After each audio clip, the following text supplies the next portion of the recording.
I trust you. Oh, thank you, Annie. Still no disc. Yeah, unfortunately no Concord 2 announcement. Really unfortunate.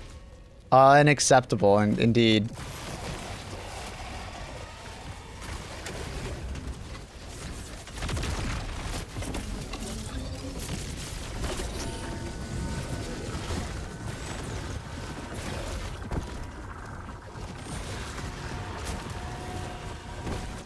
We're on Mars.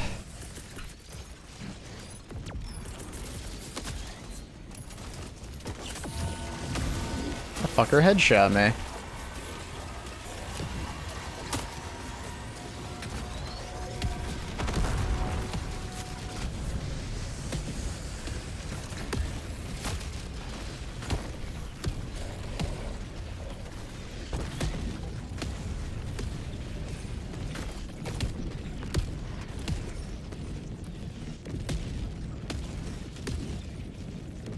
My predictions for Summer Games Fest is pretty clear. I'm sure we'll see GTA 6. Probably see maybe actual gameplay. Maybe they'll show like a gameplay snippet. I think we're close enough to release at this point that I could see them do like 10 minutes of gameplay or something like that. Maybe not 10 minutes.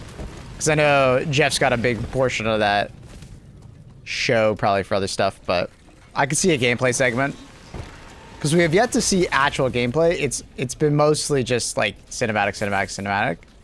So I think GTA 6 will have something. I could see Dawn of War. War Dogs put out a thing saying that they would be there, so War Dogs will be there. Apparently War Dogs is going to get an early access release in the end of under the summer, which is pretty cool. Hopefully it comes out before September because there's a lot of that's unfortunate.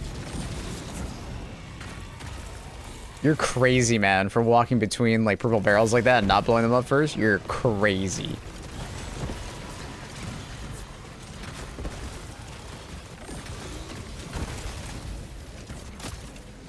That's like walking next to like a hell bomb, you know? But like multiple hell bombs right next to you.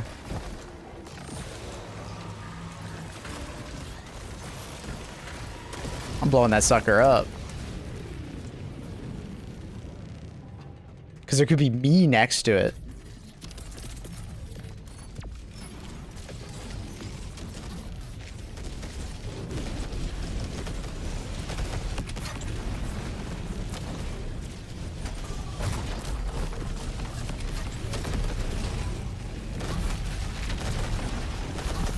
Ow. Ugh. You finished clearing this? Oh, we did. Let's go.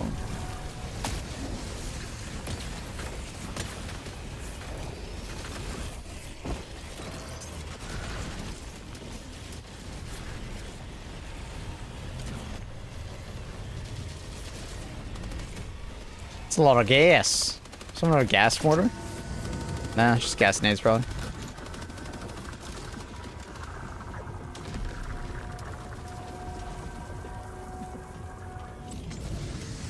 What else do I think is there? I doubt that we're gonna see a lot of like repeat stuff with State of Play, so like Silent Hill probably doesn't need to be there. I could see Monster Hunter Wilds getting some kind of like proper announcement trailer thing. I feel like Monster Hunter Wilds has been extremely quiet, and I know they're working on their expansion. And I think the expansion was rumored to be coming out like later this year, early next year. Probably next year. Resident Evil steal the show again? Like a DLC for Resident Evil? Helldivers next major update? I think it's too soon for the next major update. I could see them maybe showing off the War Bond. Maybe?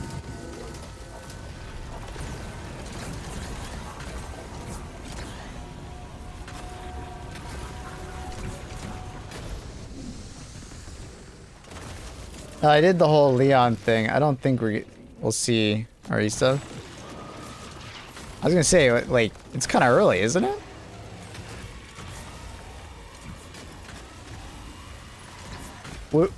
I would expect to see. I was gonna say Fable, but I think there's probably just an Xbox showcase, right? So, Code Veronica remake. What's that supposed to be?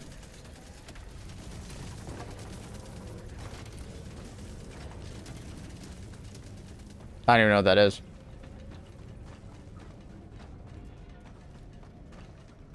Fable delay. I know it's delayed, but I'm sure we'll see it at the Xbox. I think they said it. But I guess like this Xbox showcase will probably show Gears E-Day and Fable for sure. Is Gears E-Day supposed to come out later this year? Or is that still like up in the air? Dreamcast RE? Oh, so like just a super old game. All right. Gotcha. I'd never heard of it. Gears having its own thing immediately following the Xbox show? Okay, cool. I hope I care about it though, dude. But I keep saying it on stream, Vadas. It's like, if it is just Gears, like literally just another Gears game, and that's all it is, they didn't change anything. It's just, you know, Gears 6. I don't think I care.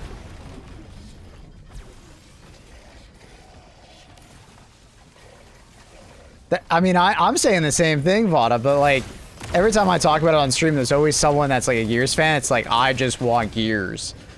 And I'm like, I guess, but like, how did Gears 5 go? It didn't go that well. Like, I think people said the exact same thing, and it just kind of like...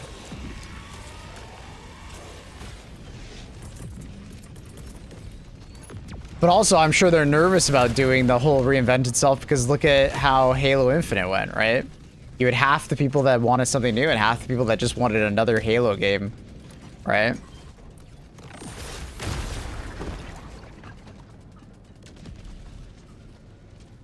I don't know. Personally, if it's just another third-person narrative game, I'm just like...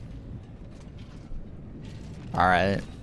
I'll probably play it just because me streamer, but like... Alright. Not very enthusiastic about it.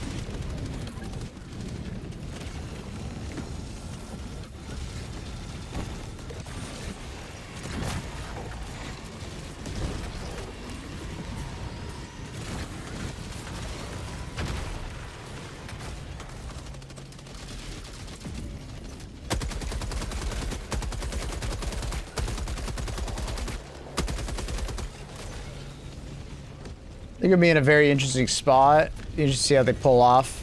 Yeah, I keep bringing up Outriders. Did you ever play Outriders, Vada? I bring up Outriders because like I feel like Outriders did it right. Because Outriders did both. It's both a third-person narrative cover-based shooter, but you could also play the game completely out of cover as like an action game, right? I really like Outriders. I'm a huge fan of Outriders. If you and Reese have not played Outriders, I would highly recommend the playthrough. You could probably pick it up for like less than $10. It's fun, man. It's a fun game. And my favorite thing about it is that as you progress through the story, you unlock more world tiers, so you can constantly make the game harder for yourself. And it doesn't have that Borderlands problem where, oh my god, I got a cool weapon, now I just one-shot everything for the next couple hours of the campaign. You're constantly, like, testing your build even through the campaign. So it's probably one of the most enjoyable story experiences of that type of game I've ever played. And then they reward you for doing the higher world tiers by giving you more XP so you level up faster and giving you better quality loot, right? So there's this incentive to like constantly bump the difficulty, testing your build, but at the same time you get better stuff so you can like make a better build. It's I miss that first playthrough of Outriders because it gave me this ARPG feel, but I was shooting things and it made my brain so fucking happy. I love ARPGs and I like shooters, and it managed to bring the two together. And like Borderlands does that, but like Borderlands doesn't get harder. Like to some extent it's like, what's the point of like making my build better? And also it's a lot of just like grinding the same boss over and over again. Like to some extent I'm kind of bored of Borderlands formula. I kind of want them to reinvent the leveling process better. And I would love for them to pull more from like making the game harder as I play through it.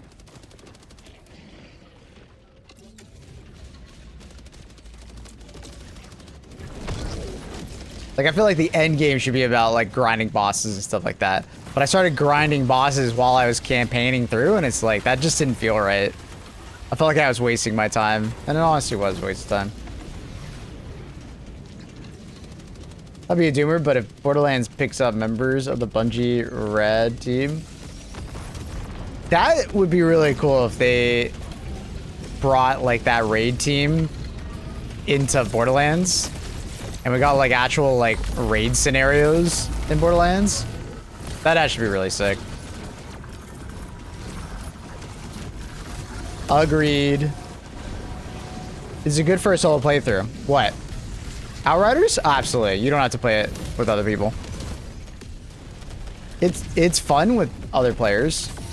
My first playthrough I played it with Shorty, a streamer friend of mine, and then my second playthrough of it I played with Annie. That being said, like you definitely don't need to play it with someone. But like, I do recommend Outriders, and you, like I said, you can pick it up for like less than $10 probably. It might not be on sale right now on Steam, but I'm sure it constantly goes on sale. Hello, type. It's currently $8 USD.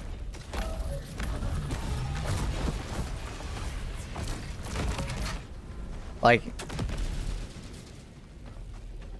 that's pretty good. And I'm sure the DLC is like another $5 or $10. I have like 100 hours across the two games, or like the game plus the DLC. And you get more if you like really grind it. Oh, I'd probably die here. Out of stims, bleeding. Probably gonna pick it up. I recommend. Because it's got like, to describe it, it's like an ARPG feel with a little bit of Borderlands, but it's still like a cover-based shooter if you want it to be. But like I played through the entire game of it, and I never touched cover once. But you could build into it, or you can build into like never touching cover. You know, it makes my brain happy when I play that game. There's some rumor that Outriders 2 is a thing, which I was a little surprised about because Outriders 1 didn't sell great, and it's mostly down to the story. They have this like weird writing style in Outriders. It's hard to explain. They have like this deadpan humor meets like seriousness, but it's like trying to be funny. Like, I don't know. It's really weird. I don't know how to explain it.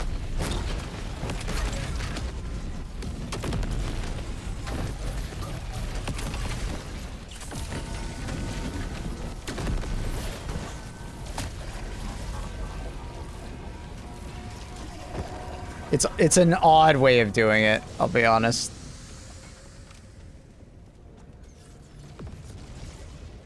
The story is probably the weakest part of Outriders. It's not terrible, but it's pretty like... But...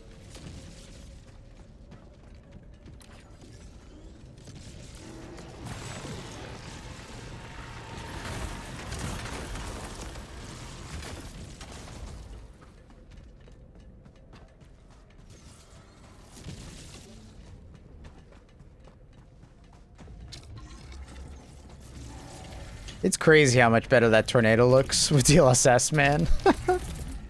Every time I look at it, I'm like, dude, that looks like a completely new effect. TA absolutely ruined it. How you doing, Kriat? How are things?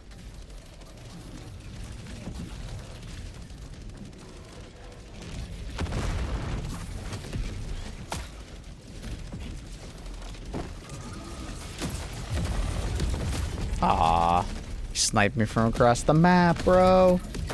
Cheater.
Jesus.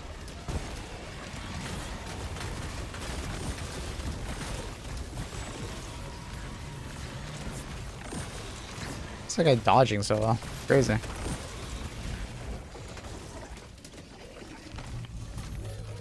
What up, Peak? That was absolute cinema. That was absolute peak cinema.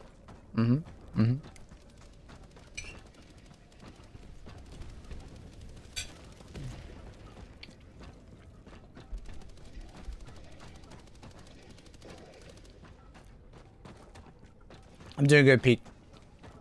Played a lot of Path of Exile yesterday. This is probably the league I'm going to play the most in Path of Exile. The end game is, it's kind of grabbing me. I mean, it makes sense. They actually overhauled the end game. So, I think I hit like level 78 or something like that before I logged off yesterday. I'm playing it pretty slow, just taking my time. Kind of solo self-found. I'm buying some things here and there. Just quality of life stuff for the occasional unique that I'd like. It's fun. You doing, Vash? Good to see you. Sheesh. Yeah, PoE 2 been popping. It's the highest I've gotten to in PoE 2. I usually get to like level 70 something, like mid 70s, and I'm like, all right, I'm done. Like I do that pretty consistently. Like I don't care to put in the next 100 hours. When solo self-found as well. Well, I'm not actually solo self-found. Because there's things about PoE that I don't like. Like I don't like doing the ultimatum or the trials. I find them to be like such a pain in the ass. So did I pay someone 2 div to give me my 8 skill points? Yes. Yep. I paid 2 div for that shit. Because fuck doing those trials. I think it's like some of the lamest content. Like, I love PoE too, but goddamn, I hate those trials. Especially since I'm playing like more of a melee class this time around. Like, dude, doing this Dijin trial is like so ass. And then doing the ultimatum is just a waste of time because you're just waiting for good, like, modifiers. Ugh.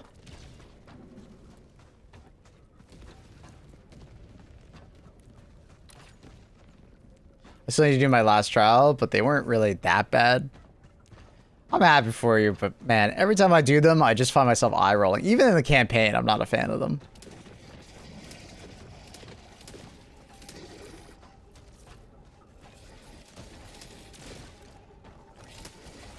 So, yeah. And then I bought like a perfect jeweler's orb And I bought like a unique that I want for my build. I haven't bought that much stuff. Most of it I've just been crafting myself.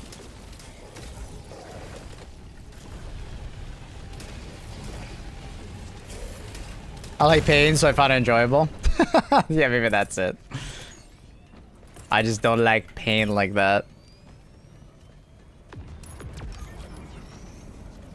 Maybe that's a good way of putting it.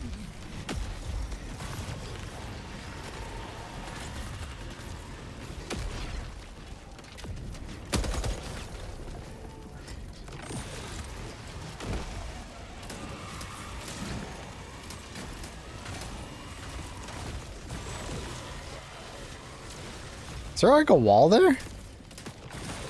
Can't hit this guy for some reason. Weird.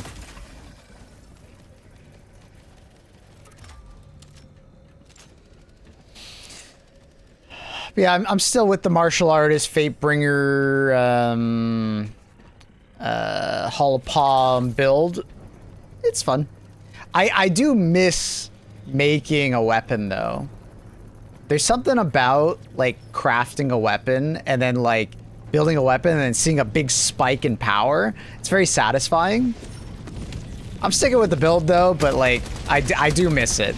The novelty of like, oh hey, your Fatebringers are your weapon is like, it's cool. It's cool.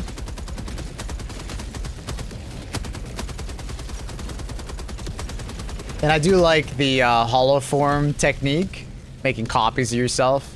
It's neat. It's a fun build.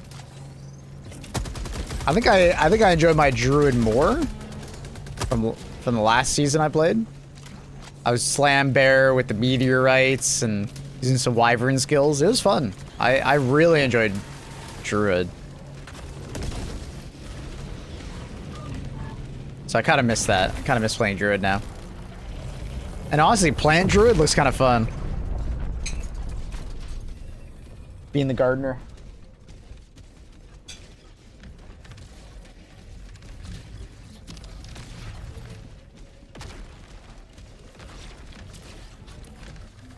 Exclamation mark song lucky. Will always give you the song that's playing. And then if you miss the song, exclamation mark song list.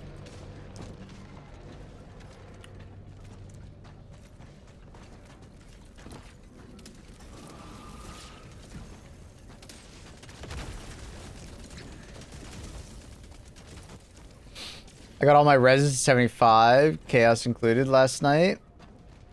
Time to end this map. Yo, congrats. Yeah, my chaos res is terrible.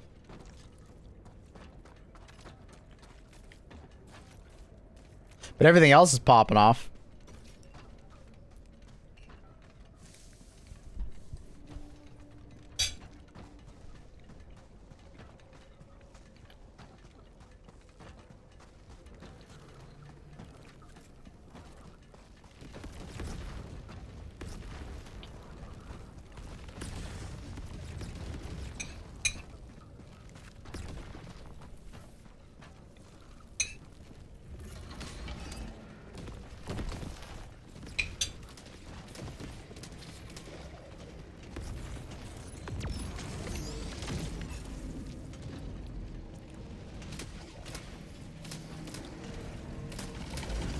I did not peek. That's cool.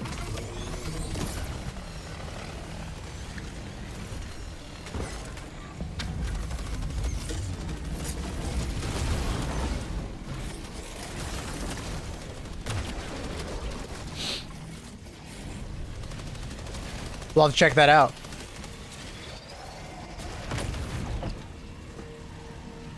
$17th. Let me add that to a notepad.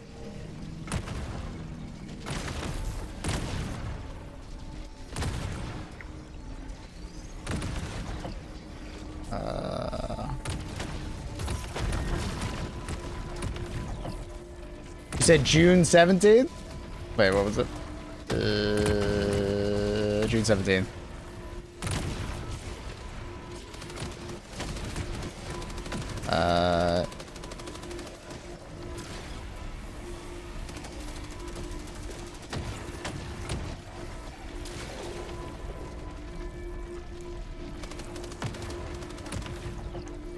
It's on the notepad.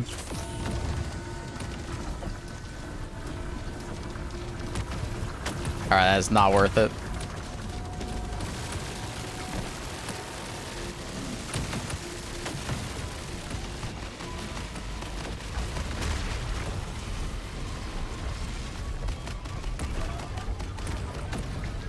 Experimental branch is 11th. Nah.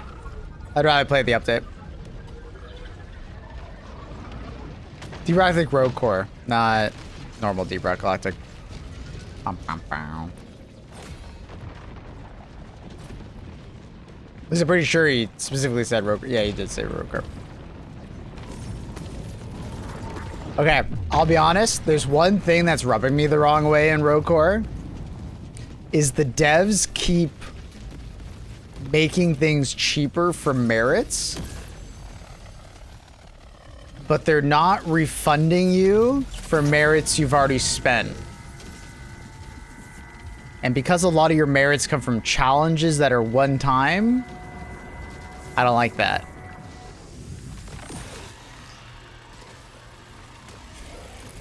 I don't like that. That's rubbing me the wrong way, I'll be honest. It's like punishing me for playing the game early. When in reality, it should kind of feel neutral or the opposite. I don't like that.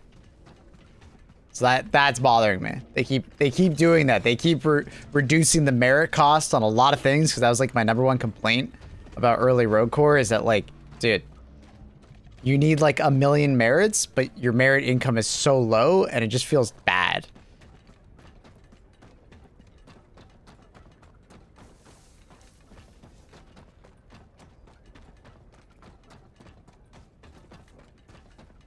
There's no refund. No, you can't refund and then buy it again or anything like that. No.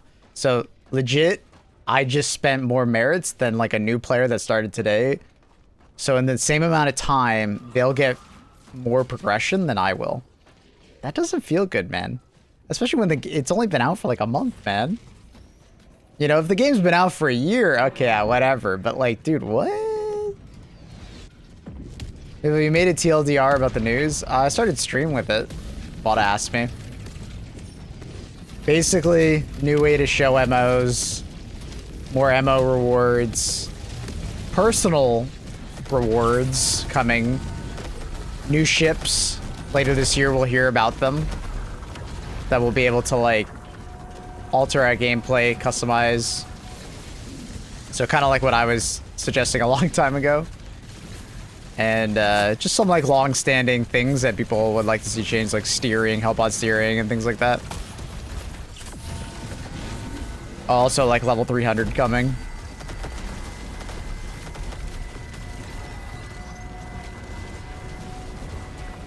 Let's go read.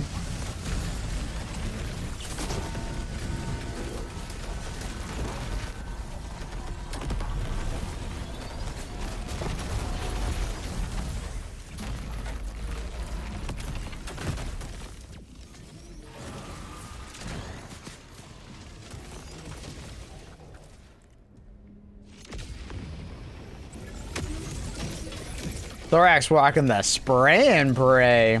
Sheesh, haven't seen that weapon in a while.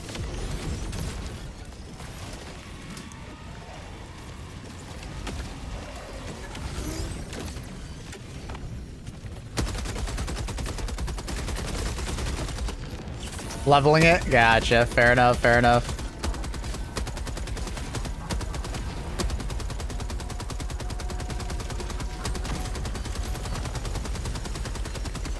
You gotta be kidding me.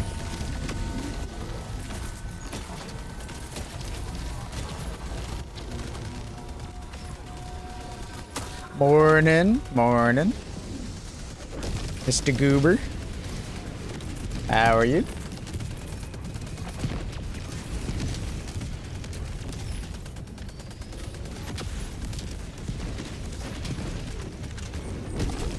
Good.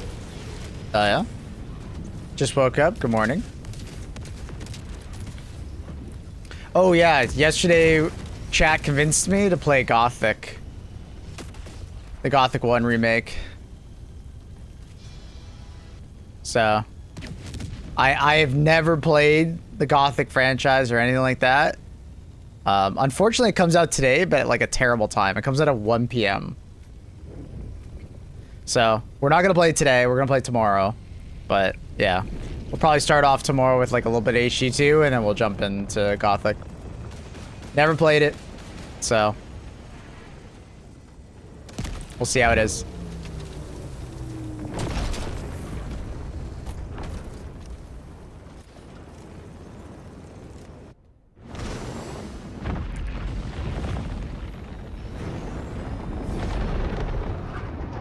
Who's got quite the sleeping position today? Trying to get her on camera is a struggle.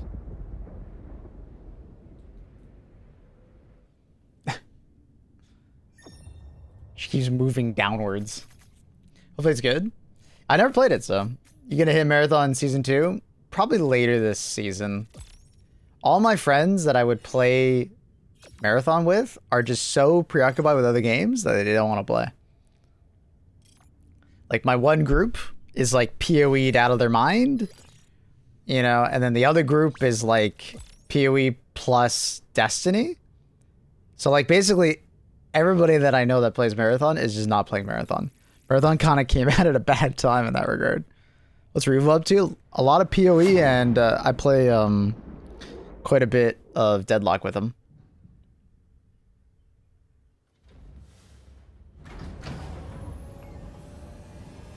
So yeah, I'll probably play later in the season. We'll play some Marathon. I do want to play it.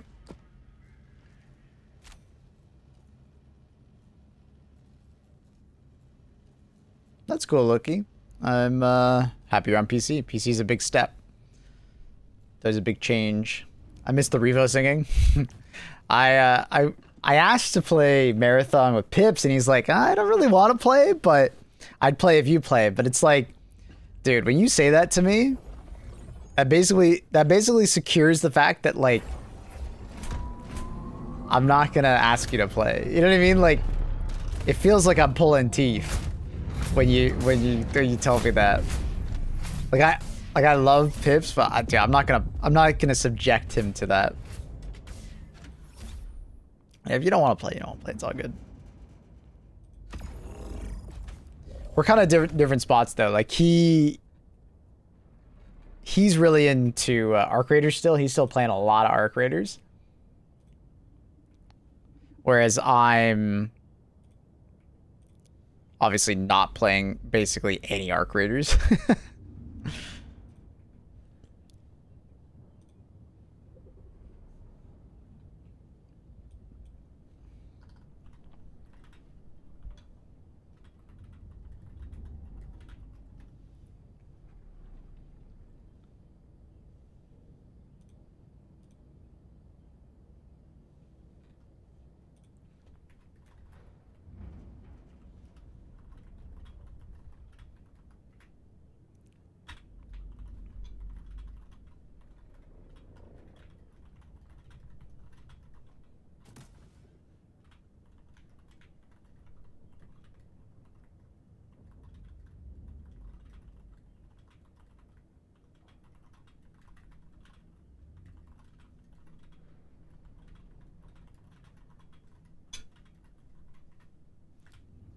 Sorry, just doing the announcement.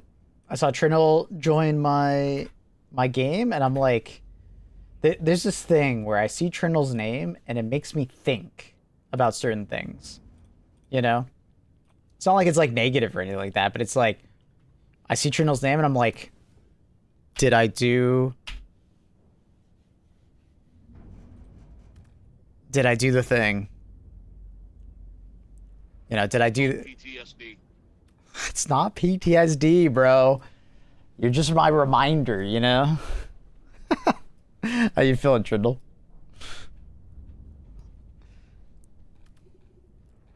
You feeling better, dude? I think I feel like... Sorry, what was that? I feel horrible. Fuck, man. The pain meds are wearing off?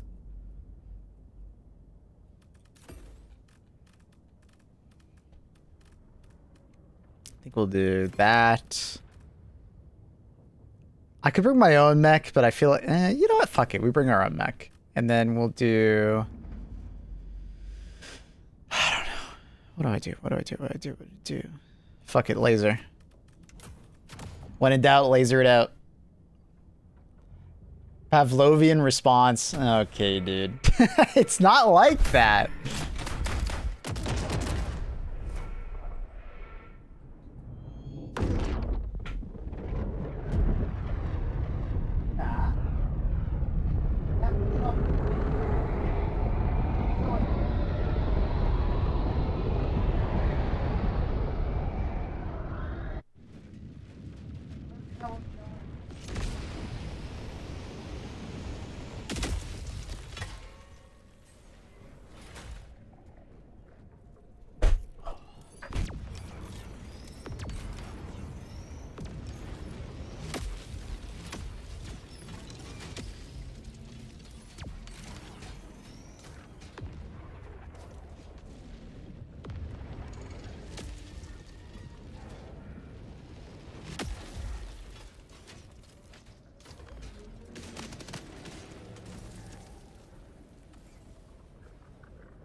Okay. I had to give her some belly rubs to convince her to lay up on the blanket. She was slowly migrating downwards. She's like, what? No more belly rub? No more? Okay.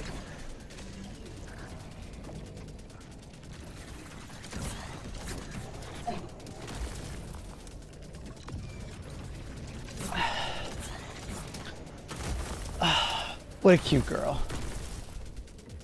Okay, I got into the playtest for Splitgate's studio playtest.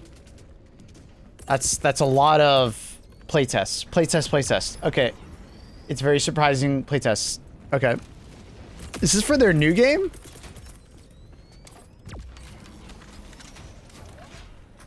This is a playtest for their new playtest game playtest? Yeah? Cool. Can you describe what the game is? Like, just, you know, without breaking NDA or anything, I mean, just like, what the... something.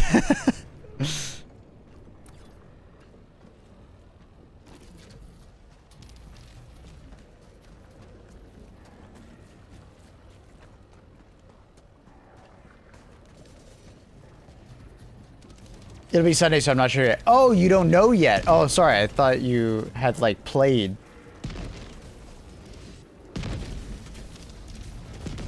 For some reason. I got this impression that you had already played it, so. Okay. Cool.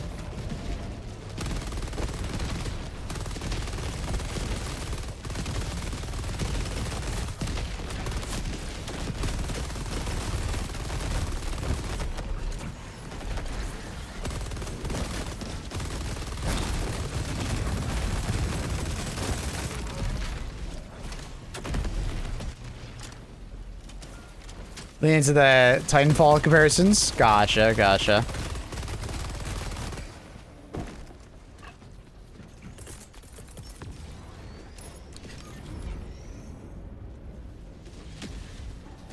They are overhyping it. Ah, fuck. That's always a bad thing. You never want to do that with gamers. As developers, never overhype your content.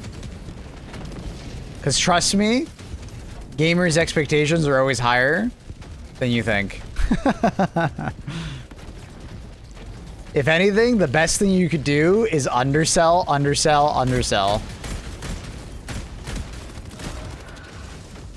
Do the Dark Souls strategy. What's that, the founder's name again?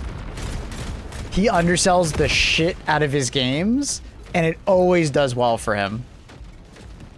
Always. Miyazaki, thank you. He always undersells his games.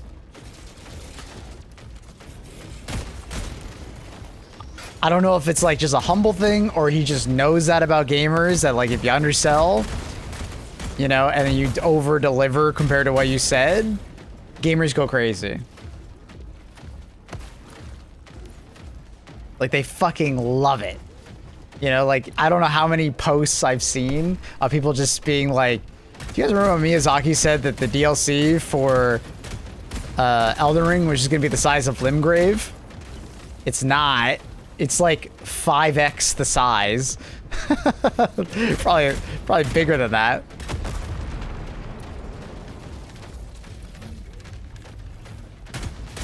Now, to be fair, a lot of the space in the Elden Ring DLC is quite empty. It feels more empty than the base game, but still, he undersold his DLC big time, and then people go crazy for it. Maybe they're always like name dropping Titanfall. Yeah, the Titanfall fan base is quite rapid. You know, they are. If you mention Titanfall, you're gonna get 10 people that mention that they love Titanfall.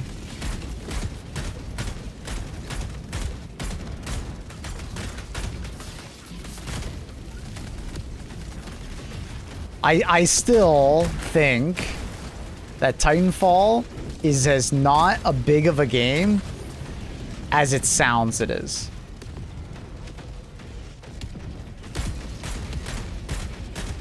This is a bit of a hot take, but I still think that Titanfall is just a popular thing to mention that you like. But in reality, people didn't actually play that much of it and don't actually like it as much as, you know, it comes across on the internet. You hear so much conversation about Titanfall, but in reality, like, I don't think it's that well liked.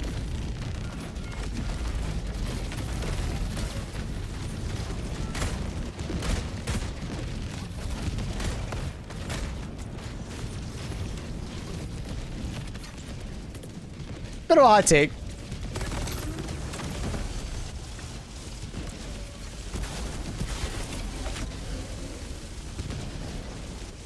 Like, I think the majority of Titanfall enjoyers enjoyed the story campaign, not the multiplayer.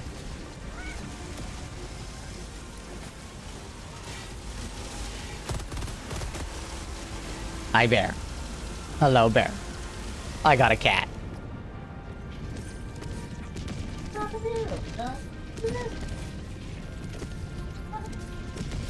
Wait, did she like puke or something? There's like a wet spot. I haven't been paying attention to Luna.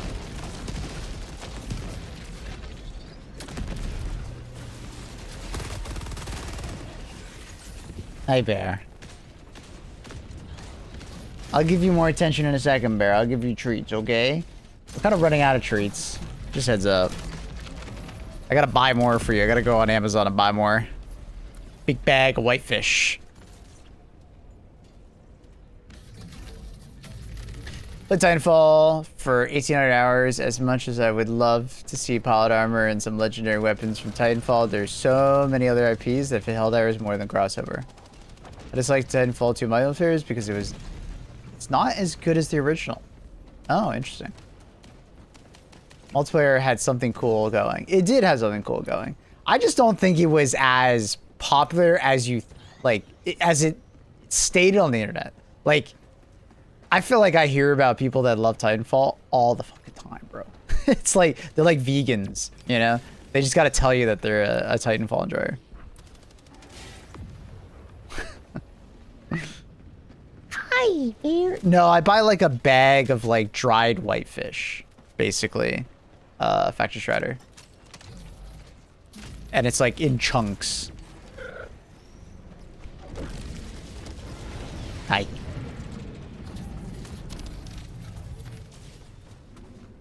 Hey, Wabu. Good to see you, buddy. Hey, R-Type. Anyways, so the reason why I brought up Titanfall multiplayer is that, like, I don't think Titanfall 2 multiplayer and, like, saying the name Titanfall 2 multiplayer is as popular as an option as it could be. But I also think it's like a trope at this point in gaming where it's like from the creators of Left 4 Dead, you know. It's not necessarily a good thing because so often we are left disappointed with that statement. I feel like in more situations we're left disappointed when they say things like that than we're left like surprised.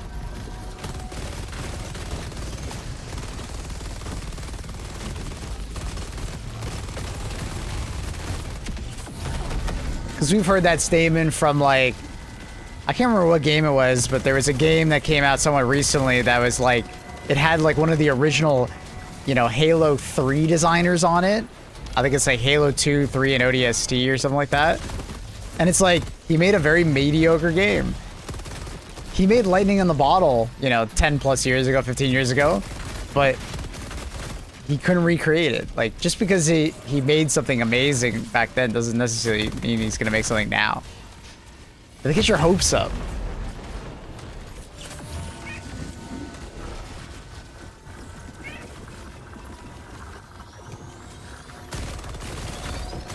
Todd Howard, yeah.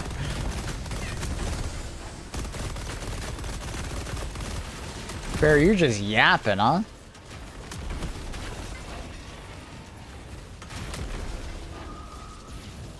I mean, Zampella, I gotta say, did make a good Battlefield 6 experience. Battlefield 6 did not fail because of the launch experience. It failed due to post-launch experience and systems outside of like the actual gameplay.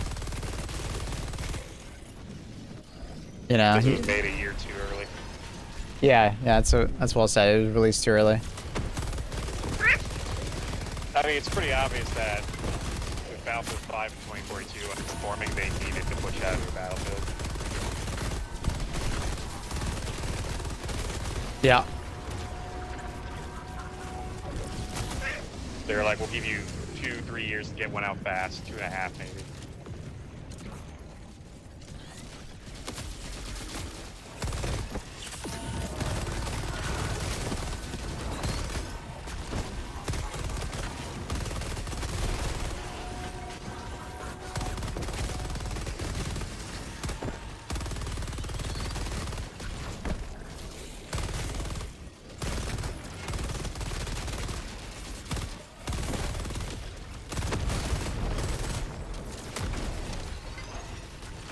His run at Activision was insane, yes. It's very, very sad the day that he passed away. Because we lost something truly special. Hey, Yuri. Zampella knew how to make a good game, but post-launch support was always lacking. Yeah. No. The creators of currently giga-popular thing with announcing games easily betting 20 euros. They're gonna say it this week is Summerfest. Yeah, yeah. Alex, you're gonna see it for sure. But the thing is that it's like, it's a trope at this point that it probably means the game is probably not gonna be as good as you might originally think from that statement. And mini nukes, Margo? Like, I'm telling you, man, the vast majority of the times I hear that statement, that does not give me, like, excitement anymore. That gives me worry. Like, if I okay, it's different when I discover the same person who worked on this game works on that game, right? But if they're using it in marketing, it makes me nervous.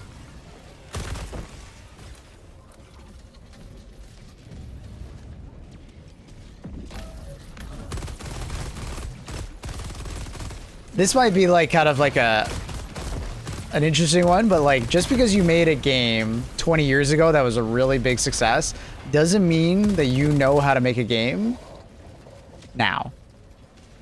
Because the gaming landscape has changed so much. Our expectations, our wants, you know, Bear, no, why you, no, Bear, oh my god, he's biting fucking cable underneath my monitor. Bear, stop that.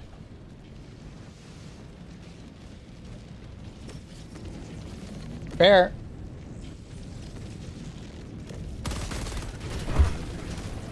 Stop. Sitting behind my monitor biting shit.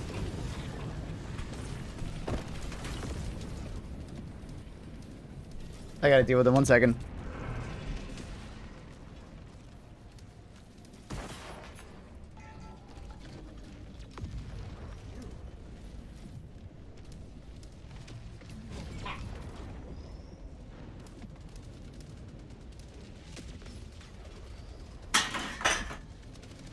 Evil.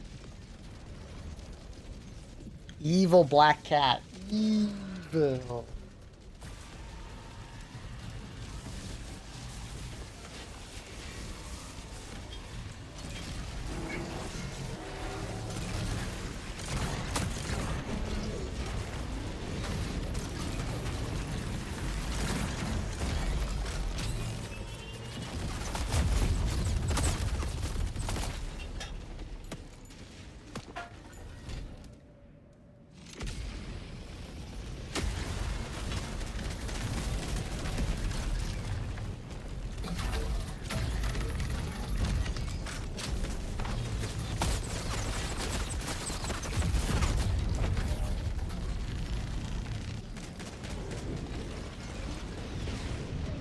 Okay.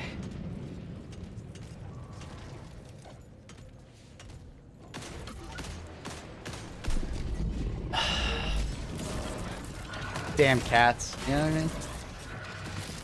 Damn cats. Can I get an amen?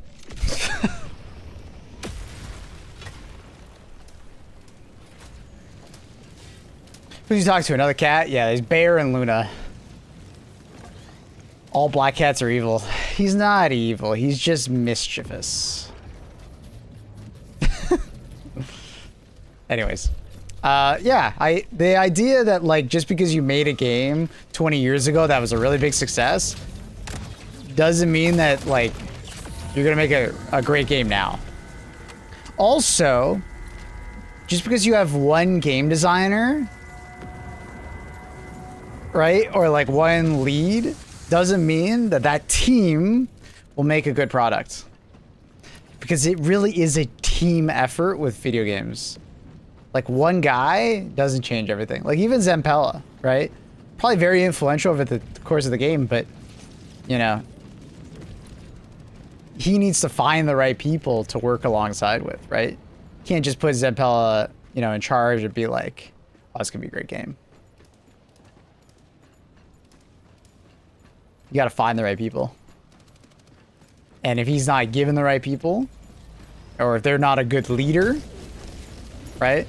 Because some people are good game designers, but they need, you know, to be a good leader. They need to convince people what they're doing. Yeah. Needs good team management, exactly. Yeah. Do you guys ever hear about the story behind Back 4 Blood? It's quite on topic here. Because if you remember, Back 4 Blood was it's Left 4 Dead from the original creators of Left 4 Dead. Well, that was a fucking loaded statement. It came out later. It came out later that the Back 4 Blood team was not as influential over Left 4 Dead as they make it out to be. So, Left 4 Dead was a game that was being made by a team, I think called like Turtle Beach or something. I don't remember what their team, it's something Turtle. And they were being made by them, right? And then they went to Valve to like kind of publish it / like get some help on it, right? Valve gave them some incredibly good feedback in retrospect that like Left 4 Dead would not have been the same game had it not been for Valve's involvement. But because they're the original creators of Back 4 Blood, they can put that title, but they don't like really play homage to like all the really good shit that Valve helped them do. Because like Left 4 Dead has that Valve feel to it, right? Well thought out mechanics, it has an art style, and it has like voice acting, and it has animations, and it has like attention to detail that you would expect from a Valve game, right? But like, after reading that article that I read, it's like, I don't think Left 4 Dead would have been that like smash hit if Valve didn't get it involved. And it's quite clear to me why Back 4 Blood did not succeed then. Because Back 4 Blood is not fundamentally a bad game, but it's just not a great game. We play many decent games in our lifetime, and Back 4 Blood is one of them. But the problem is that because they fucking stated it was from the producers of Left 4 Dead, it put people's expectations to be on par with Left 4 Dead. And the game is not Left 4 Dead. It's an adjacent game, but with like roots that are not as strong.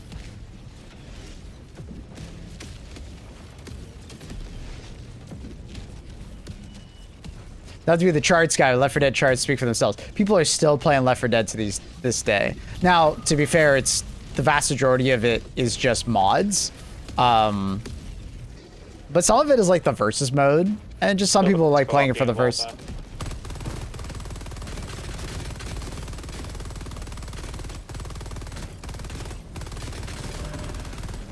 Maybe this is because I'm too close to Helldivers 2, but I think Helldivers 2 will probably also have a very similar lifespan. When this game finally wraps up, like, new editions, I could easily see people continuing to play Helldivers, especially if they open up the floodgates to modding.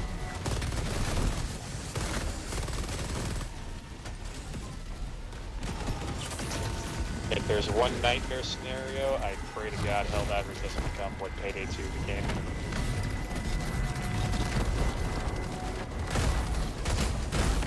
Luckily, I was never a Payday 2 fan, so I don't feel that pain. Oh, it was awful. Yeah. How many DLCs does it have? A lot. Yeah. And then Payday 3 failed so bad, they went back and made more DLCs. Yeah, I remember that. I can't hit that guy.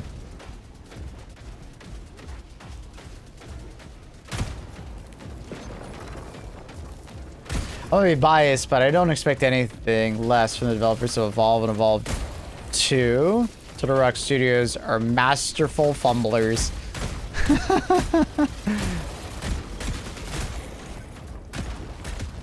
I forgot about the Evolve games. There was a second Evolve game? Dude, I don't remember that. I thought there was only one. Man, I'm really struggling with Luna today. Oh, sorry. Sorry if I gave anyone vertigo. Alright, there we go. Mario, you gonna try and get that sand? I can go get it. I'm in a mech. Alright. I'll run over. We'll draw him in at the extract. Okay.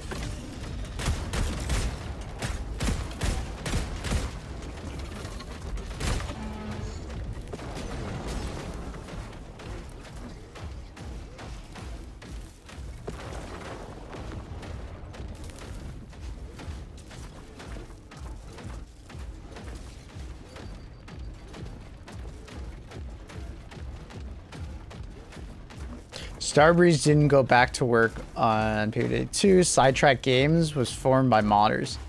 See, I don't even know. Like, I don't know the lingo around. I don't know these names. I don't know the backstory of Payday. I don't really know much about Payday at all. I tried Payday once with a friend, and I was like, eh, not for me.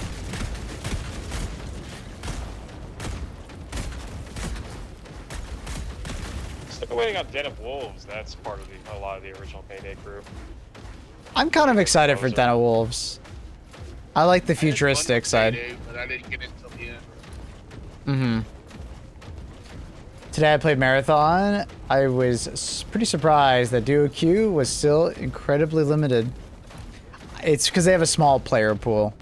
Octavius. It's the bane of existence to extraction shooters is queue times, and they don't want to have super long queue times.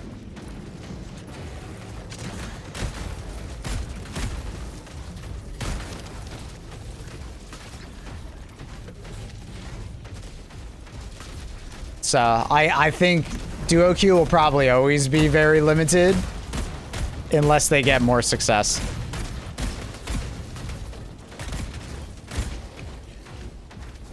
It is what it is.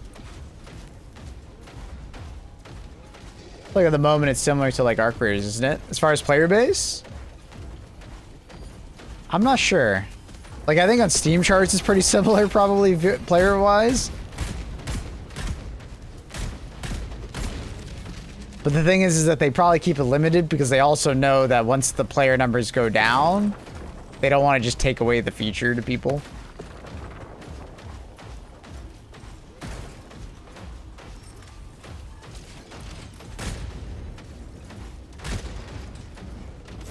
But also, I wouldn't be surprised if the console player base on Arc Raiders is a lot bigger than we can see.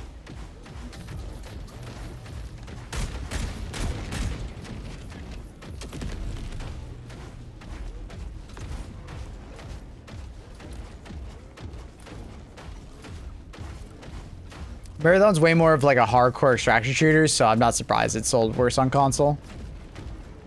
It's too hardcore of a game for a lot of console players. It just doesn't make sense to them. It's not casual friendly enough, so it's too punishing that like I'm not surprised at all that it's like mostly a PC game.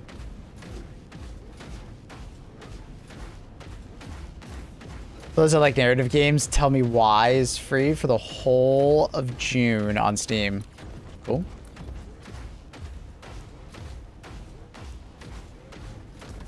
Picked it up.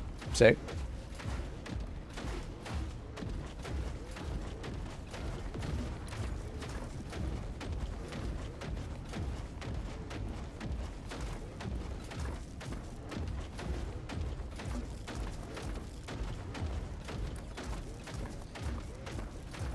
R-Type, are you like the marketing director for that game?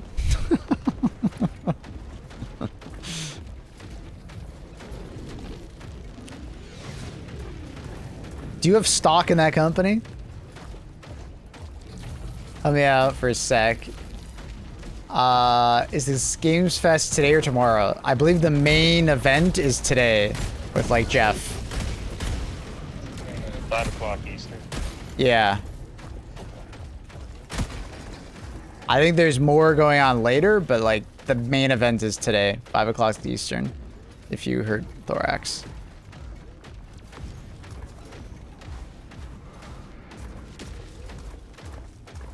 I'm a sad and lonely game hoarder. What? You're not lonely, dude. We're right here.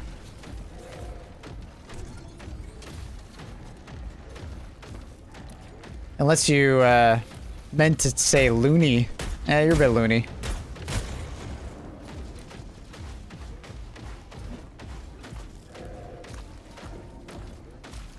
Thanks, Wapple. No worries.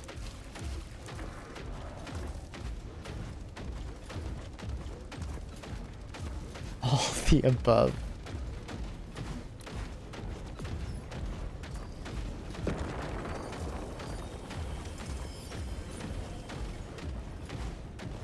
In our creators, you use the same button to pick up stuff on the ground or from containers, but in Marathon, they decided to make a separate button for grabbing stuff out of containers.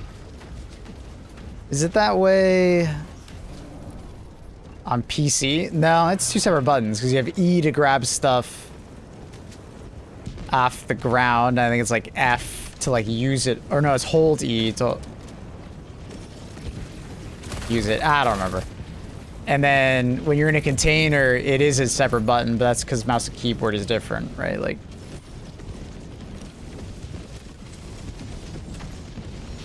that's interesting that on controller they did that, because like I feel like it should be the same button.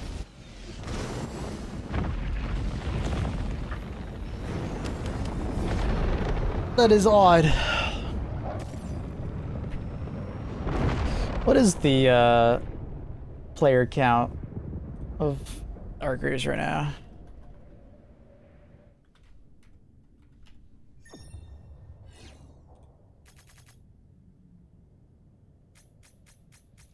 Peaks of about 60K. Valleys of about 24 or so. It's been dropping off though. It's continuing to trend downwards. And then Marathon. Steam charts. Marathon is currently valleys of 12, peaks of 33.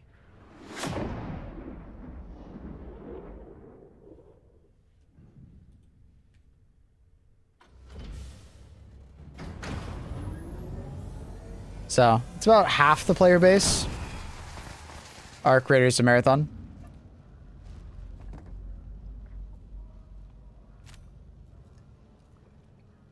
Not exactly the most accurate representation though, just because at the end of the day, like Marathon just came out with an update, whereas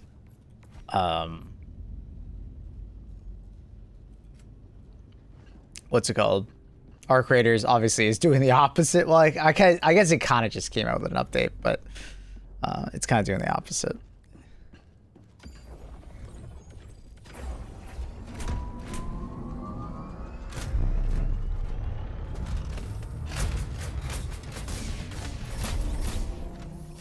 I don't know. Next mission is defense, but can we do it? Oh, dude, I was doing it regardless of what you said. I like this faction on defense. It's actually pretty fun. It's a good time. This faction on defense is pretty entertaining. It's pretty hectic.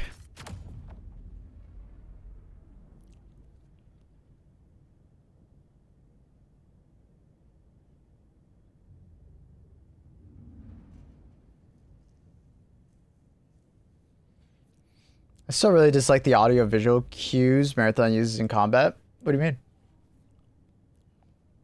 You see the Steam Machine will probably cost over 1K?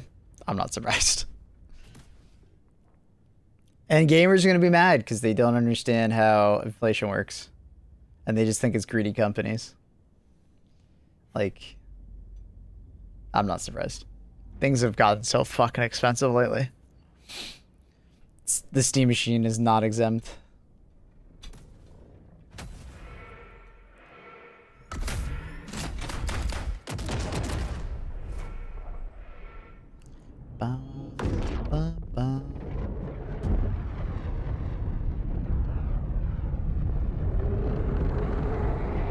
It is greedy company, but it's different greedy companies. Yeah, that's fair. Yeah.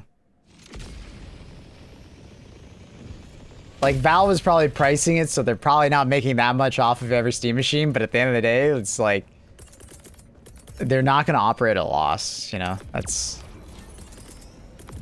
Those components are just expensive.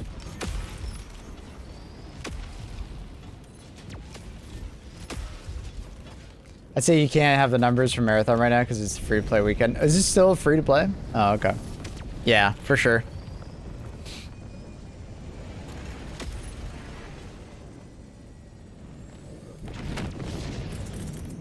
I thought it was over already. Till the 11th? Oh, God. Wow. That is a lot of free... Dude, you might finish the game in that time. Holy shit. I didn't realize it was until the 11th. The legit week. Oh my God. I thought it was a weekend. But I guess it came out on a Tuesday, so that didn't really make sense.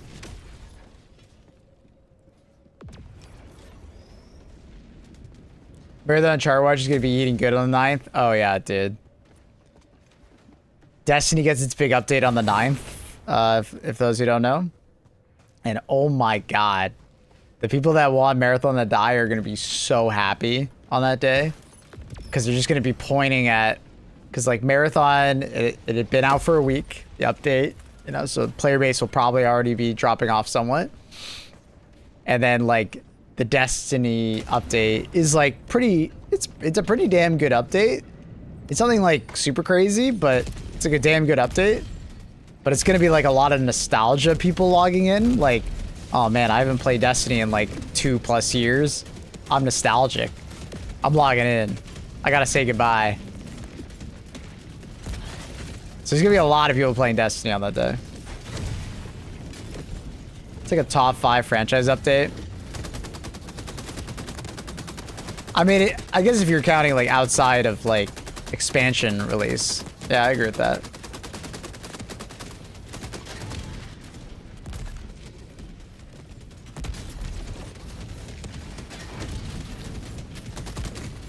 Like outside of expansion release, for sure, it's probably like their best update outside of expansion release. Like it's probably not as impactful as like Forsaken, but you know, it's definitely more impactful than like Gotta Go Fast or any of those updates like that. Like in Destiny 2's launch days.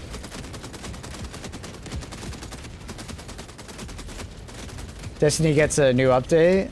Thought it was the end of life. This is the last update. Basically, this is like the end of service update. So they're trying to appease everything the community has ever wanted in one update. So like they're doing everything they can to implement the things that people want, more or less. Like literally everything. Anything you could think of that like Destiny 2, you know, needed to do, like, hey, more exotics that they were like, it basically like, I think some of this stuff was already done. They just pushed it live, right? So exotics, for instance, there's like 25 exotics that are getting like catalysts, which are like the way you power up your exotics. They were probably already done. They were probably just waiting for an update to push them out, because basically what Destiny does is that they like push out like 2 to 3 new catalysts every couple months per season, right? And they probably had a bunch saved up, so like, ah, fuck it, throw it out, right? So there's just a lot of stuff that they're pushing out. All the stuff that they had in the wings for like new updates over the next year are all just like go, go, go. Which is cool. Which is really cool.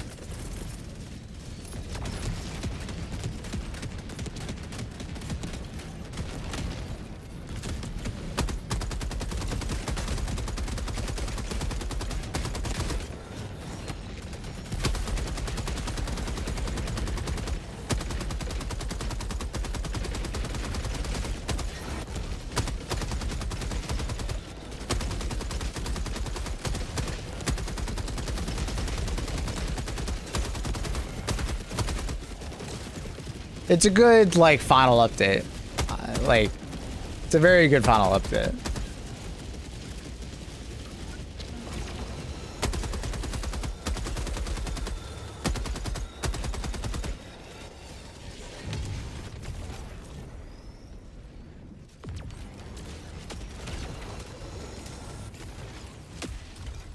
And it's all free, too, so you're gonna get a lot of players just coming back to say goodbye and check out the new content. And check out what they missed, too. Unironically, Destiny going end of life might be the best thing that happened to Destiny. Because it's just going to bring a lot of people back, and they're not going to be complaining about Destiny. They're going to be enjoying Destiny. I think it'll leave Destiny in a really good spot as far as, like, people actually thinking positively about Destiny.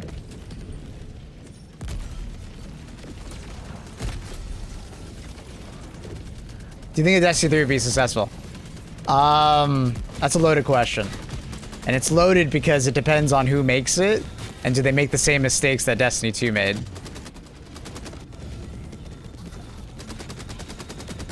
Right?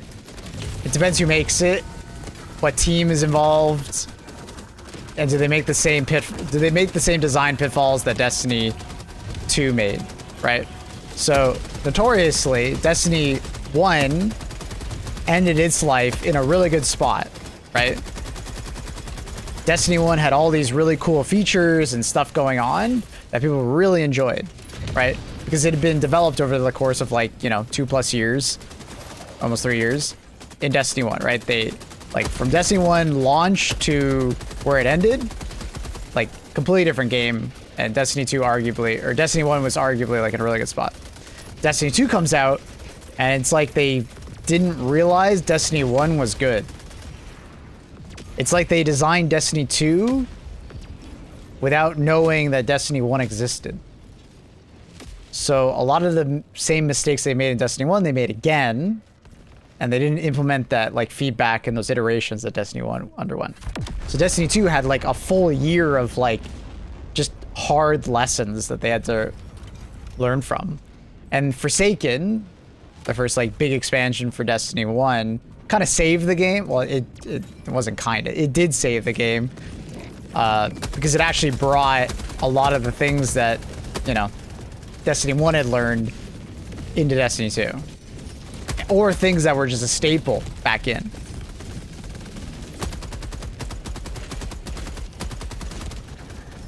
So, yeah. Like, I think Bungie as a studio is a good studio. They just have really bad leadership. Because I think Bungie as a studio is, like, awesome because they love their, like, Easter eggs. They love puzzles. They have good gameplay designers. Visually, the game is awesome and stuff like that. It's just... Destiny has always struggled at the top about, like, designing systems for the future. Like, it should never been a sunsetting problem. They should have never had to sunset content. Like, that was dumb as hell. That they didn't foresee, like, technical problems from that regard. The amount of times they took one step forward, one step back in Destiny was insane. Over monetization of things. You know, things like that. Like, there's a huge list of things that, like, Bungie, like, fucked up. But it's like, when you look at those things, it's a lot of times, it's not, like, weapon designer or something like that. It's usually, like, who was leading the studio at the time made bad decisions that affected the rest of the game.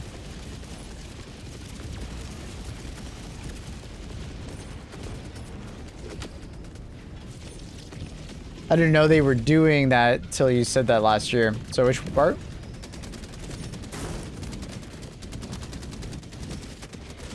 That'd be really cool, Finn. I hope they add it at some point.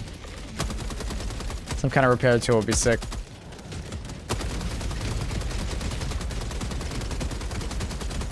Make it like a support weapon. I mean, they could just like sunsetting content. Yeah.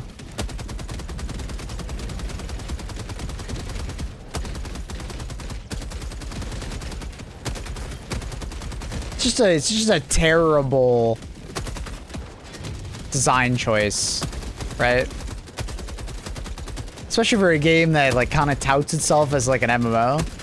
Like, it'd be like in Helldivers, every time we get, you know, a piece of content, it's only there for about a year, you know? Like, imagine when we got, like, Hive Lords. Hive Lords would disappear or something like that. You know, eventually. Over the course of a year, it'd be gone. Not all content got sunset constantly in Destiny, but they did seasons, and the seasonal content would mostly disappear after a year. And, like, that's crazy. So there was a certain feel to the seasonal content that didn't feel like the rest of the game. It felt more rushed. Because at the end of the day, it's content that's not going to be there forever, right? So it felt more rushed. It was a terrible design decision. Like, ugh. But it's like, that's not a gameplay designer's problem. That's not like a level designer's problem. That's like the guy at the top just like making bad choices.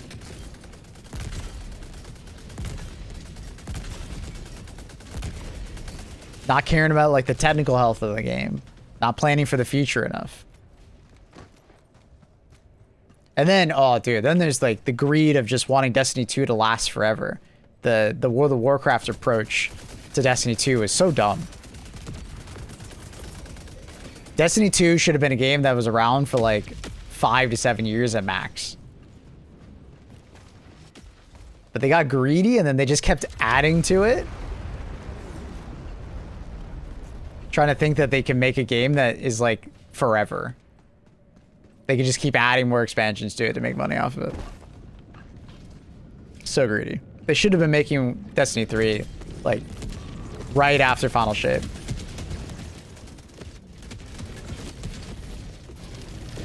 Like Final Shape should have been the last, you know, large expansion for Destiny, and then at that point, you're just doing like, you know, minor updates to Destiny 2 while you work on Destiny 3. You know, finish up Marathon first, then, you know, do that. Or alongside, whatever. It's just they kept going, like Edge of Fate that came out last year, and then the Star Wars stuff, pure greed. Like, I don't think those expansions would have ever really done that well. They could have been better, but I don't think they would have done that well at the end of the day because people are already like gone, right?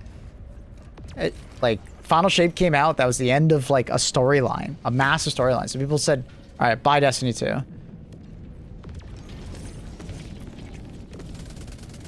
It's like I played Edge of Fate. It's like it wasn't that bad of like content or anything like that. It's like I was already zoning out.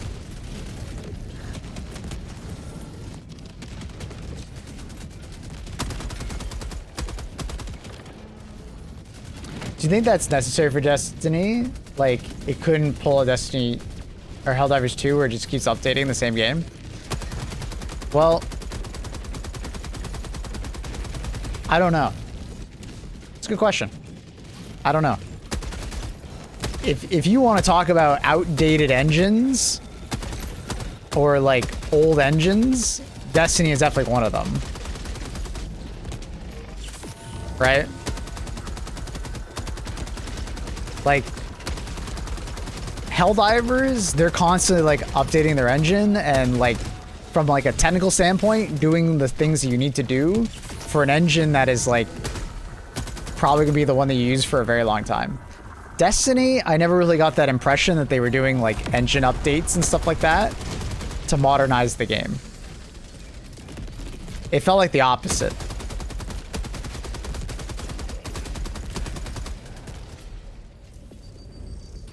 Like, Destiny just kept getting more and more tech debt, and they weren't really adding new modules to the engine. You know what I mean? Whereas Arrowhead is, like, pretty damn good about, like, adding more to the game. At least over the last 2 years. And then they're not always the best about tech debt because they're just updating the game so damn often. But you can see that they're, like, they want to, and that they're doing a lot better than they used to be, right?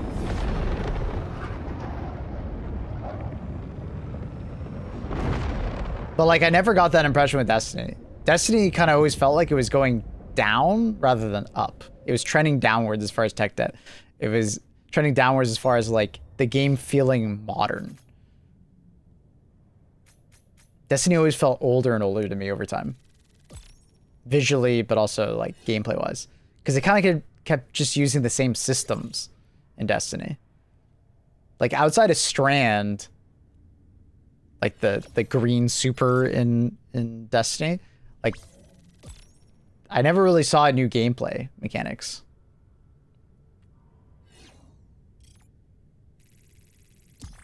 They were kind of just rehashing gameplay mechanics we've already had.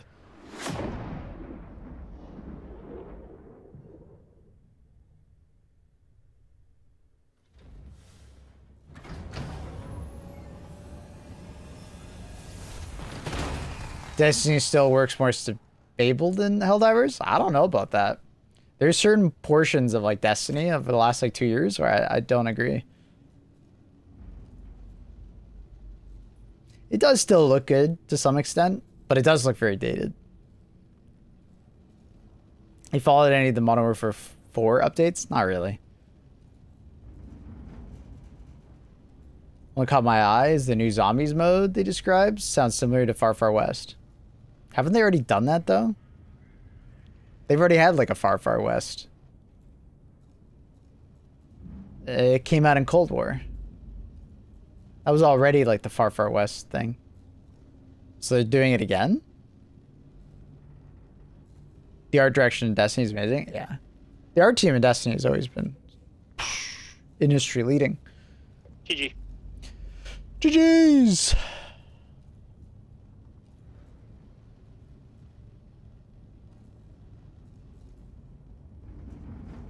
Yeah, there were I have memories of the last like couple of years of Destiny where like there were portions where like things were not stable. They had this one technical bug, Wabu, where if you played if you played Destiny for more than a couple, like I think it was like 4 to 6 hours, your game would just crash. And this was a well-known bug that like the community knew about for like 2 years.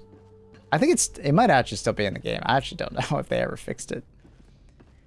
And it had something to do with like a memory leak and how many frames you got.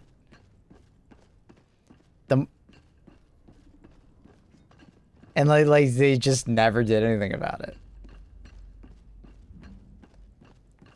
And it was the worst because it would always rear its head at like, you know, raid races and stuff like that. And yet I had to keep a timer on my phone to make sure to restart my game so it doesn't crash mid-poll. And don't get me started on the technical environment of their servers. The amount of times you get kicked from a game in Destiny is pretty insane. And it's not as easy as rejoining in Helldivers.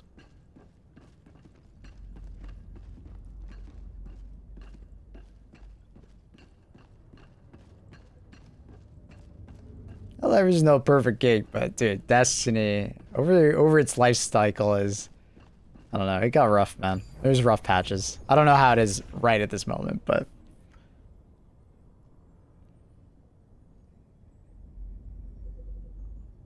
I don't know about this. As long as I was actively playing an Edge of Fate, everything was fine. I mean, the 4 to 6 hour crash was still a thing in Edge of Fate. I had to do it on raid day. So I know that was still there. I don't know if they've more recently fixed it. Disconnects were still there. The classic Bungie errors.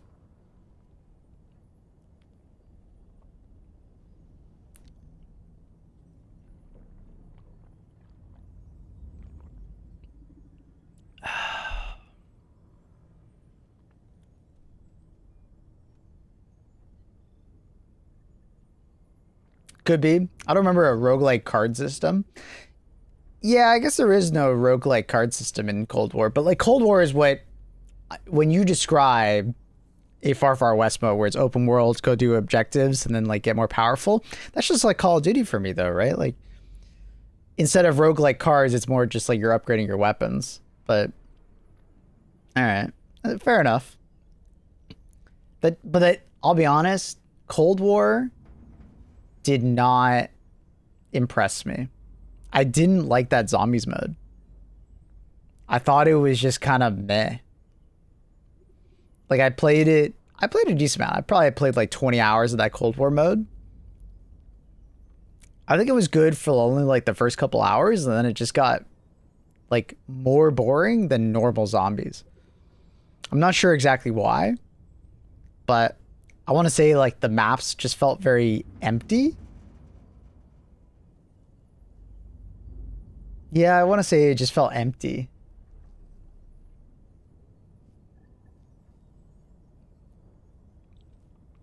It's just that in my personal experience, Helldivers was more a challenging game for me. It's my personal experience. That's fair. I mean, I definitely have more technical issues in Helldivers than Destiny, I think, overall. But Helldivers has improved a lot from a technical standpoint in the last like year plus, so if they can keep this path of like getting better and better, hell yeah. We'll see if they like, if HG2 like laxes on their technical side and it gets bad again, I'd easily agree with you.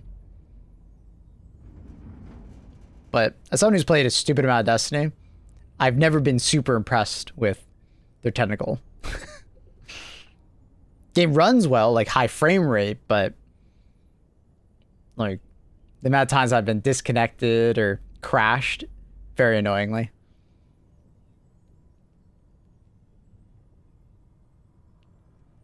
Because, like, I have 4,000 hours in HD2, and it's like, how many hours do I have on Destiny 2 on Steam? This is a little inaccurate because I would have more because of BattleNet. Like, I probably have like 2,000 hours on BattleNet, and then Destiny 1 at least 1,000 hours. So, like, I have a lot of time in Destiny. Dude, the amount of fucking times I've disconnected mid anything in Destiny because of servers. Ugh. I have like PTSD from it. And then you tack on that bug with like, if you have too many frames, your game just crashes after 4 to 6 hours. Ugh. Error code Weasel, error code Baboon, error code this, error code that, error code guitar.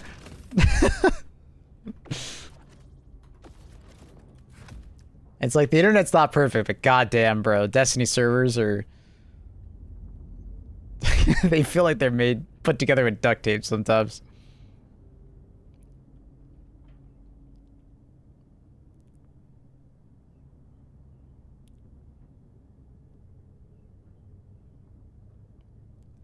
Zombies is more roguelike experience than like most games that claim to be. It sounds like they're like leaning into the roguelike element of zombies more, which is cool. D2 Scrubland. What's that?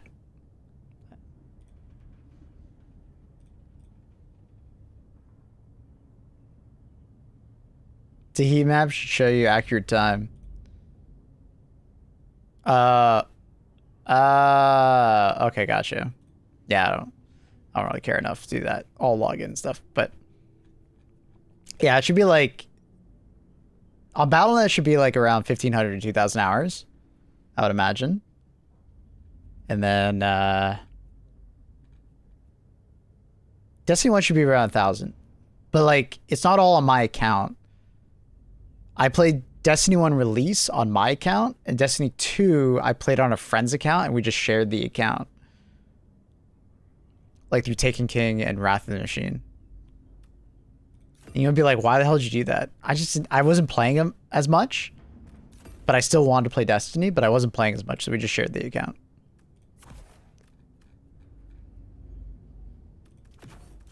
I'd play sometimes, he'd play sometimes, and we just, yeah. Every lobby in the European servers and ARC Raiders has like bad actors, like cheaters. I've heard it's pretty bad, Wabu. I've heard it's pretty bad, so I'm sorry, buddy. Yeah, that's why I'm not playing. Pips has been asking me every once in a while, like, hey, dude, you want to play? And I'm like, not really, man. Like, if they can fix the cheater situation, I'd go back and play ARC Raiders, like, right now, probably.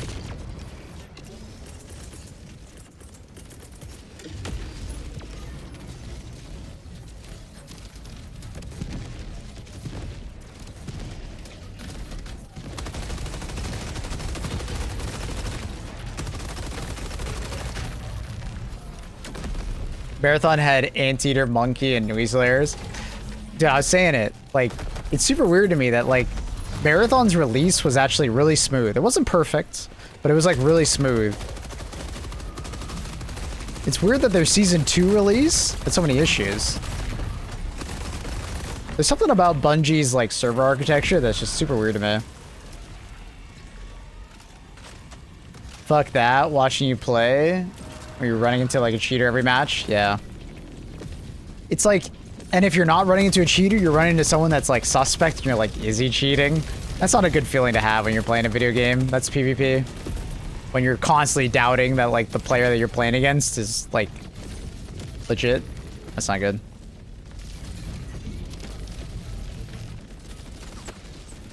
Yeah. Give us some time, Wabu. Hopefully they can rectify the situation.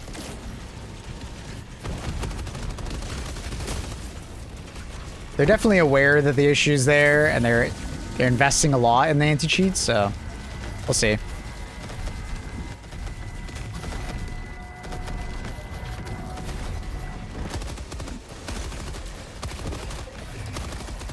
Because it's easy to hide it? No.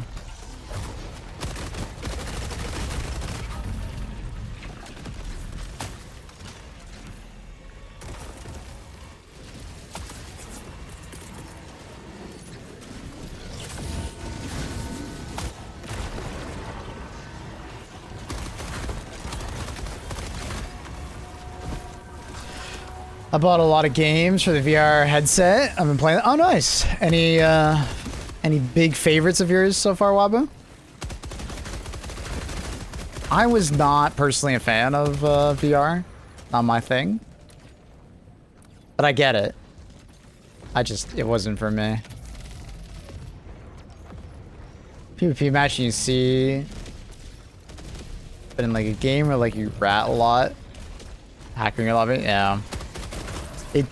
Extraction shooters suck because they are an environment where a cheater has the most impact you could possibly have in a PvP game. Other than like Rust, I guess. Like Rust is a game where like cheaters have probably even more impact. It's one of the few franchises that's probably even worse than like Extraction shooter.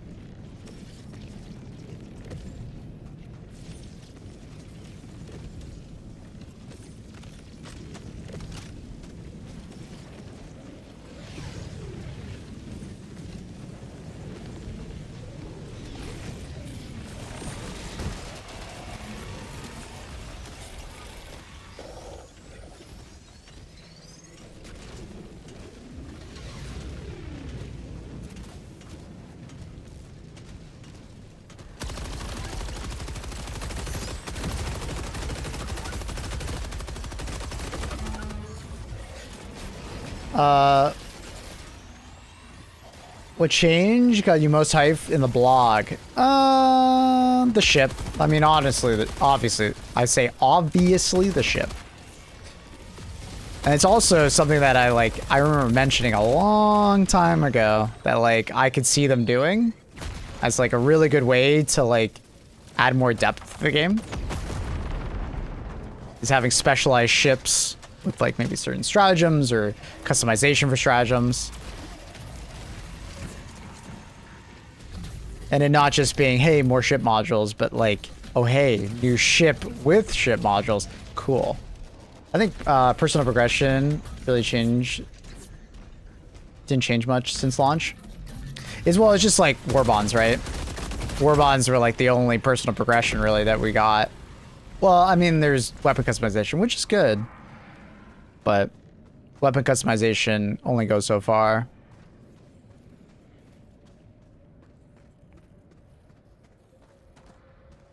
Play a lot of roguelikes. Into the Radius, which is essentially Stalker VR. Oh, cool. Oh, yeah. That's a game I'm actually kind of excited to go back to, by the way. Stalker. I'm excited to go back and play that game.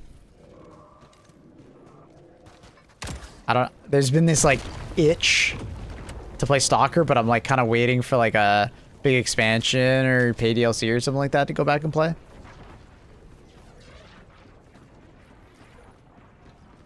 Is it getting more content this year? I don't know. I think it recently got an update.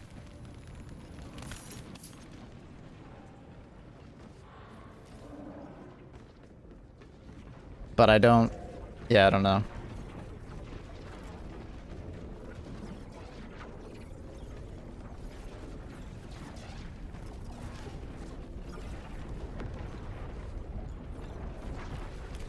But yeah, personal progression-wise, Vooners, I remember me and the other content creators gave a lot of feedback when we were in Sweden that the game needs more personal progression as far as, like, even just, like, account progression. Like, being able to show off what you've done or what you've been doing, right?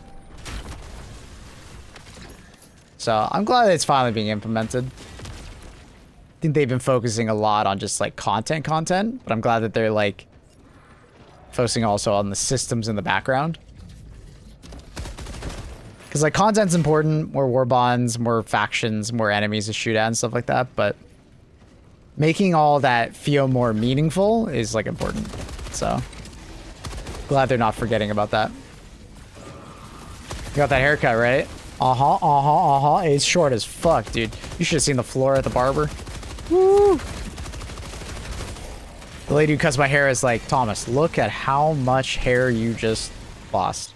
Look at slick. Thanks, man.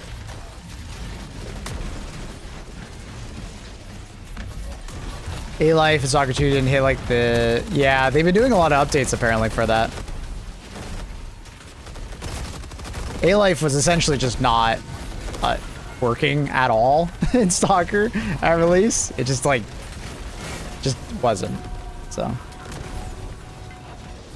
Halo style accolades page. Accolades. Yeah, I said personally like Darktide penance system. Or like a wall of trophies of things you've done. More titles, capes, you know, tied to like doing things.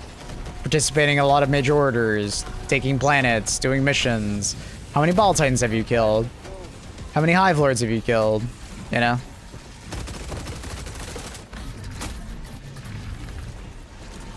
Things like that I think are important to Helldivers. Good luck there. Good luck to your family. GG's!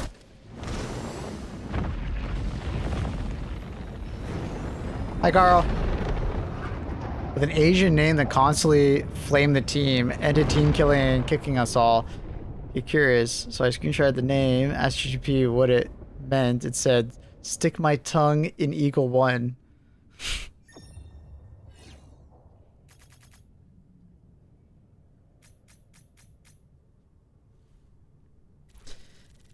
Gooners. Gooners are everywhere.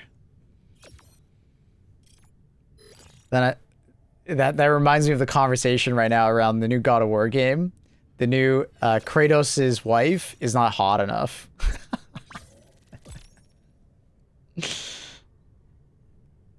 Oh my god. Have you seen that conversation right now? Like, I'm apprehensive about the cube in the new God of War game. And, you know, where that's gonna all go. But like, dude, how hot the actress is that plays it is so dumb. Dude, come on.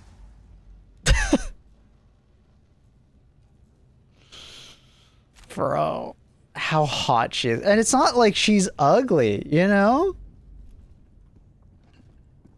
She's not ugly. She's just like, not like hot. Like hot. Like she's no like supermodel or some shit.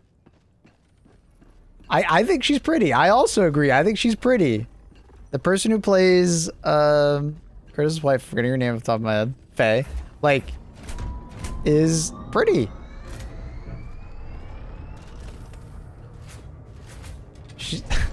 She's supposed to be a mom at the end of the day, dude. Like, you know what I mean? Like,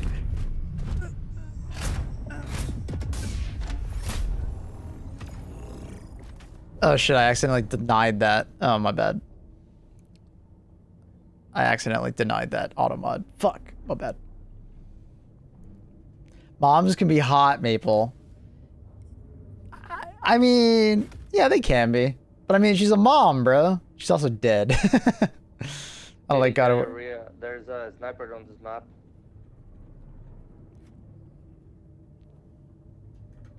What are you doing? Oh, okay, we're doing that.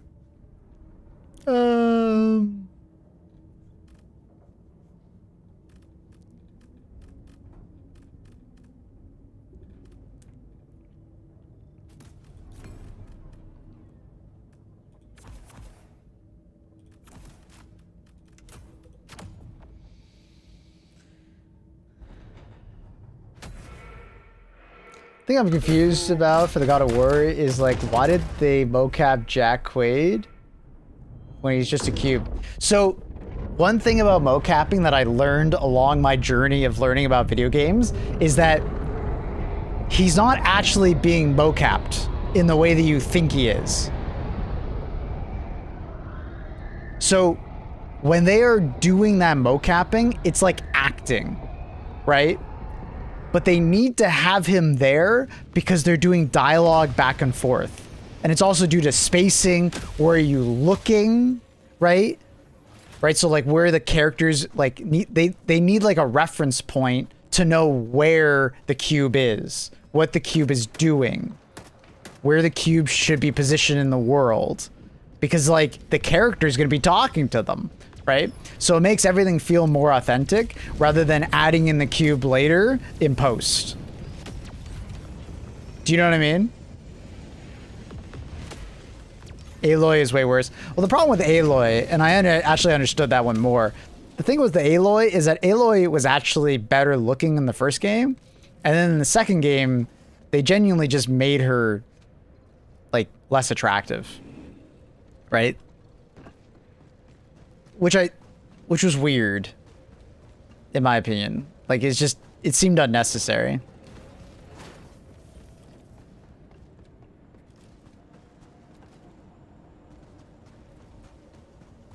Get ready. If they change the bugs for Tyranids in the clap, that's not gonna happen. I would lower your expectations, my dude, on that one.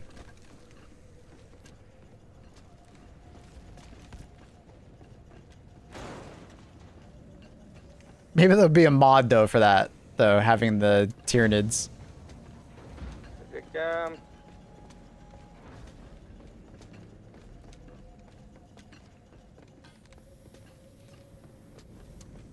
Yeah, I thought, like, I get why people are confused about the mocapping for the cube, but the cube, it makes sense.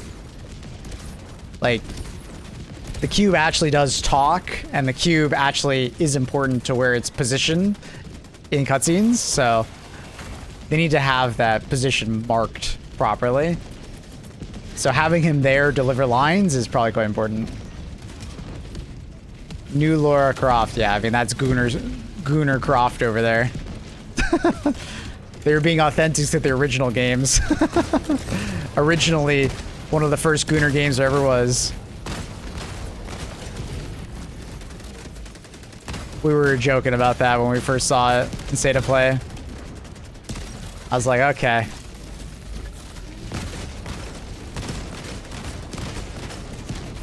They're doing that one for the goons.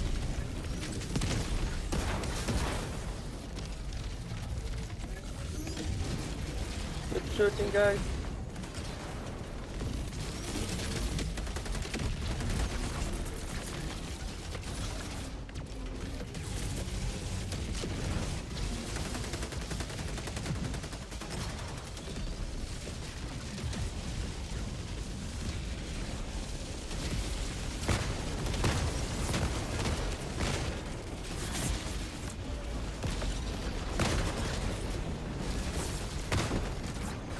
What armor are you using? It's just the heavy medic.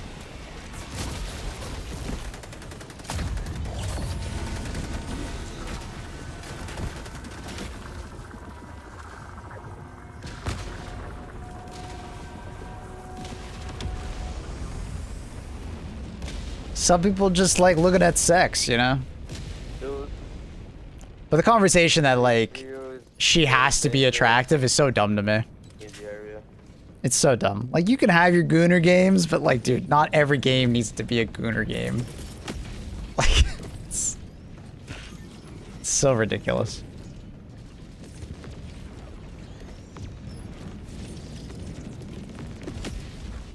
So the future looks exciting for HD2? Yeah, very excited. If it happens. Why are you saying if it happens? Do you think they would just not do the things that they just said they were doing?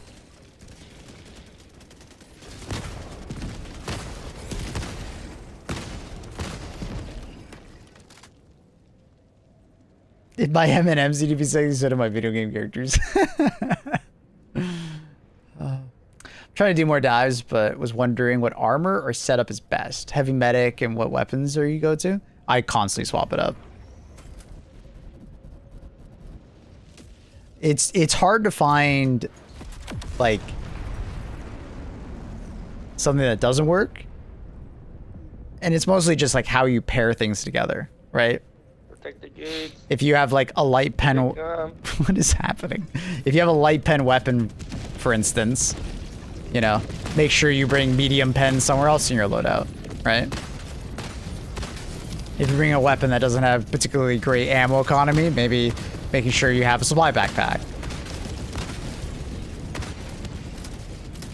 As far as armor goes, I just tend to wear heavy armor for bots and this version of Illuminate, just because there's a lot of projectiles flying around and randomly dying because one hit your head. It sucks.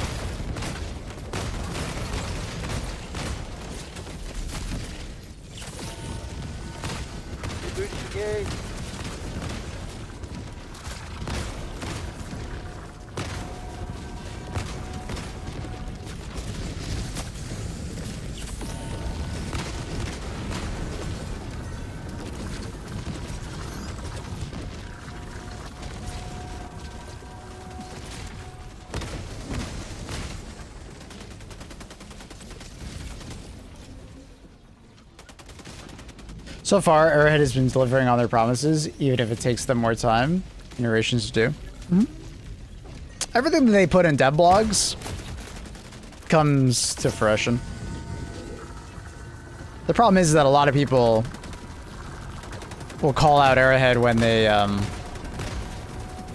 make posts on Discord. And they take the Discord posts too seriously. But I can't think of a time where there's something in a dev blog or something like that that has not come true.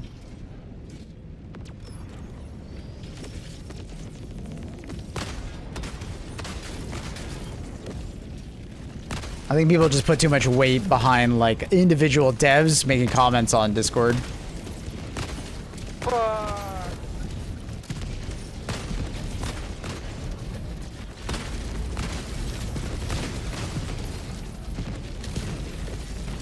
But there's a reason why other developers don't do that, because it's like, it's hard to make promises when it's not a studio making a promise, but it's like an individual making a promise on the behalf of the studio. So, just not a good idea for devs to do that kind of stuff. Because the internet will be the internet, and they will call them out on it incessantly. Rightfully so.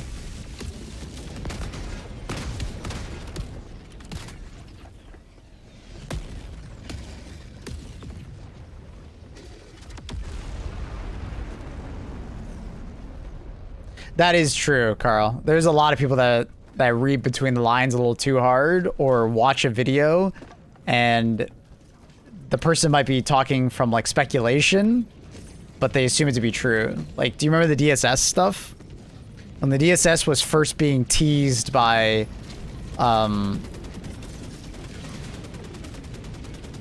Arrowhead and like the Lambos and stuff like that, people started like brainstorming all these ideas, and along the way people lost sight of what was brainstorming and what was actually said.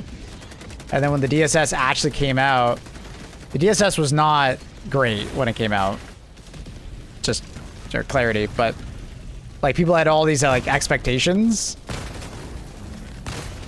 and they got really mad at Arrowhead, not only because like it obviously didn't come out very well, but mostly because it's like they had all these like grand ambitious ideas, and it's like they were also watching leak videos, and these leak videos were suggesting things, and they felt like Arrowhead had like sold them on something.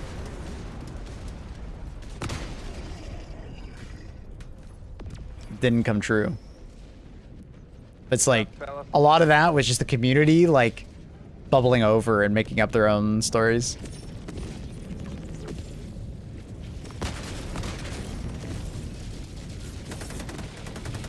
Destiny ended in 1?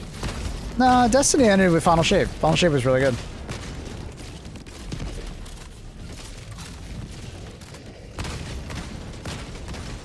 Destiny 1's ending was quite good.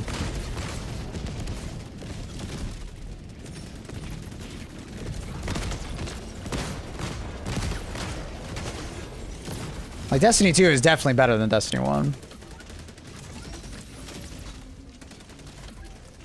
Even though Destiny had like a troubled like existence. But so did Destiny 1.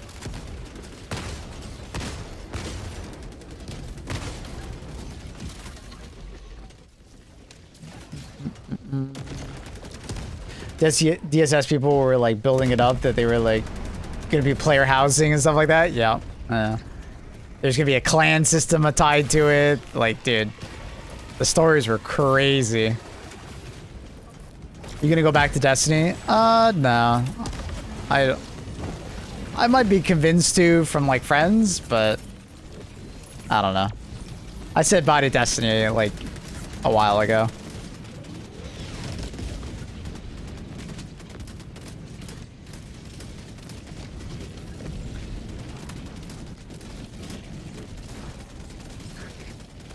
The thing is with Destiny is that like I'm always like investing in my character to do something in the future, but like because Destiny's ending, it's like I don't need the nostalgia trip, and I know there's no future content, so it's like yeah, whatever, doesn't bother me.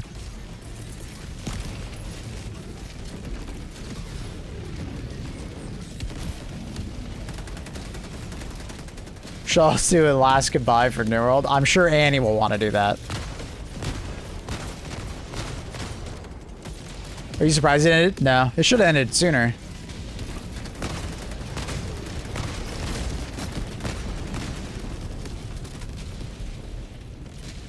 I thought Destiny 2 should have ended sooner, and they should have started work on Destiny 3 like after Final Shape. I think Edge of Fate and the Star Wars expansion were completely unnecessary.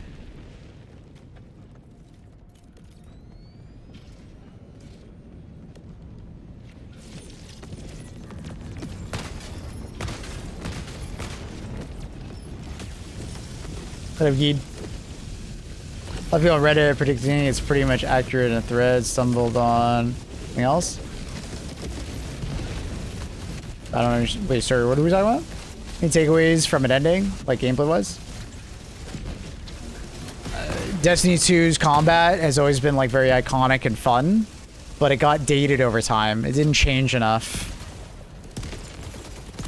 It got very samey over time. The raids and dungeons managed to get better and better, but even then, they even lacked some amount of like content revision.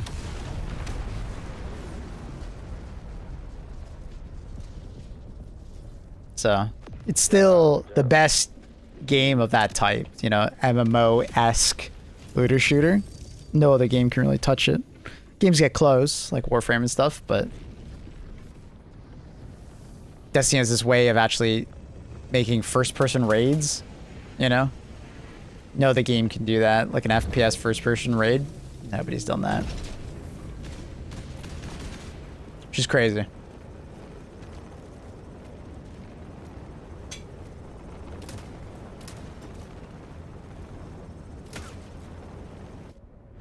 Hey, Paul, we were talking about performance last day. I put native AA, put on Ultra, and got 100 FPS versus FSR on native, running in 70 mid settings. I'm choked and confused.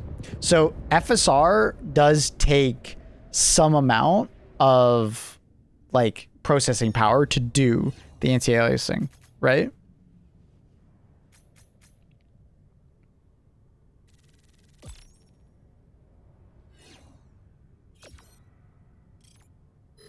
Now, that being said, I wouldn't use FSR. I would use XCSS.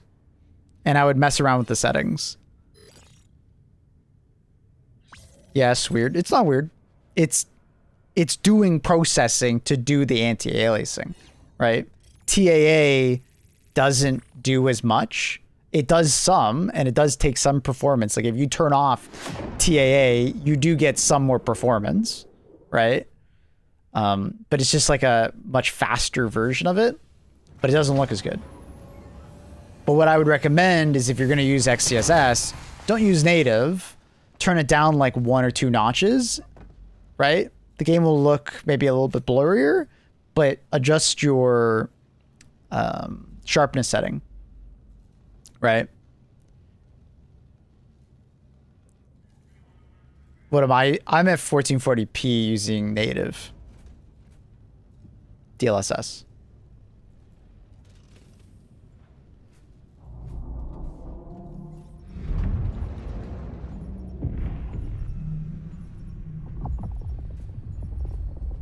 They're recognizing the cancel content and lack of announcements likely meant an impending cancellation.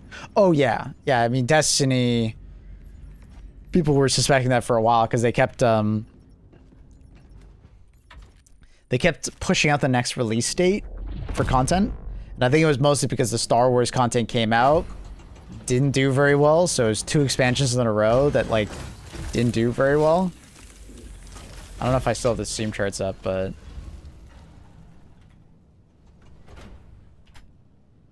like, so you have Final Shape, right? And then these are the episodes afterwards doing okay. And then you have Edge of Fate come out only at 108K. Yikes. Right? And then you had, does it not show? It doesn't even show the Star Wars release. When was the Star Wars release? Wasn't it like right here? I think it was this one right here. So like when the player content, when it like barely breaks that and then it like drops off so hard. Yeah. I mean, a lot of people were suspecting that, you know, especially with the delays. Oh, it was coming.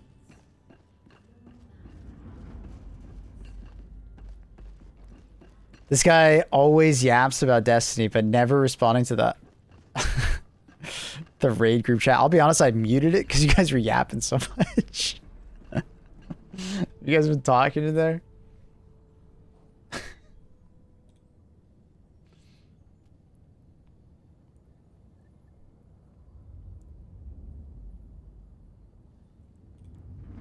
You guys haven't spoken in there since the 23rd. Bro, we sent maybe 15 messages. My phone just kept buzzing, so I muted it. Fucking yappers, bro. I mute everything, and it was like the one thing. Because like usually I get like one DM from a person, and I'm like, oh, okay, cool. But I'm getting bzz, bzz, bzz, bzz, bzz. My God, bro, what the fuck? Holy yap.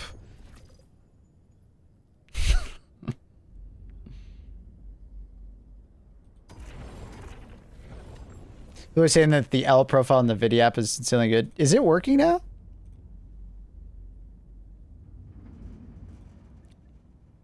I think they're just using the oh,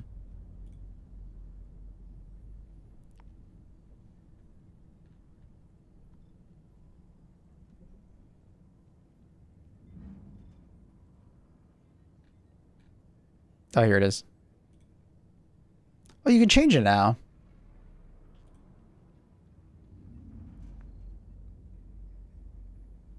Interesting. It was saying that I couldn't change it earlier. That's cool. That's weird that all of a sudden it starts being able to be used. Interesting.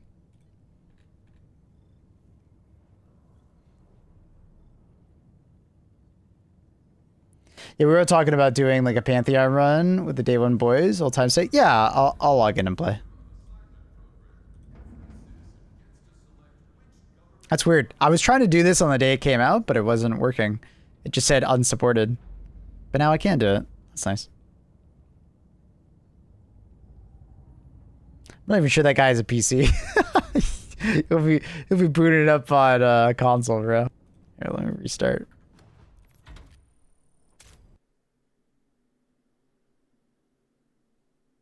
Not sure if I want to see you testing it. No money to NVIDIA. What? What do you mean by that? For some reason, my graphics got worse on HD2. Fire is all pixelated and square. It has to do with whatever upscaler you're doing.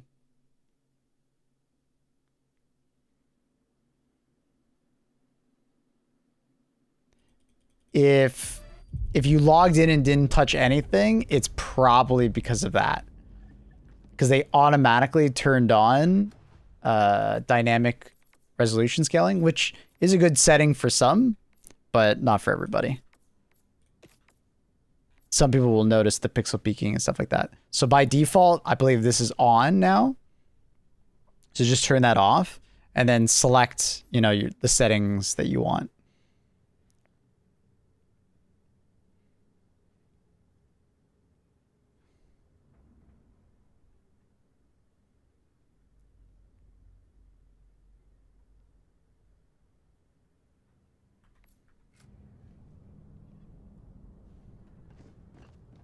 Oh shit, my game is like too sharp now.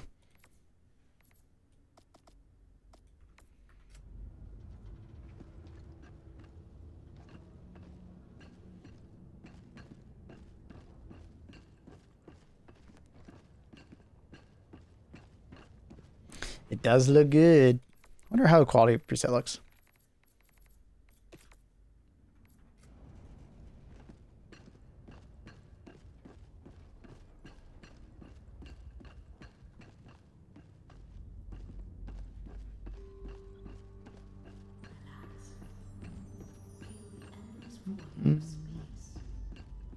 Looks good.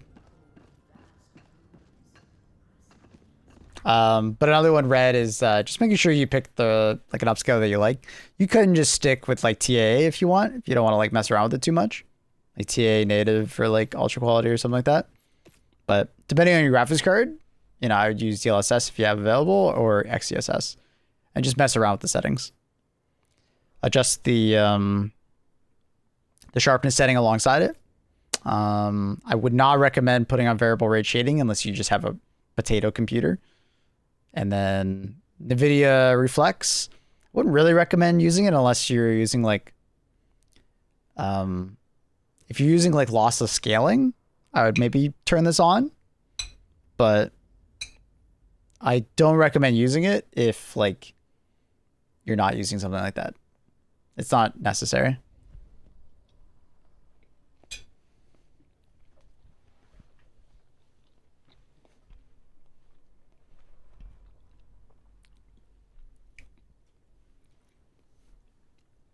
Isn't it just hotter in Germany right now, Carl?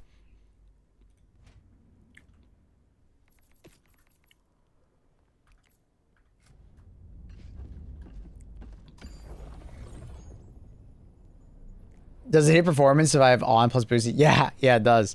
On plus boosted affects your performance quite a bit, and then on affects your performance less. And then I just turn it off.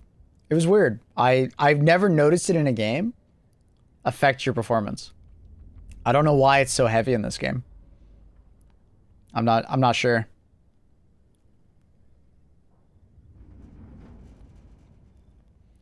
That also, but not every day. Yeah, that's interesting, Carl. Yeah, I'm guessing it's like you said, it's like more of a balance of like, you know, using your GPU and CPU now rather than just hitting your CPU.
My man is from Portugal.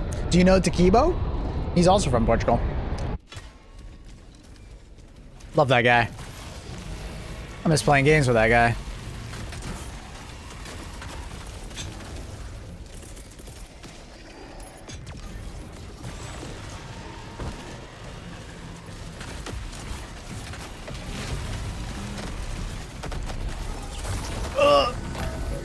Sorry, I just want my laser cannon.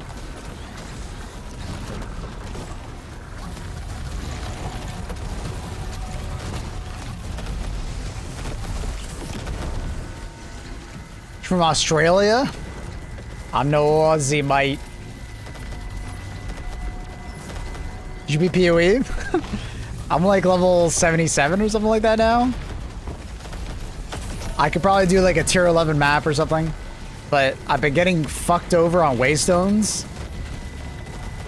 The game just won't drop them for me, and when they do drop, the map keeps bugging out and I can't complete it.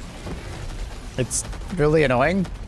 I had to stop playing yesterday because I was just getting annoyed. It happened 3 maps in a row. The first time was I was doing the Delirium, and I killed the boss at the end of the Delirium map at the exact same time I died.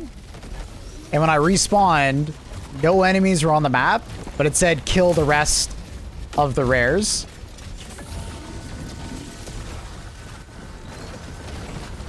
Oh, Waystone drops have been fine. Like, I get Waystone drops, but they're always like at lower tier quality, which is annoying.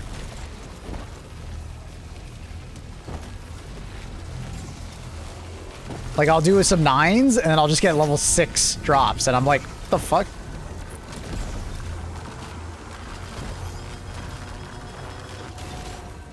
And then unfortunately I did a tier 14 with my friend Blank, who just really wanted me to do a tier 14 with him.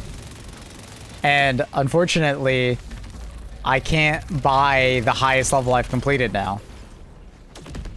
So I have to buy Waystones off the community.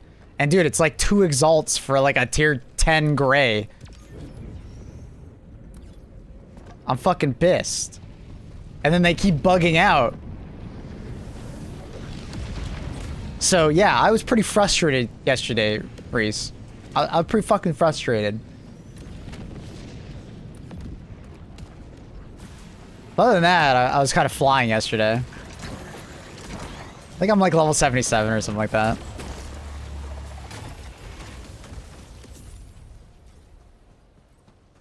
But, yeah, I don't know. So far, the mapping situation has been better, though. I have been enjoying myself more than I did in the past. This guy's laugh, I love it. Who is it? Oh my god, he's funny.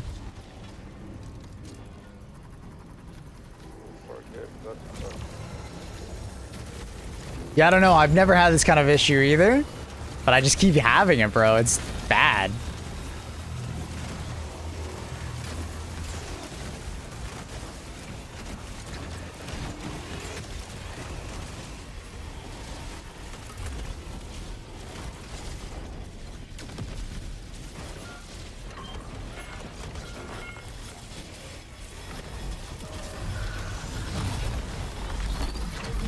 Got it.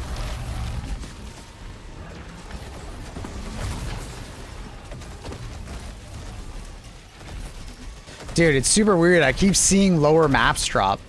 The amount of tier 6s I've gotten while doing tier 9s is really weird to me. I don't know why that keeps happening.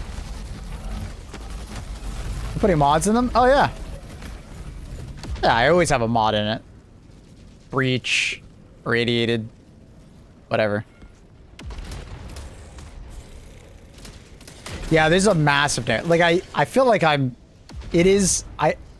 DM said it in a certain way where the mapping in PoE has gone from you're kind of like directionless, just kind of doing things, and it's like really annoying to go get all the keys to go kill Arbor and stuff like that, to there's too many directions. Oh, like rarity? Yeah, I mean, the majority of them are rare. Like, they're at least magic, but a lot of them are rares. I do a little bit of juicing. Yeah, it's just like, I don't know. It's just super weird to me. I don't know why that keeps happening.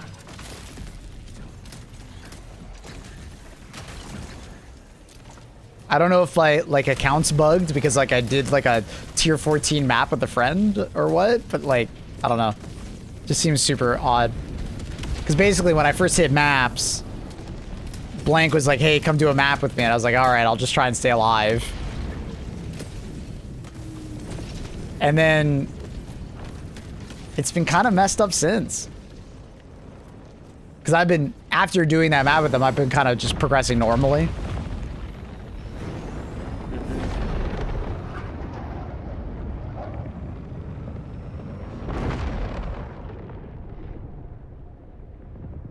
I feel like the issue right now with the mapping is that you kind of get access to all of the stories all at the same time. They kind of throw like 10 at you at the exact same time. And you're pulled in like so many different directions on the map at the exact same time that it's kind of overwhelming and kind of frustrating because it like each of the storylines takes a while. Like it's not a fast experience to complete these storylines. Like they're pretty lengthy. So I don't know how they solved it because I like having the choice. Well, right now they're essentially randomly given to you as you're mapping. What they could do is just give you a choice, right? You choose which storylines you want to move towards, but they don't give them to you yet.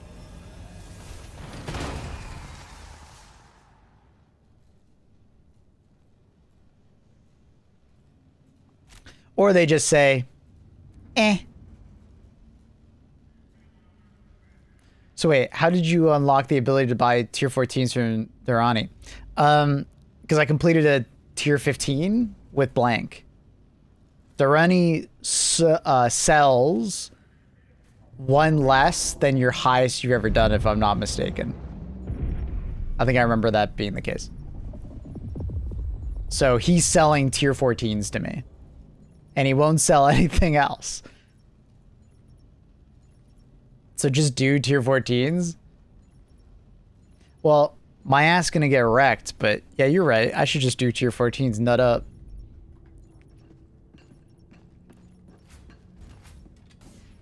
I'm still pretty weak. Like, I do a lot of damage, but my resistances are fucked.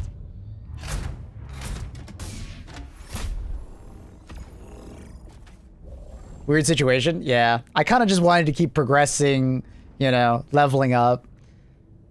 Doing my tier 9s and 10s, you know, I don't know, it's odd. But I've kind of stagnated because I can't do high enough tiers to level up. And because like I'm getting like next to no experience. And then I'm still getting 75 mil an hour, but like it's not very fast. Yeah, I don't know, it's a weird situation to be in. Hello, Annie.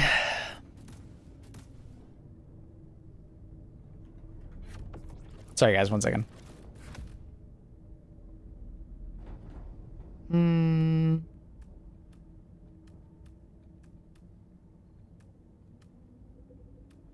Ooh, let's do Maxi Gun. I love the Maxi Gun. It's been a while since I used it on these guys.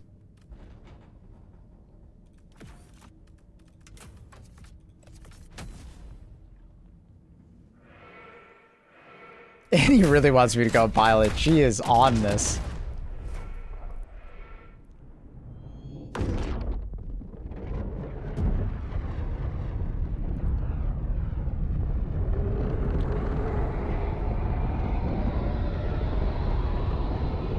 I don't want them to take away the current freedom of mapping. I would hate it if I had to pick and stick to a storyline at the start. That'd be lame. Yeah, I guess they're going to be stuck in the middle because personally, I don't want to have 20 storylines all going on at the exact same fucking time. But I totally understand your perspective of like, you like being able to jump around. Like, personally, I would like to just focus on one at a time, but maybe 2 or 3 at max. But having like 10 plus at the same time is kind of like, oh god, the fuck is happening?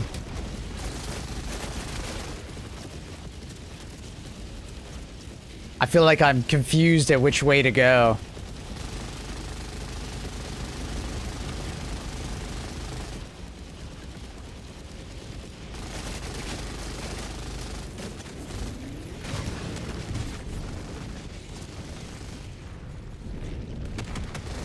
But it could just be something that, like, gamers get used to it. You'll be fine.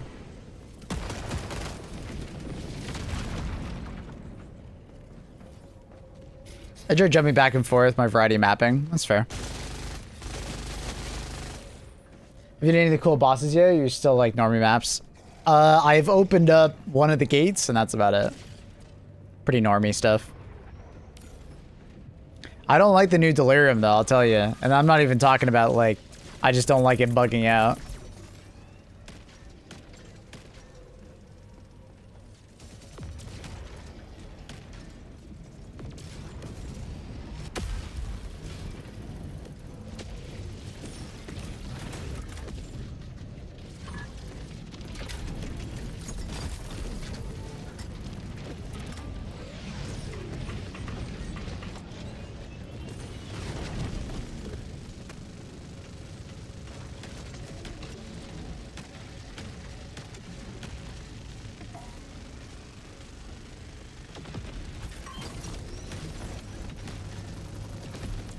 Yeah, I mean, Delirium's always been like not a great one. I feel like this iteration, I like it even less. They somehow made Delirium worse. Penny boss is cool though, that's good.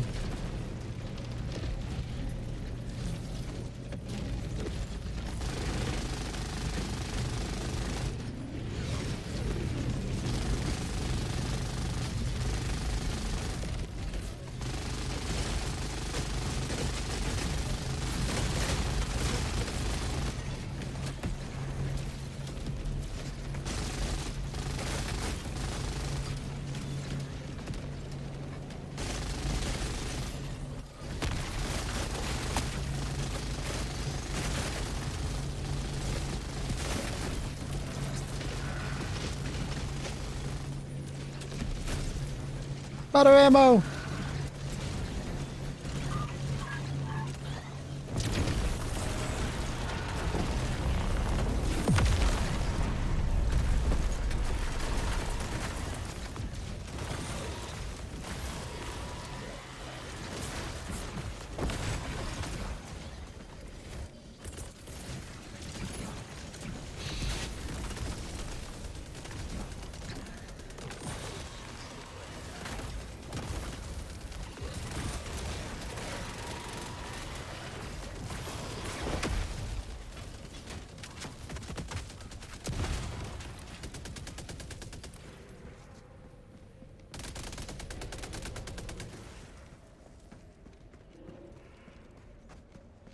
We'll say this league is maybe wanna roll another character after I do all the things I want on my monk. Never felt this way with another league. I get that.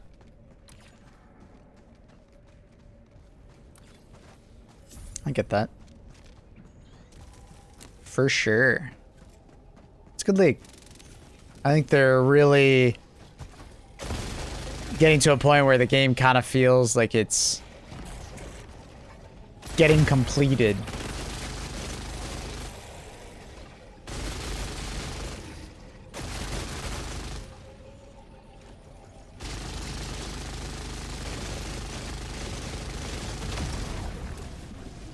This big drop is 1.0. Yeah, they're gonna go AFK for a while, but when they come back, 1.0, that's gonna be an exciting one. Have they said how many classes are going to be added with 1.0, or are classes just going to be after it? Suggestion to fix, do the job. Let's go, Red. Hell yeah. Happy to hear it, man. Yeah. Enabling that setting by default, probably not a good call for a lot of people who don't know what that setting does. Like, I do think some people will benefit from it, but I think a lot of people would be like, why does my game look worse at times?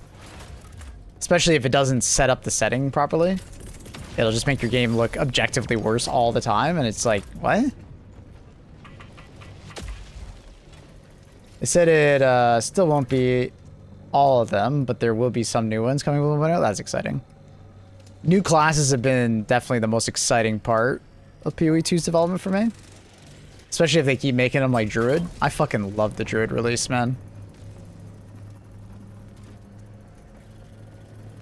Druid was such a fun fucking class. I loved it.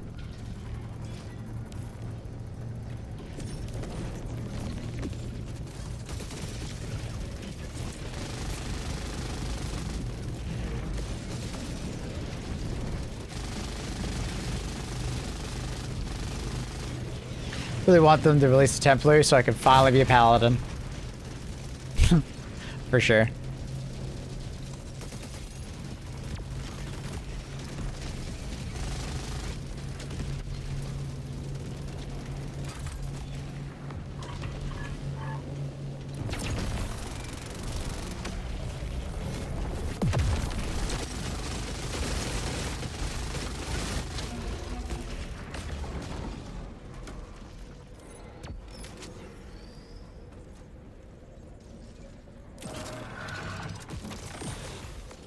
Won't be a war, sword, and shield. That is a crazy one that there is no sword yet.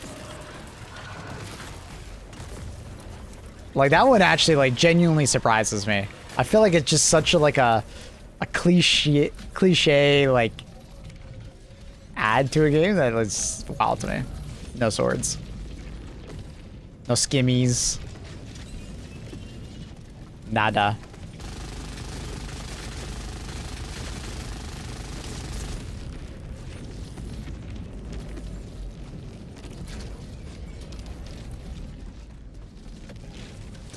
So it's gonna be released with the duelist, strength dex. That makes sense. That is fair. What you say, Maple? What? What do I say to what?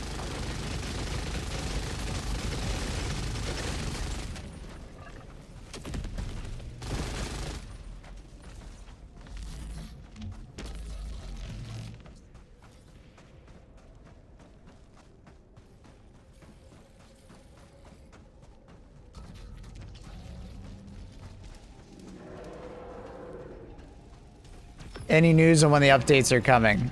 They say in the blog. So the Galactic War campaigns will be in June.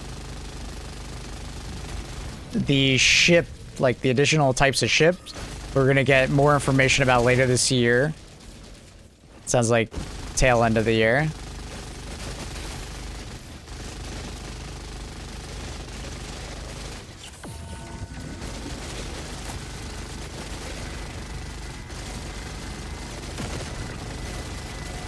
Sounds like the personal orders stuff will be like in the next like month or two. And at the bottom they say what's coming more, you know, what's coming sooner and what's coming later. So like the better team reloading will be arriving pretty soon. I think there's a couple other ones that are coming pretty soon, and then like, yeah, I would imagine quite a few of it is within like the next month or two, 3. But they are specific when saying like, you know, the new ships. That's not something that we will see, possibly even this year. It's possible that might not come out until like next year.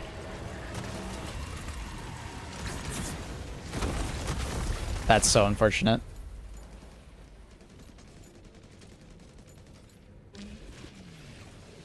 If I had to rank the acts from highest to lowest, I'd probably do 4, 1, 2, 3.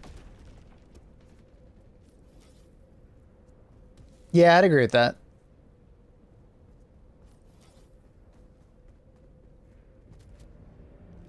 Four feels great. It's not too long, doesn't overstay, good bosses. Like, it's just... 4 just... It's just long enough to feel like an act, but it's not too short that... You know... Like, because you can get to a point where, like, it's too short, and it's like, what's the point of it? Whereas 3 could literally be, like, 2 separate acts. It feels so long.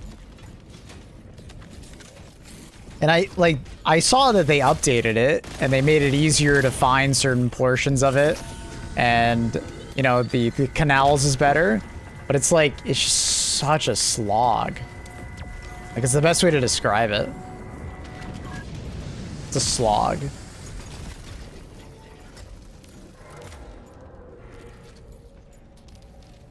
Team Reload should have been like that from the start. Yep. I remember saying when the game first came out that it shouldn't matter who's holding the backpack. If anything, it makes more sense that the person with the gun has the backpack and you're taking the ammo out of his backpack. Dude, hello? There you go. So yeah, I've suggested it to them many times, many times, that it should be this way, and I'm happy they're implementing it. I really am.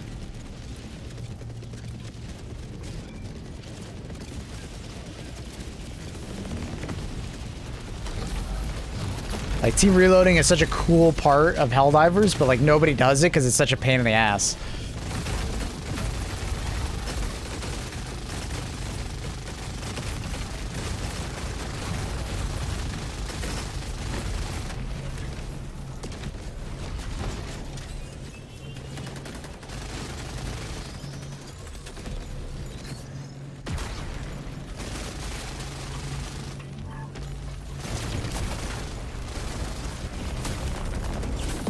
Every time I get to 4, I feel like the other 3 should be updated in some way.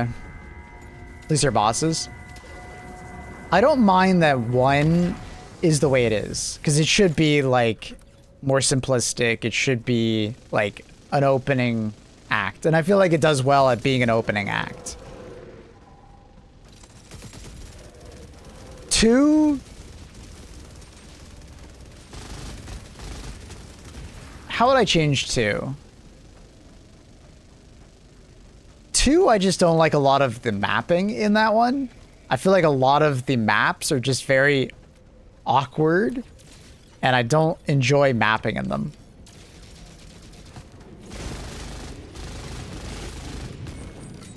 I think that's the best way to describe it. 2 just has a lot of maps that I just don't enjoy mapping. 4 just is like 2, but... Or sorry, 3 is like 2, but like, there's just even more maps you gotta do. It's just such a slog. Because you don't want to miss the side content, right? Because you don't want to go back and do it later. So you have to explore these massive maps, and they're not linear, right? So you have to do like a decent amount of backtracking. It's just like, I just don't like the environments. I don't mind that. Well, I know you hate sand. It's coarse and it gets everywhere. I don't mind the environments. I'm more just like a lot of the maps in 2 are just bleh. Luckily the interludes we already know are going to change. I don't like the sand interlude one at all. Like that opening bazaar area, I never liked it. It's way too big.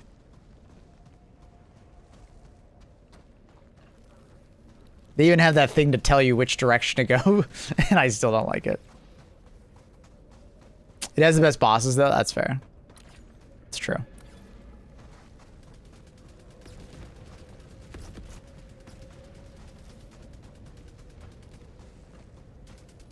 I'm sure they're going to continue to change things, though. They seem to be very willing to change things, which is good. What are you guys talking about? We're talking about Path of Exile. They recently had a big, like... 0.5 update. They're still in early access, so they've been updating the game quite a bit, and their most recent update is really good.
First, I came back and my explosions look like they're at 16-bit graphics. They changed something in the graphics. They added different anti-aliasing solutions, and they by default put on scaling, dynamic resolution scaling. And basically, if you don't know what that setting does, is as your game performs in like higher, like let's say like demand situations, it will de-render the game to keep your FPS higher. But it's like kind of flawed in the sense because if your FPS is dropped because of other reasons like CPU related, your GPU will still lower the rendering target, which is like very backwards. That's odd.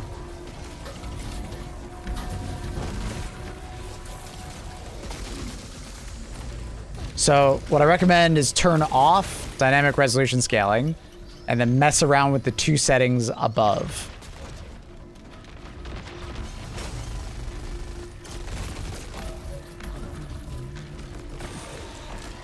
Like, you can keep dynamic resolution scaling on if you want, but you might have to change some settings around it.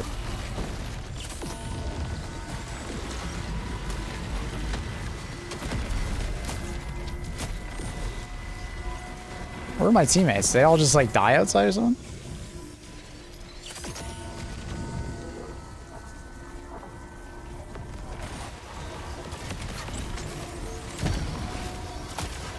So if you want your game to just look like it did before, turn off dynamic resolution scaling. Make sure TAA is selected. And then turn it to whatever resolution resolution you had it as before. Native, quality, ultra quality, whatever it was before.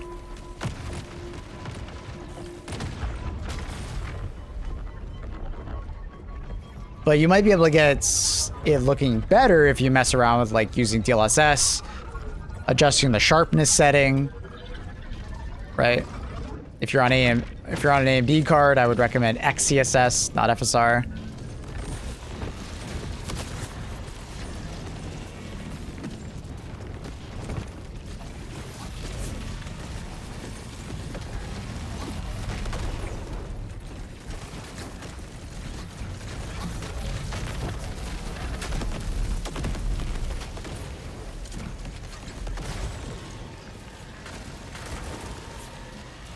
Yo, Reese, you still there? Welcome us to your 777 Captain Maple.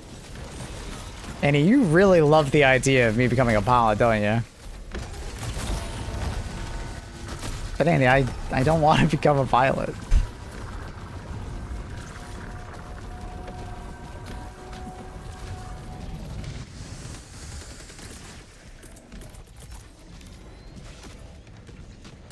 Yeah, we think you're a good fit. He thinks you will do well. It's very nice of him. You saw your stream. Oh, wow.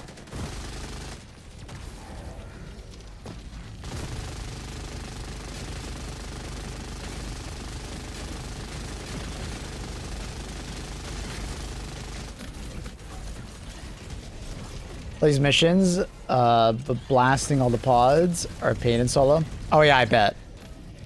Yeah, you can tell that they designed that objective around a team.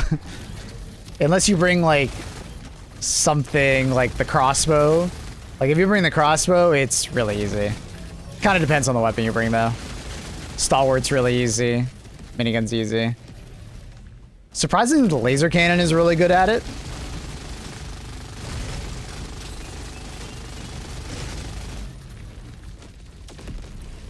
Didn't really expect that one, but yeah, it's actually really strong at it. Grenade launcher is strong, obviously.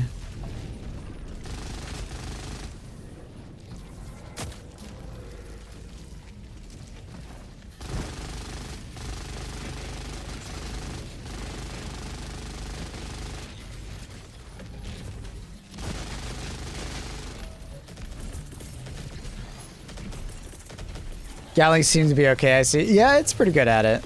The problem there was that I was alone, so everybody's like shooting me in the back. Uh-oh, I ran out of stims. Get him, Gatling Sentry, please.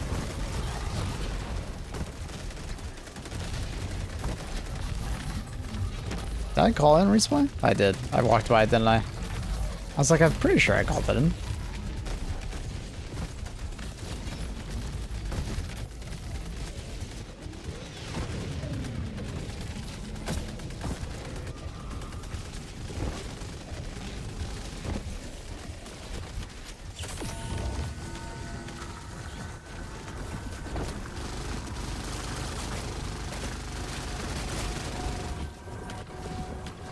How did your sentry not kill you? Honestly, I don't know. I thought I was dead as well.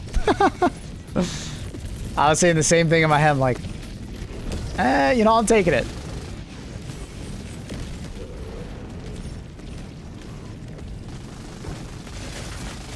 Yeah, Red. I would say dialing in your settings is very important in this update. This is easily the best the game has ever run for me and looked at the exact same time.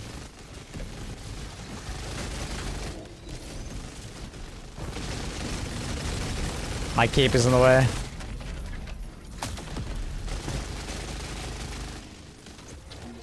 Gotta mess around with it, but once you find those settings, it's good.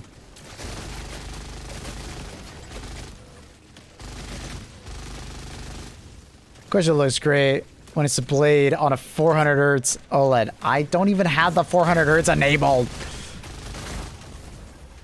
Ah. Carl. What am I do? What am I gonna do with you, dude?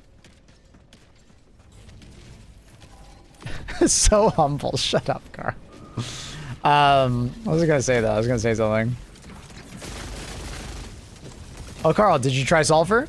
You've been playing it, right? What do you think? How do you think having different chips will change things? Well, from the way they describe it, it sounds like there's gonna be more customization on like what you want to invest in, which is cool. Update pretty much bricks my PS5. It crashes 3 to 4 times when I try to play. Really? Oh shit, I haven't heard that happening. I'm sorry to hear that, man. Fuck.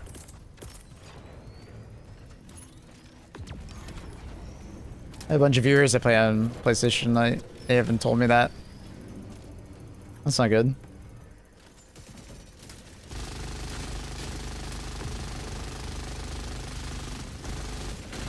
So I think the main thing about the ships is going to be like just like it's obviously more progression, but it, you know, customizing how you play and focusing on different things. Like my theory, and I said this like a long time ago, was that different ships would have different modules that push you in a certain direction for investment, right? So if you pick like the carrier ship for Helldivers, obviously it would be more investment into Eagles, and it would maybe augment how your Eagles perform. Not just like numeric things like they come back faster, but like maybe allow you access to certain types of Eagles or give you access to a Pelican stratagem and stuff like that, right?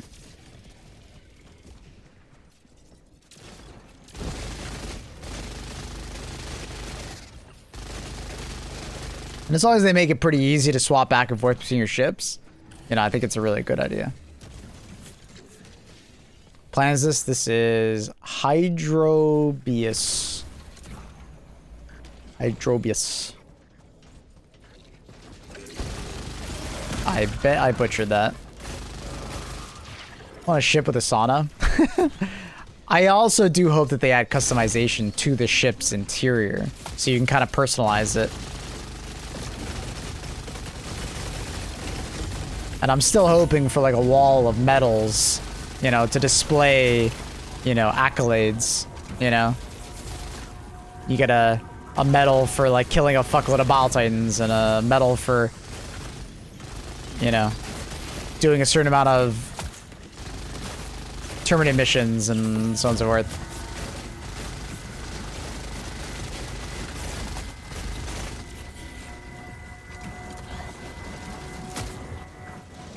Pretty dry for a planet. This is Hydro.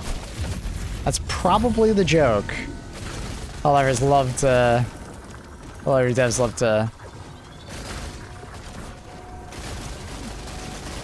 Love to do that.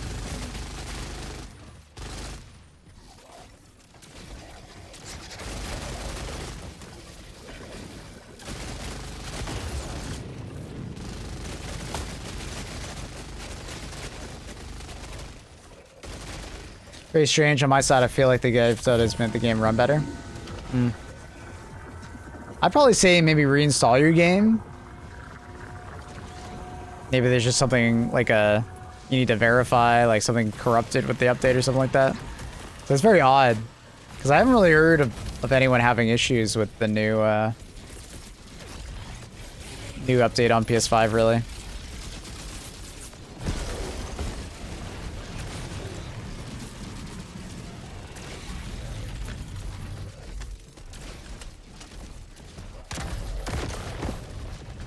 Did that fucker just survive that? God damn. I don't know how I just survived that. We'll take it. I think we're just dead though. Ugh.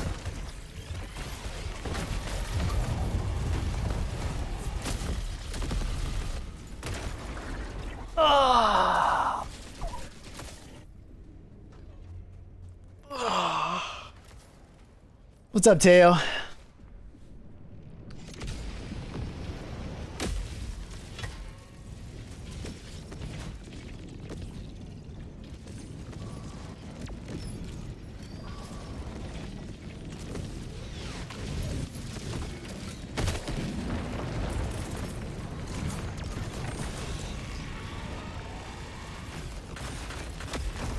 Huh? I'm just saying what's up. Some people saying that level 300 is live today. I mean, in that blog post it said it's not coming for a bit.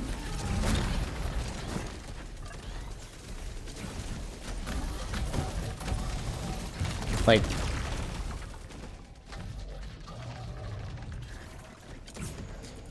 coming a bit further down the line, we're tackling. What? Do gamers not know how to read? Don't answer that. I know that's the case. Classic Helldivers community. Wishing something into existence and then being disappointed when it doesn't happen. Like, bro, it literally states... like, what?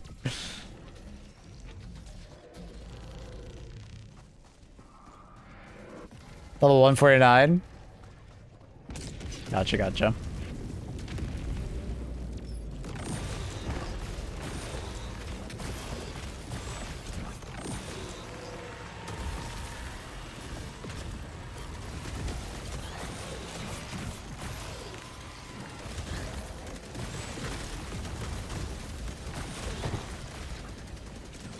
What is that? It's called the Scythe.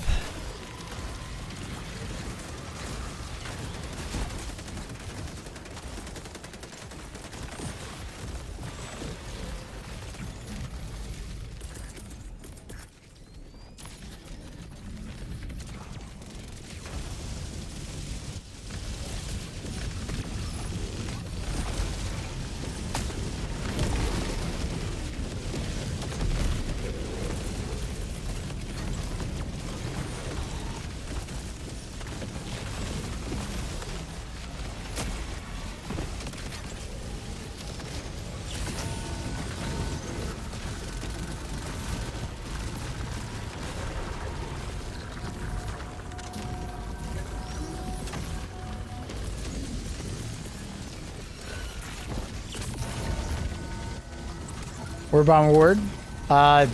Sort of. It's from the first Warbond. But technically almost everything we have is a Warbond reward, so...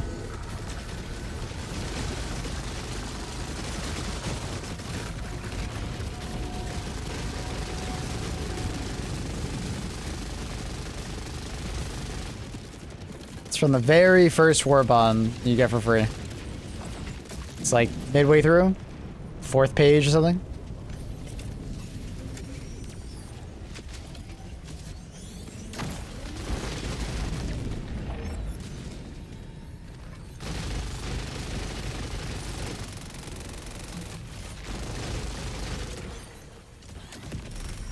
Hello, passenger.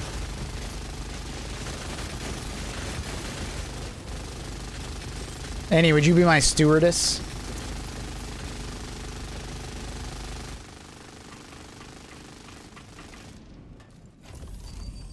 Yes. Oh, serving me matcha?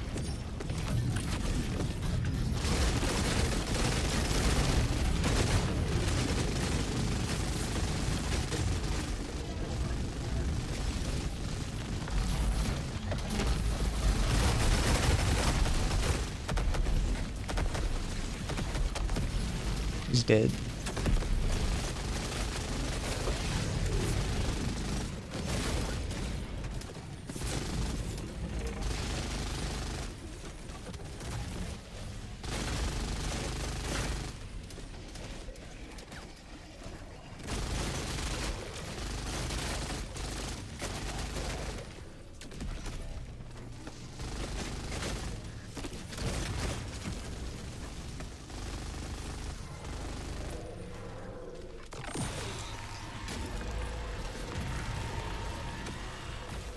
Yeah, we need an AI slot maple jacket like Henry Cavill with an axe in front of the Canadian seaside defense.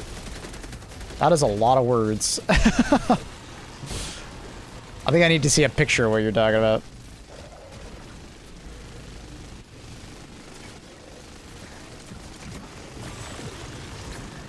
ChatGPT, generate a photo.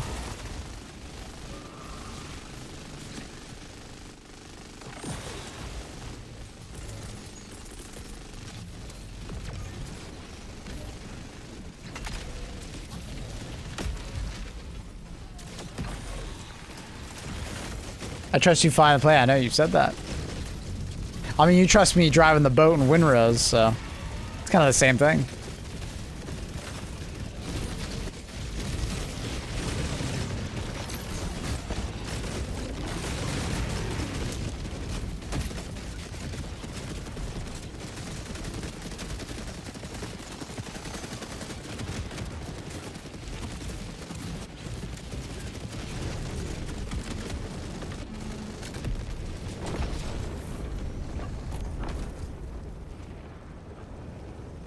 GG's.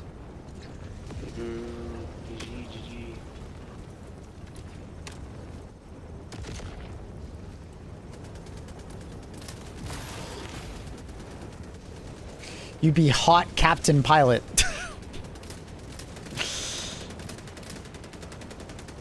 No, Trindle. Annie just got it in her head that I'd be a good pilot because she has a friend that's spending time with her right now that is like trained to become a pilot, and now you know Annie, she gets a new fixation every like couple days. This is the new fixation. Me becoming a pilot.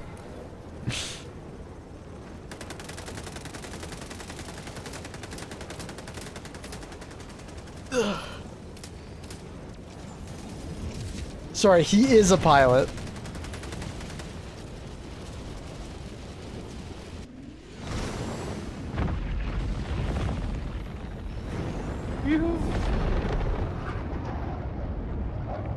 Let's go. Good shit, guys.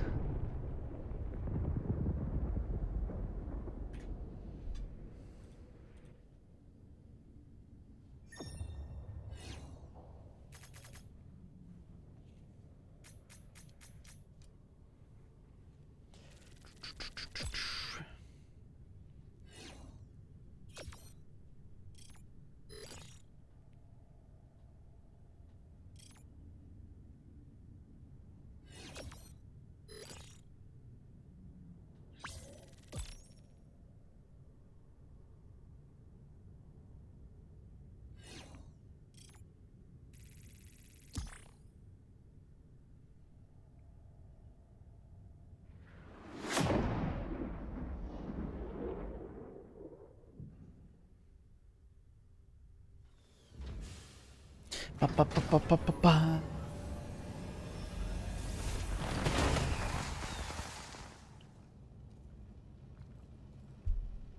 Man, the game looks good. Can't believe we didn't have good anti-aliasing for this long. The swapping it over to the L preset though is definitely a W, not an L. So what I did, for those on PC that are like curious what the fuck I just did. So for NVIDIA, graphics, find the game under program settings, scroll down to driver settings, DLSS override, custom, super resolution, and then set it to preset L. I'm not sure where the limit is. I don't know if a 30 series or 20 series can do this. I'm not sure. But you can set it to a particular type of DLSS, and it looks much better than the default DLSS setting, I gotta say. Like, it looks so good, in fact, that I think it looks better than native resolution with the default preset. Because what I've done here is I've literally moved down to quality. So I'm running at quality DLSS now. And I even turned down my sharpness, and it looks better than like DLAA like native. So I got more FPS and it looked better. Could you make a video about that? I just joined. I already did make a video, but this is like a new thing.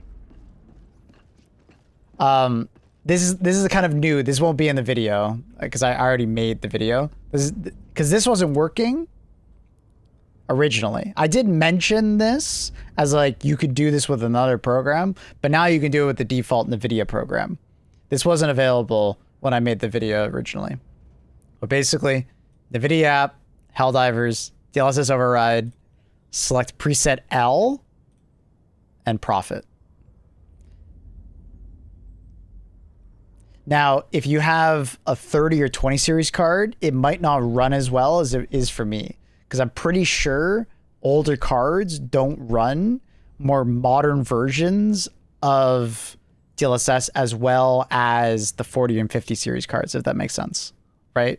So if I had a 50 series card, it would run even better, right? So what you might want to do is use a different preset. I don't know what preset it's using by default.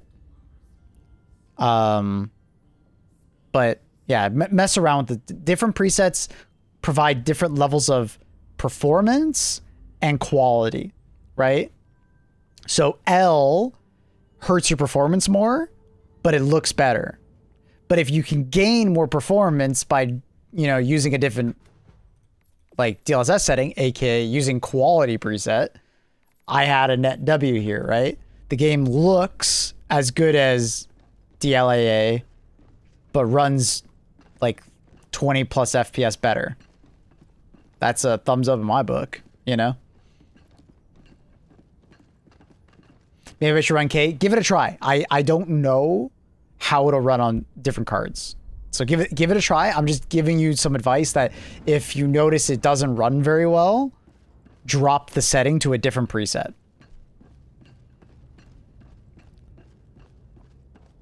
I made a command for it. Thanks, Trindle.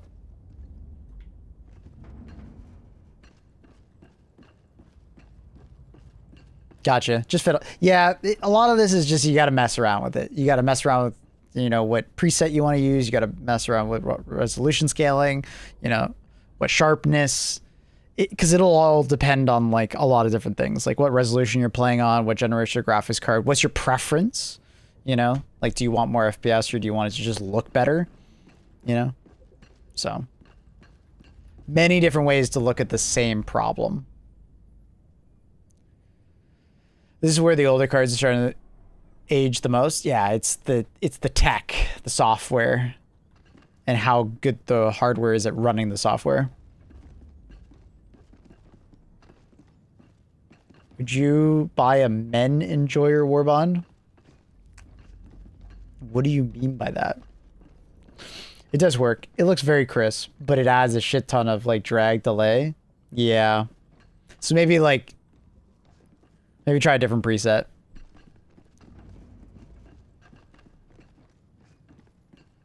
My 3080 is not old. When did the 3080 Ti come out? 4 years ago? No? 5? 6? I actually don't even remember. 3080 Ti release date. Oh my god. Bruh. No, that's not what I want. June 3rd. 2021. Sheesh. 5 years ago, man. Crazy. Time flies, man. It feels like it was just yesterday it came out. What up, Sky? Think with the raid. L&M presets do not work or not recommended for 2030. That makes sense. You should stick with K preset. Okay. Good comms on that one.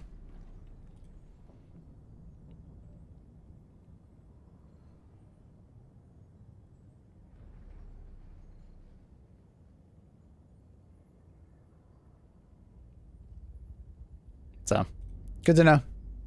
I do hope that the game gets frame gen though. I know a lot of people that really want to try it. I want to try it myself. I don't know if I would use it. What do the letters actually stand for? They're just going in alphabetical order, and they just keep doing new versions of DLSS because people want granularity in different versions.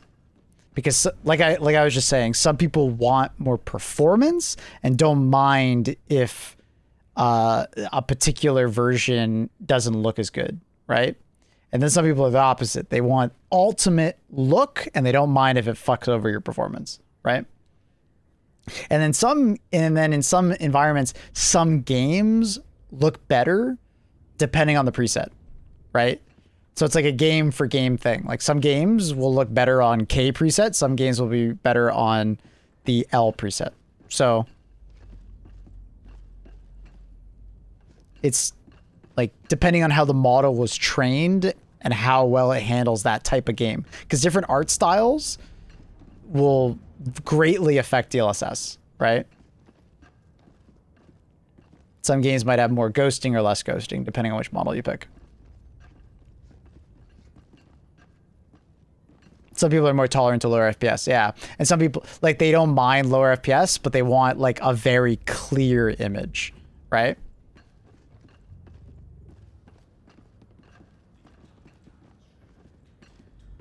Like, the only problem I'm noticing with this preset right now is look at the numbers on my ship. Like, next to the planet. They get very blurry. That's, like, the only visual artifact I'm really noticing. There's a little bit of, like, anti-aliasing in the fog over there, but stuff that doesn't really bother me that much. But it's like, I'm sure I could remove that if I go native. Oh, no, it still does it even on native. So that's just, like, an artifact that comes with this particular version of DLSS. Right? So it's possible that if I went to the K preset, that visual artifact might not be there. Right? It just kind of, it is what it is, right? Different presets will have different quirks to them. You gotta find the one that you find best to your eye.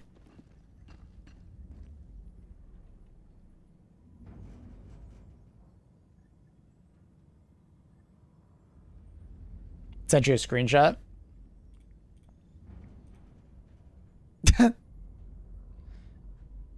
Wait. Oh, at first I was like, your thing is not even showing up. It looks very pixelated. Like I can see it. It's very pixelated. I swear I can feel the pixels.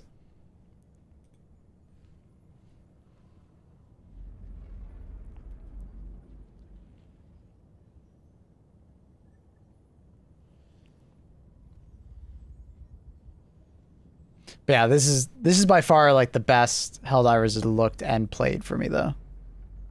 L preset, quality. DLAA looks better, no doubt, but it's quite heavy. Like I go from like sitting at the bridge at 120 FPS to 74. And it's like the visual upgrade isn't really there.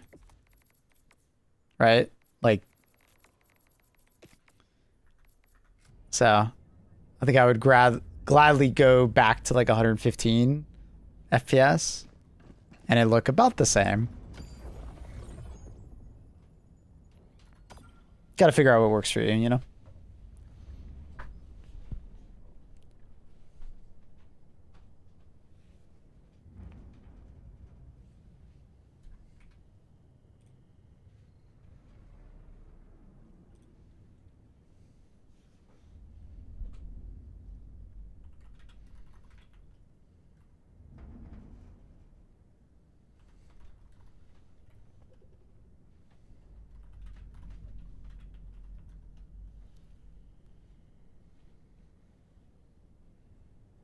I love Sleep Token. Sleep Token is poggers.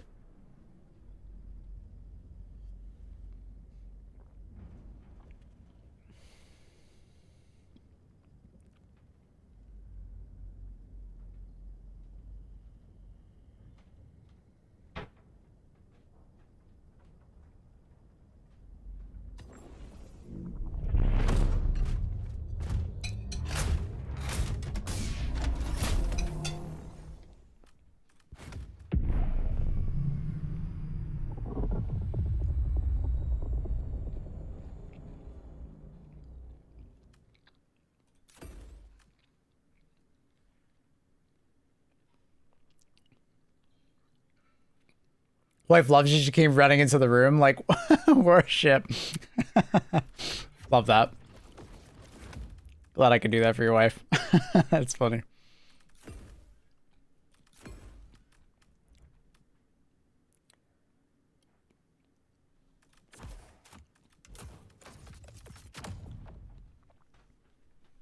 Yeah, you're fine, dude.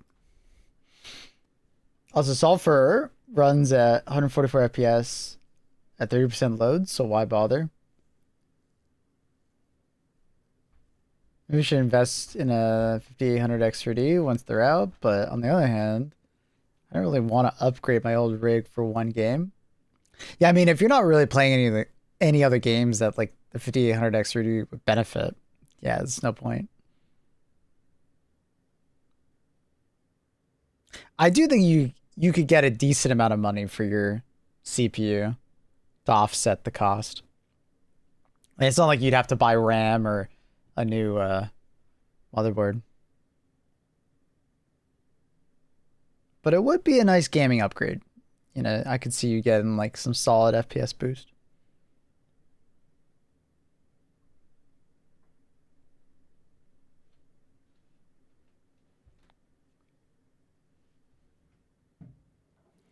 I don't even know if there's like much of a used market. You would be surprised, Carl. Budget gamers do in fact love their budget CPUs and motherboards and stuff. But you're probably better off just waiting until, you know, that next generation comes out that you want. Like, I'm probably going to buy the new X3D CPU whenever they release from AMD. I'm in a 7800 X3D. I skipped out on 98 because it didn't feel necessary. But I'll probably buy their 11800 X3D or whatever the fuck they call it.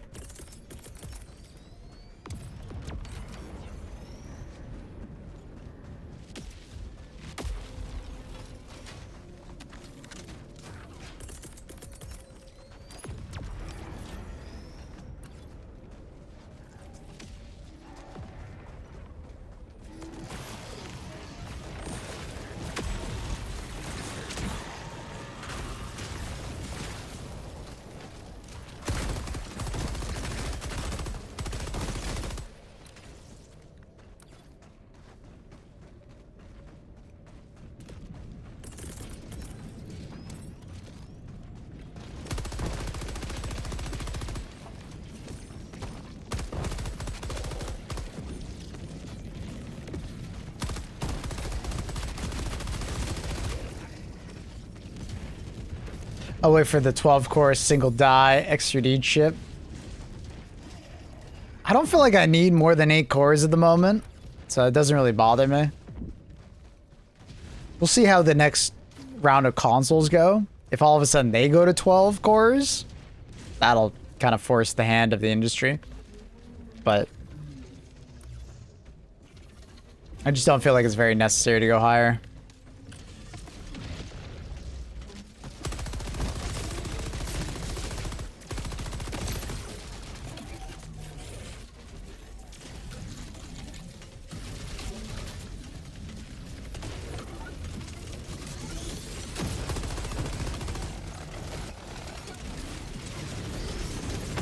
I didn't really bring a great loadout for harvesters.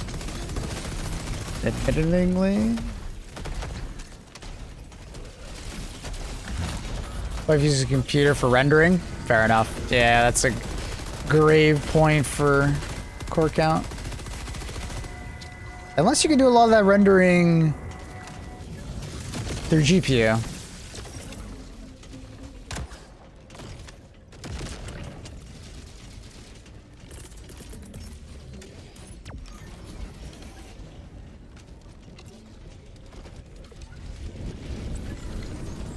One day, issue 2 will upgrade the Pyro Grenade UI bug. What UI bug?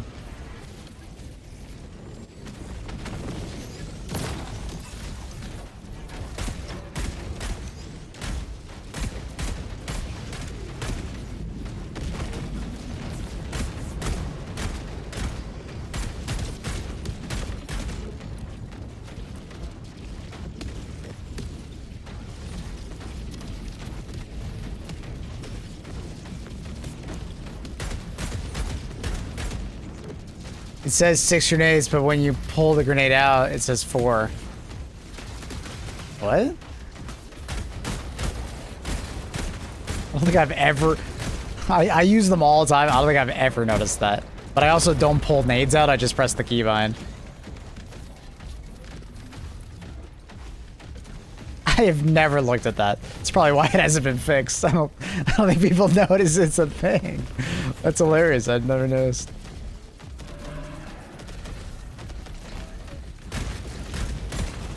The only time I don't quick nade is when the game forces me not to, because you get like ragdolled in between. Even when you quick bind, it does it. Yeah, but who's looking at the UI when you're throwing a grenade? Aren't you looking at where you're throwing the nade? Sorry, bro, but that's probably gonna be one of those things that it's probably not gonna be fixed for a while.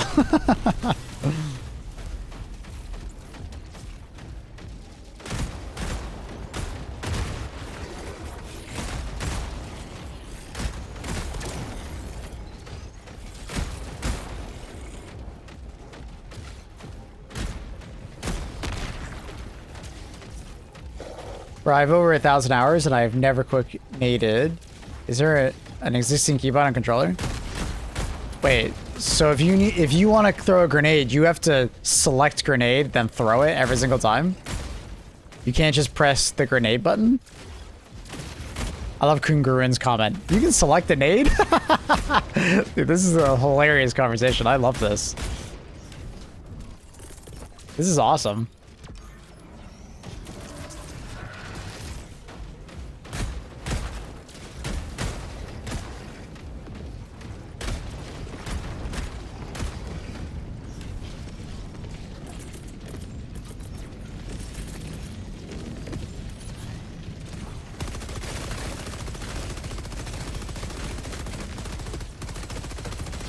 I'm not feeling very confident in this mission at the moment, I'll be honest. Only the two of us, no one else has joined. I didn't bring a great loadout for duoing, I'll be honest.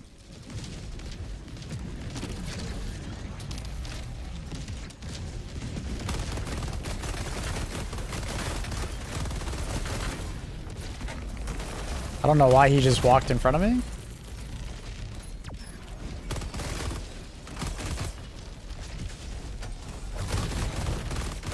Oh, Teo, I must have missed the tier 3 sub coming through. My bad, bro.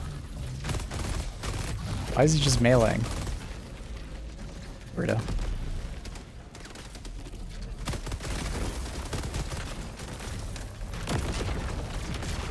I'm a fucking VIP.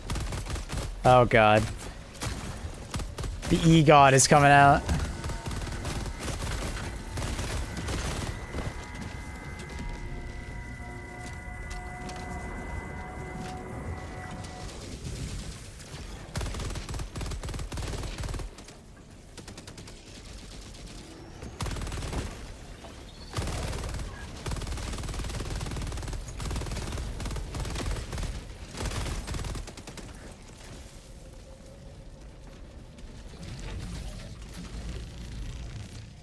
Number 1 hardcore masculine viewer.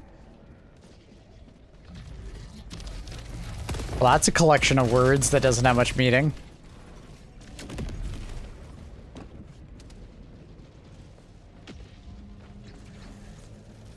So I gotta look at this. Wait, I have my grenade out right now and it doesn't do it. It still says 6. Oh, it's the weapon. When the weapon is out. Oh, okay. Dude, I was like, it still says 6. What are you talking about? No, okay. It changes where your weapon is. Yeah, I'll be honest, I've never noticed that. And you know what? It doesn't bother me. They should fix it. But I think they have bigger fish to fry, as they say.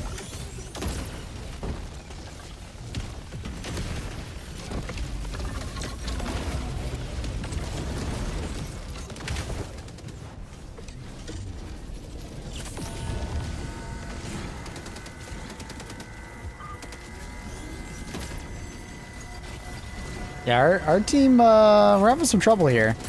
Unfortunately, I didn't bring a loadout to kill harvesters. So if a harvester shows up, I can kill him, but it's like not very efficient.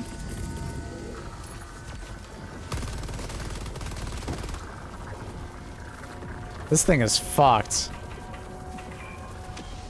And unfortunately, it seems like we have a very harvester-oriented version. The vast majority of enemies we're running into are harvesters. So, not good, bro. Nothing to get angry at Arrowhead about. Yeah, no, fair enough. Yeah, I never noticed it. Does it do it with any other grenades, or is it just this one?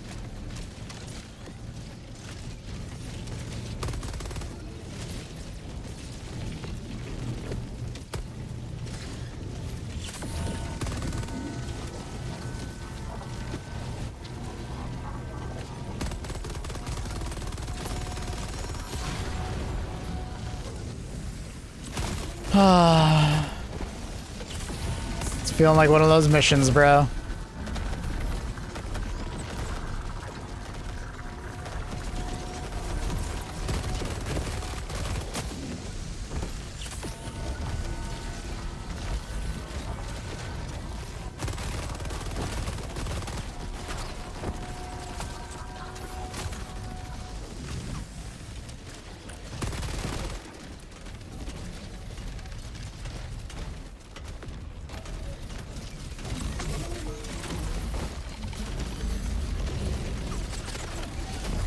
Oh my god, the laser right at the end gets me.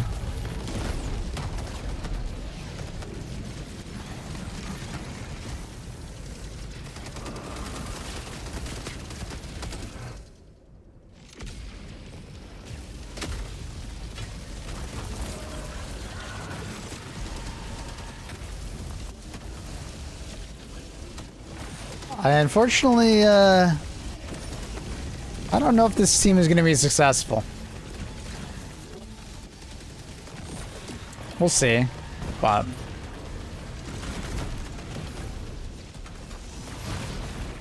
we're behind on kills, and we're just getting more more enemies.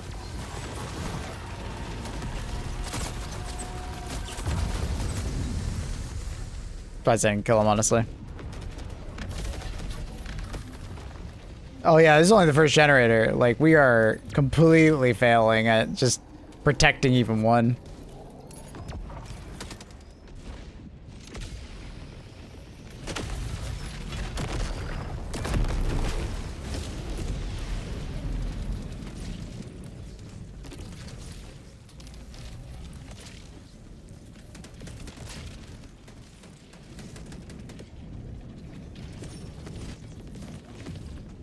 The problem is we keep calling in a new data jack or whatever the fuck they're called over and over and over again. So we're constantly falling behind on enemies.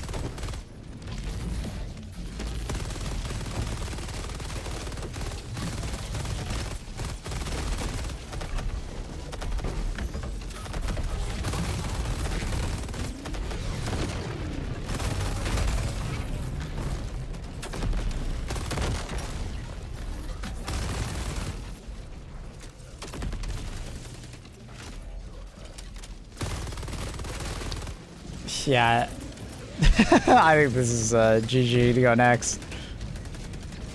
I'm not feeling confident, man. See, they called in another one, failing to protect it.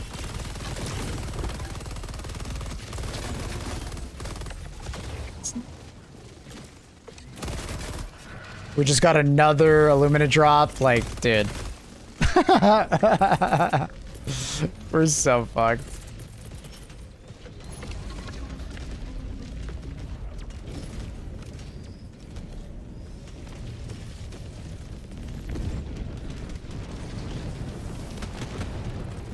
Guys, this mission ain't that hard, but this team is making it seem like it's that hard. Should carry harder. I wish it was that easy, but I didn't bring a loadout like that. But that's the problem, is that, like, I can't carry harder if I pick a loadout that wasn't like a super carry loadout. Unironically, helping us out. I don't mind this.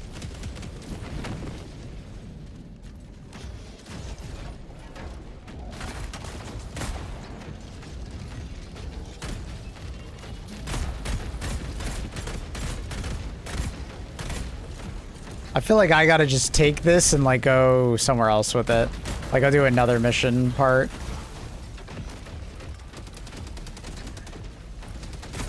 Like I have to draw attention elsewhere. Because we literally just can't kill everything fast enough.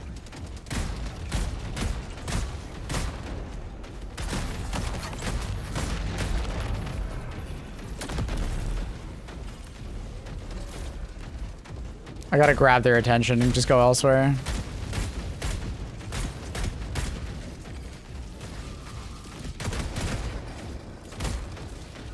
Another Illumina drop. Yeah. They were so fucked. B3 is probably gonna quit out because no one's rezzing him.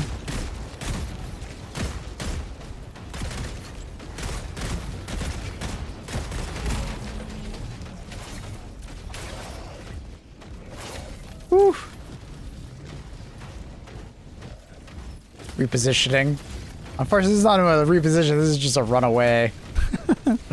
And hopefully I spawn more enemies on me than on them.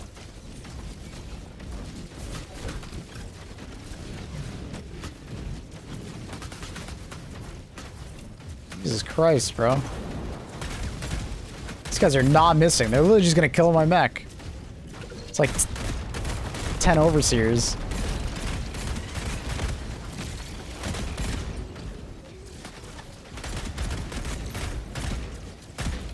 I'm trying to ignore those overseers, but there's like 10 of them. All shooting in rapid fire. It's insane.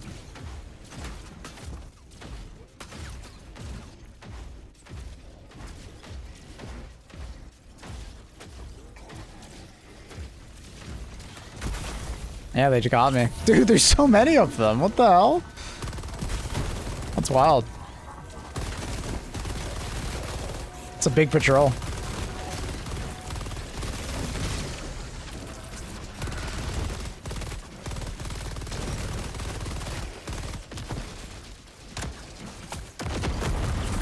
And even with all that attention on me, they're failing to do it. I think it's a cursed mission, man. I don't even think it... Well, it would be really good, Lieutenant Smash, but unfortunately, like, it still spawns enemies on top of them when they activate the data jack. So it doesn't actually do all that much, because it'll always force spawns back to them, no matter how many enemies come on to me. Like, it doesn't...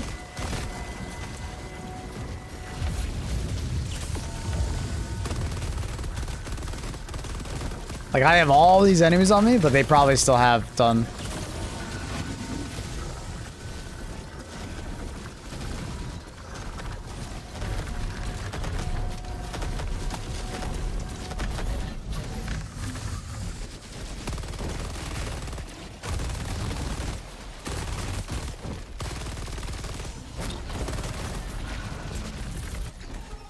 Ah, I fucked up the last command. There you go.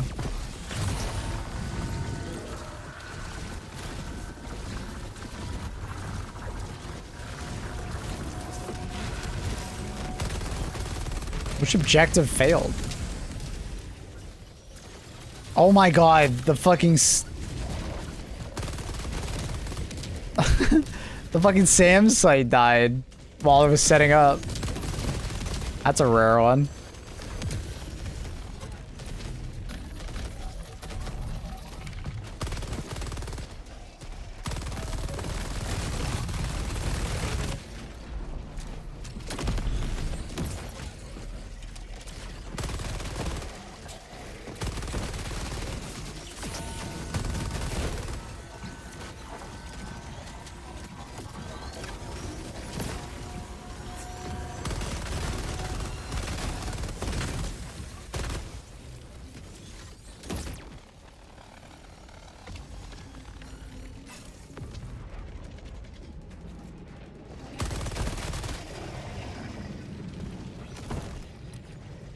It's very rare to see it happen.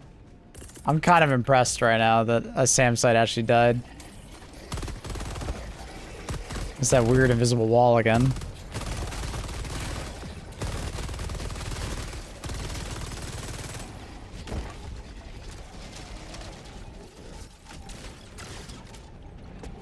Sir, you're cheating.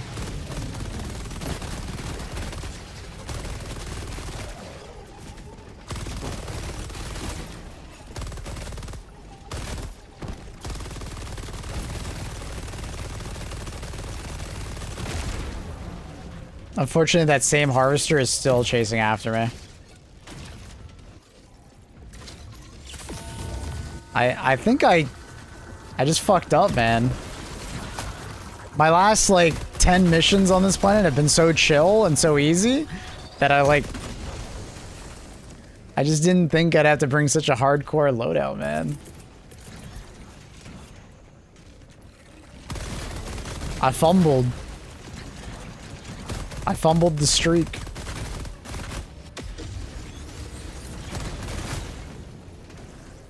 Always bring a try-hard loadout.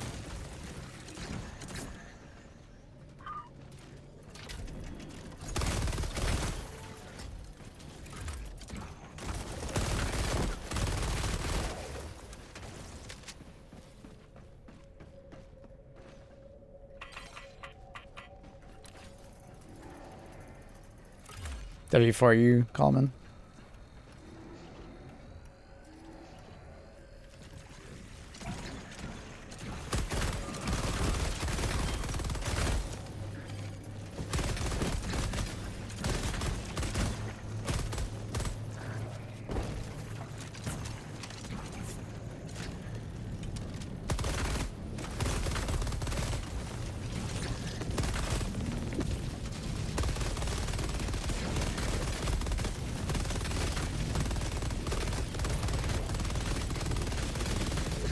I think W4 just got tired of our teammates just dying over and over again.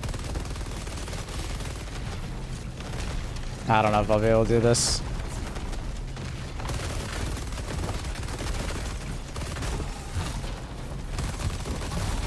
Yeah, I might be dead right here. Yeah. And it's done. That sucks. Yeah, I'm just gonna back out. Unlucky.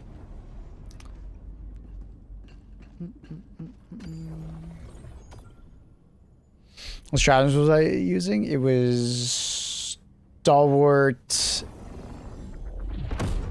resupply backpack, mech, and orbital napalm. Just kind of a random assortment of stratagems that I wanted to use. I didn't think I'd be carrying the team.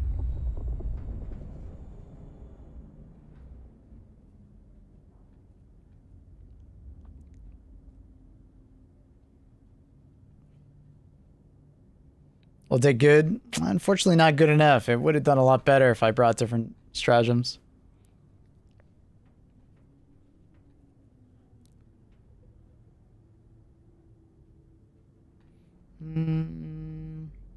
See, now I'm like hesitant. Like, I want to bring a fun loadout, but it's like, I don't want to fail again, bro. I don't know. We'll mess around a little bit. Just a tad.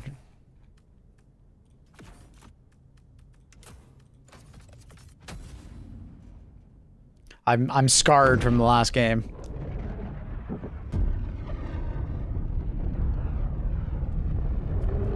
That D was not ready? Yeah. That was a rough one.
What the hell is he doing in the middle of the street?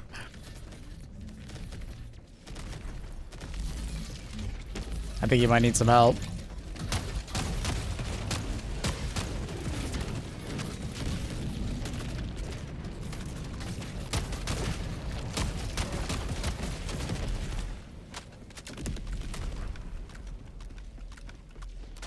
I got you, Spectre.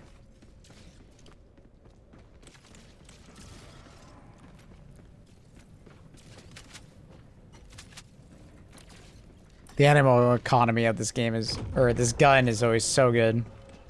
2 yellow bricks fully restores your, you know, mag. That's insane. Most guns, not like that. And 40 rounds goes quite far. That guy just hellbomb backpack the disruptor? It's an odd choice. It's just primer weapon everything.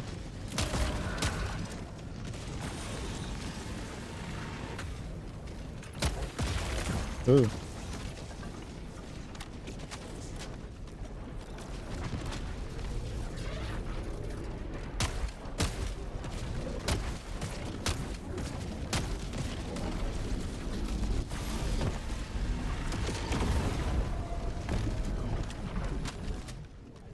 Everybody's high level. That one guy might need some samples.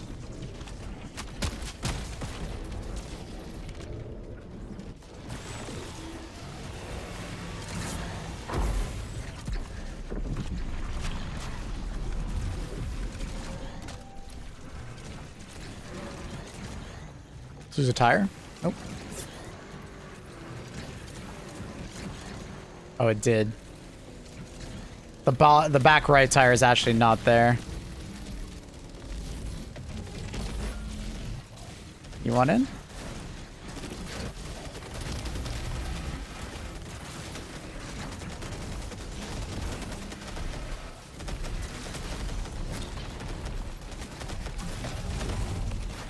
Oh god.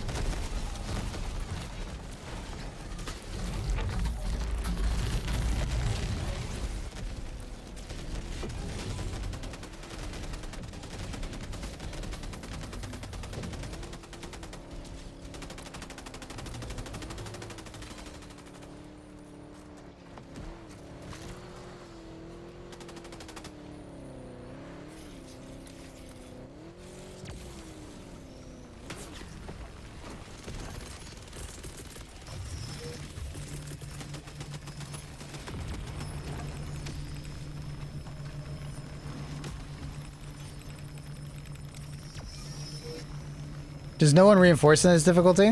Well, they were inside the car.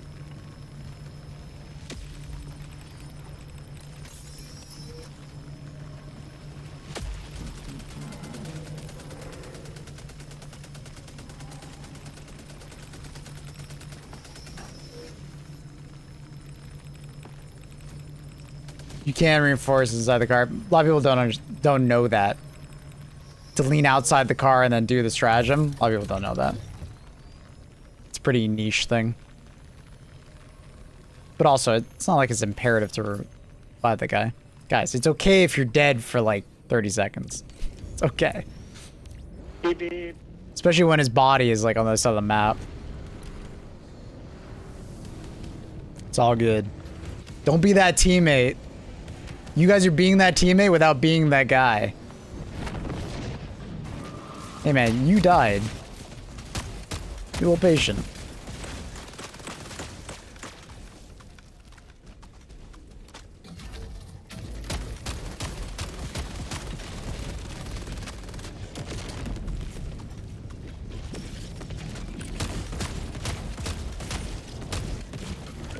Don't worry about this.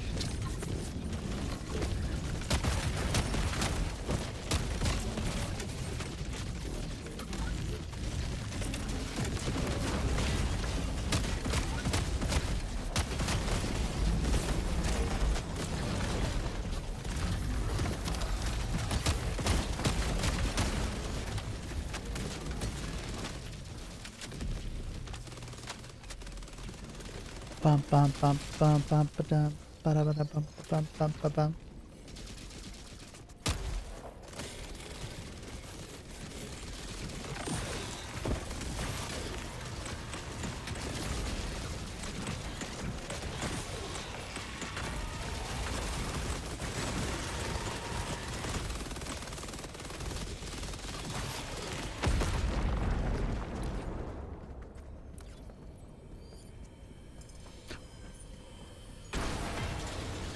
Yo, what up, Sharma?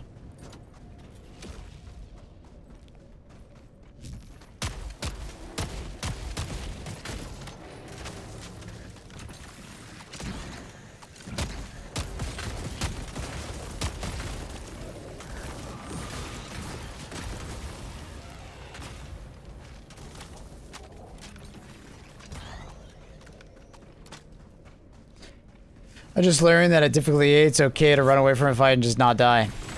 A lot of people don't know that.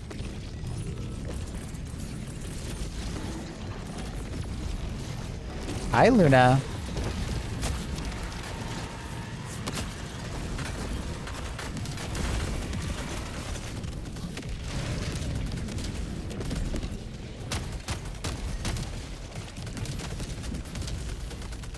Luna, where are you going? Luna, where are you going?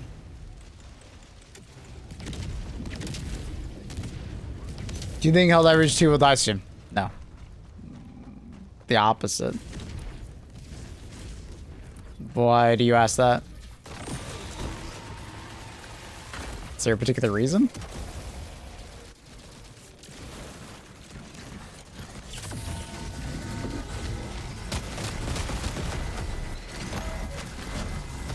No.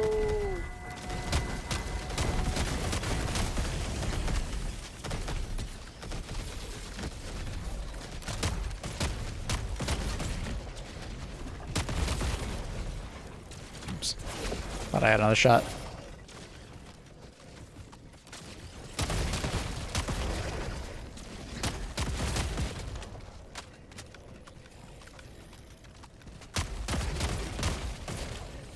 Oh, someone's lagging out. Guy quit out. Silly, silly hell diver. Hopefully it transfers host. Alright, so I can't pick up Aaron. That's great. It's because the lobby host quit out when we ran out of time, I think. So it's trying to do a migrate. We'll see if it does it or if we just crash out. Oh man. Yeah. You can tell by the timer pausing at the top of the screen. Yeah, true. Oh, there it goes. It fixed. We're good. Should There you work go. now.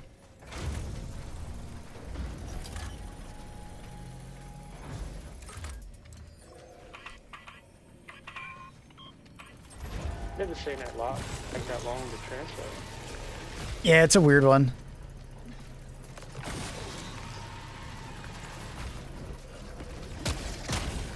I've had it happen where it was like 2 minutes of just sitting there. Very odd.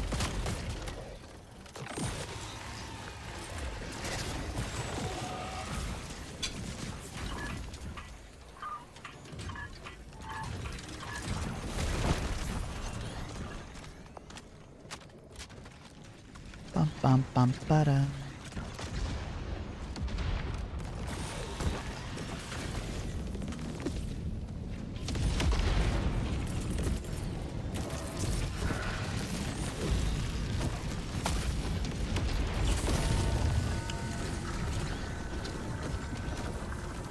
Oh man.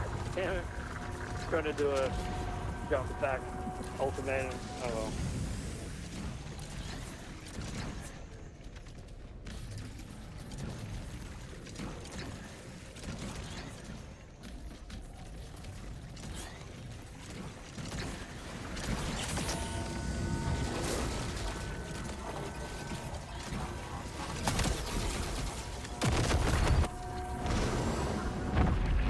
Did you just get that in time? Mm-hmm. Nice.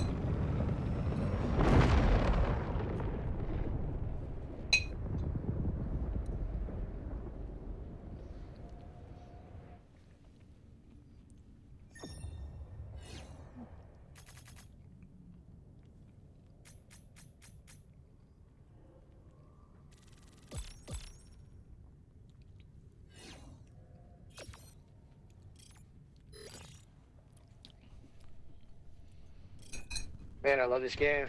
Haven't played for ages. Mm-hmm. Mm-hmm. Mm-hmm. It's always great coming back.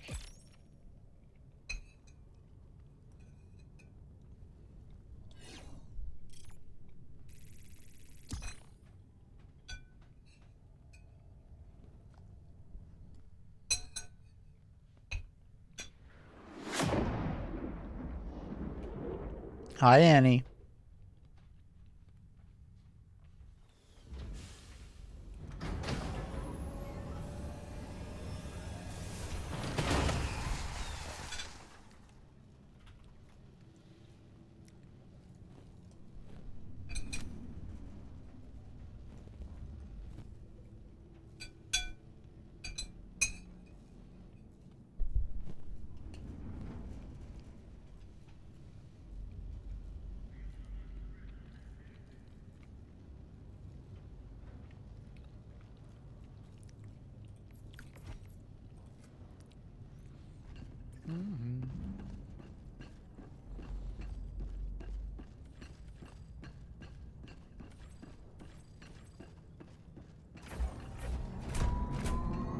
I'm liking these exosphere missions. They're pretty fun. Yeah, I like them too. Very cinematic. Yeah.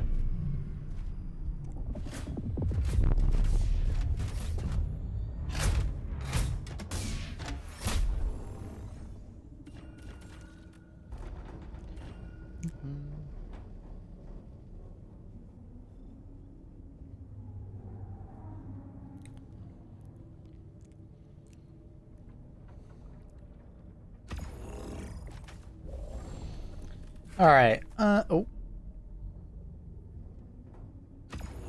All right. What do we feel like? AMR?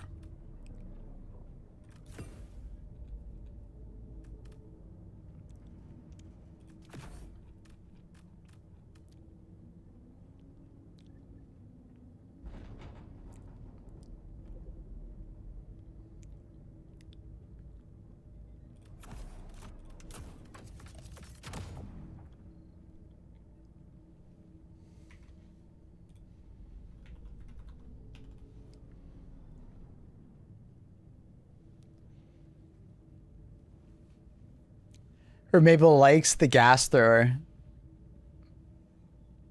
It's alright. It's alright. It's fun to use on the bug faction occasionally. It's the only faction I really actually use it on. I guess it's pretty good on Illuminate. It's alright. With the changes they made, it's alright. It's not as in dire straits as I feel like it used to be. Like, yeah, if you bring like Laser Guard Dog or Flame Guard Dog, I feel like it works out pretty well. Uh-huh.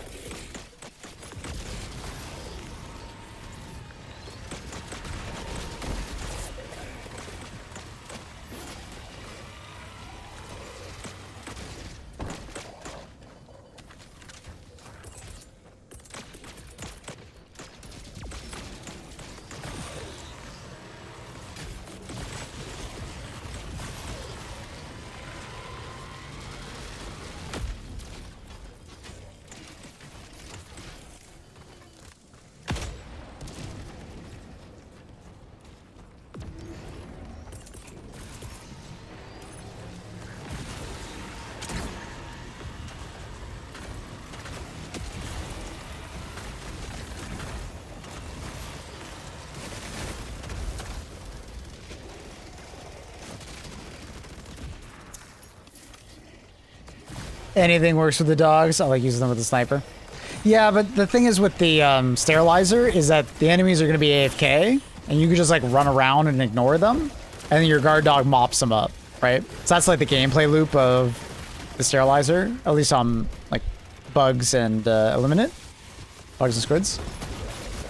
You just gas them all, and then just keep running, and then your guard dog kills everything. It's great.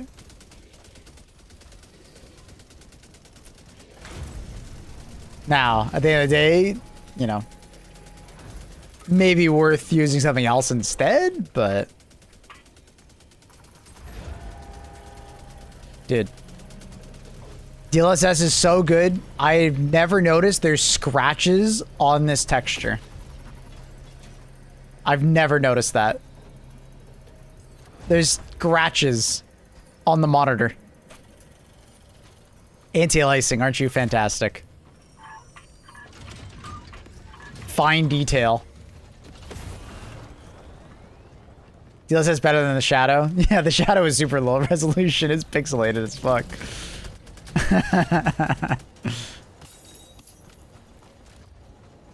Bro, bored as fuck. You're bored as fuck? You gonna play Gothic Remake later today, Carp?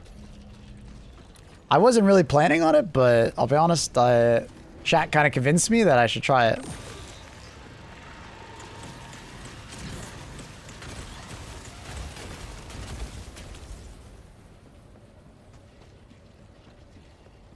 No, I want to save for Zero Company. Fair enough. Wait, which one's Zero Company?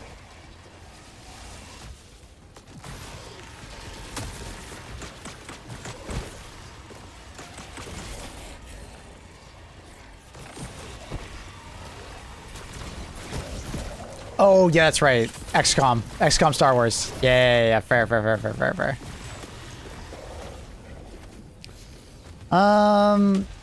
Yeah, PoE. PoE 2 got a big update. Could become a PoE gamer.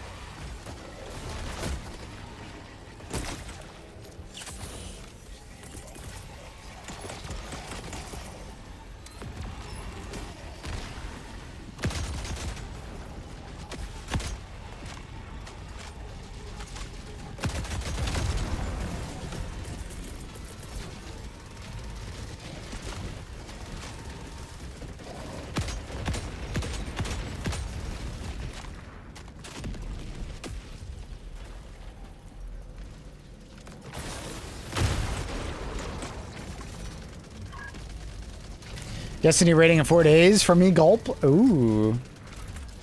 Sulfur? Yeah, we've been playing Sulfur recently, but it's like a $20 game, $15 game, so maybe not the best for saving money.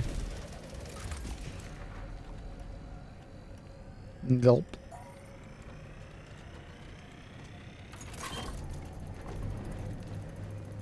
Been smooth so far with this guy.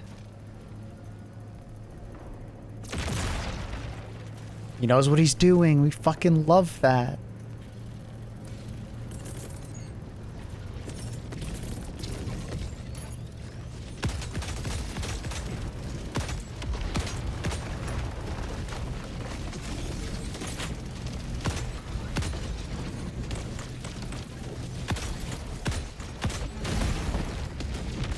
Oh, I put that a little close. Oh, fuck. It like rolled back or bounced back, I think. Please don't land on it. Ooh!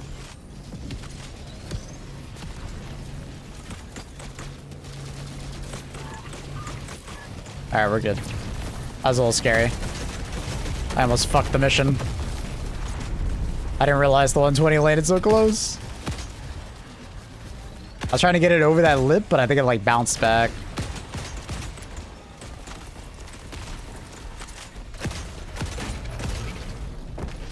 Simply shoot at the sack. Hey, well, is your main weapon the last 5 for religious reasons, or you're leveling it up? I'll be honest, I just haven't taken it off. I've just been kind of enjoying it lately. It's probably one of those weapons that like I've always loved, but I didn't use it for a long time because it was like bugged when you went ADS, and also it wasn't always in a great spot. But it's been in like a really great spot recently, and I just haven't taken it off, I'll be honest. Everything is already 25 for me, so it's not about leveling up. I've just been using it a lot lately. It was when they added the new Spore Strain variant, like they like redid it, and I've been really liking it lately. Or no, it was really good against the Spore Strain. They buffed fire not too long ago, and when they buffed fire and the Spore Strain, it just worked really well together. So just kind of haven't taken it off. I'll use other weapons every once in a while, but when Warhammer 40k, we don't know. My guess is 3 months, but we'll see.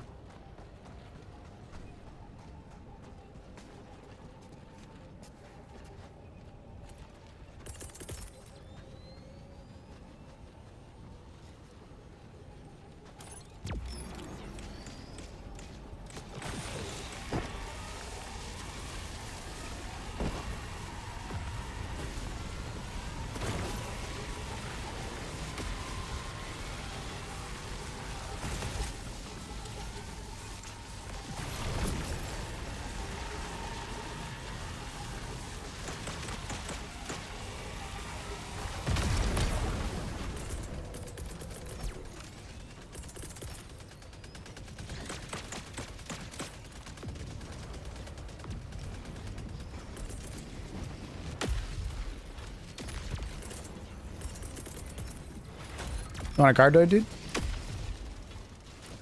What's that? You want a guard dog, dude?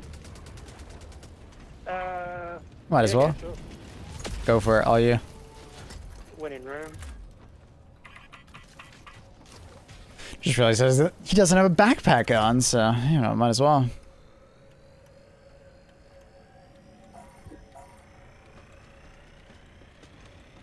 Yeah, I wouldn't expect the war bond, the 40k war bond super soon. Mission I did on this operation is way more hectic. Yeah, we got it pretty easy right now. I think we're just doing a really good job at, like, destroying all the reinforcement sentinels. Yeah, okay. Like, that's the crux of the Illuminate. You know, if you kill those things as soon as possible, it's easy. If you fail to kill them, way harder.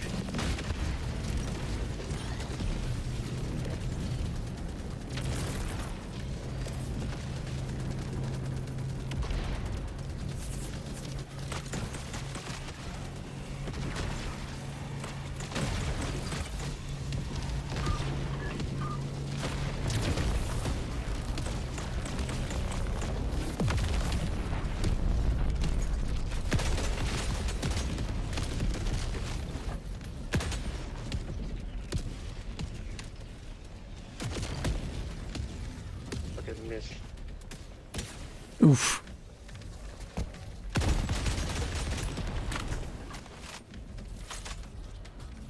Let me grab a resupply real quick.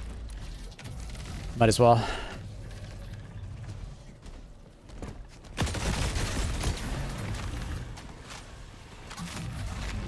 How is he still alive?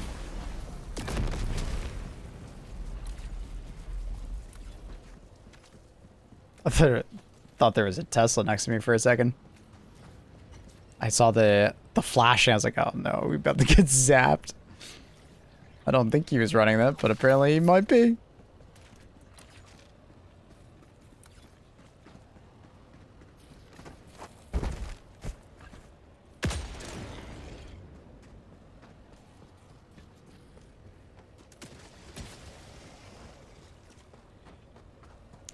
Bum, bum, bum.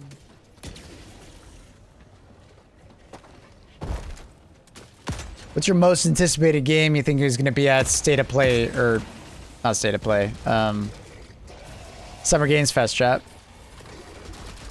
That isn't GTA 6. You're not allowed to say GTA 6.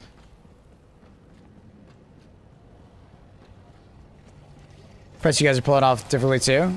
Or this difficulty of 2 of us? Yeah, like I said, it's mostly just like killing the bots. Or the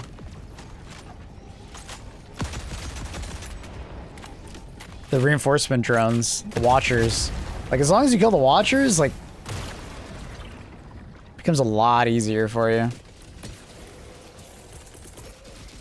It's like a night and day difference.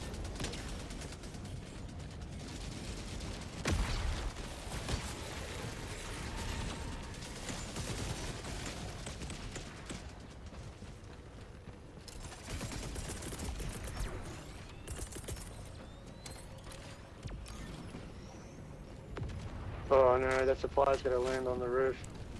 Uh-oh. Hopefully we can shoot it off. That a couple of times. Yeah, I wasn't paying attention. Oh! It just broke the roof. Oh, wait. Easy. Oh, right, okay. Nice.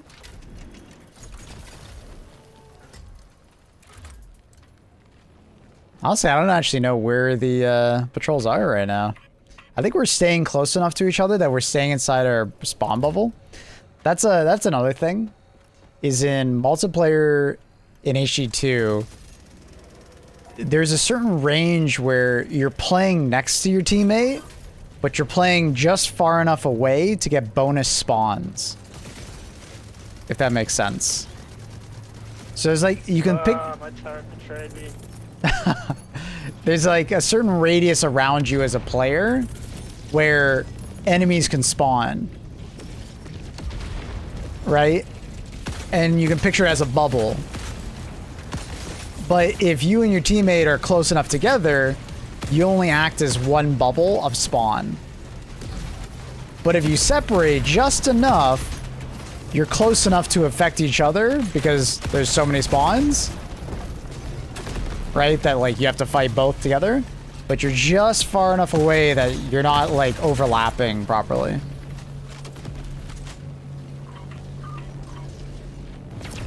And then every player has like a timer set to like how many patrols can spawn in a radius around them. So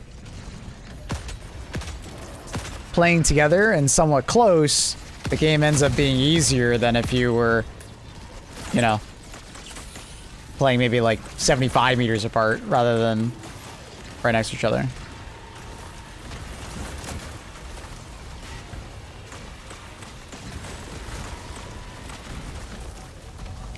It's an interesting little thing that the game has had since launch. Time for Miyazaki to show something. Yeah, he's got the new game, but it's not a very exciting one because it's literally just a Switch exclusive, right? You know, which a lot of people are not very excited for.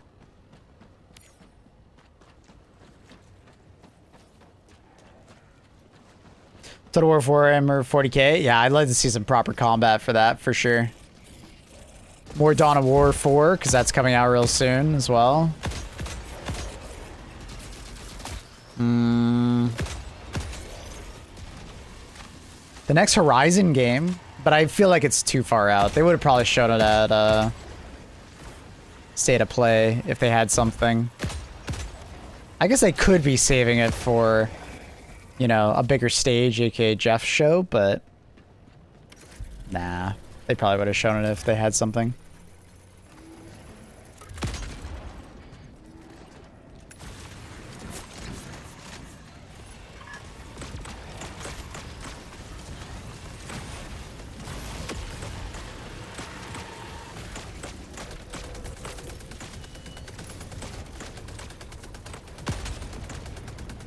Like those watchers, man, as long as you're just always killing them, aluminum missions feel 10 times easier. Like, anytime you see that purple light in the distance, aim for it. And if you always aim for it, easy clap.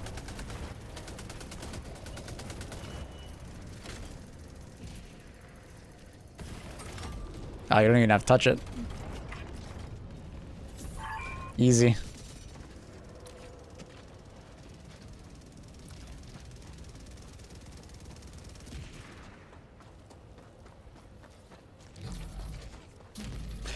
I think GTA is not going to be at any show. I mean, they haven't shown like proper gameplay yet. You really think they're going to hold their cards that tight to their chest? Guess we'll clear like right side and then we'll like loop around to extract. Yeah, so. Thought I'd throw down an orbital. Got 3.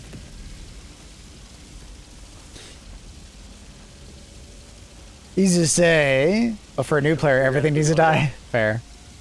But like I'm telling you, target priority wise, kill the watcher first. Unless there's an actual like illuminate drop already. Yeah, cool.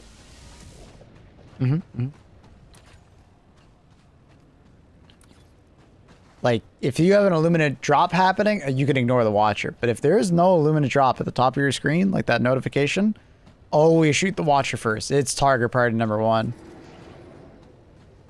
Always the first.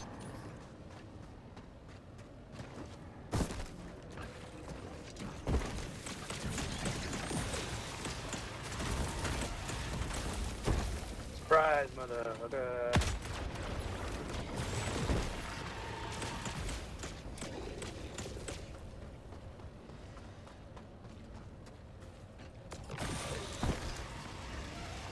Fuck so much.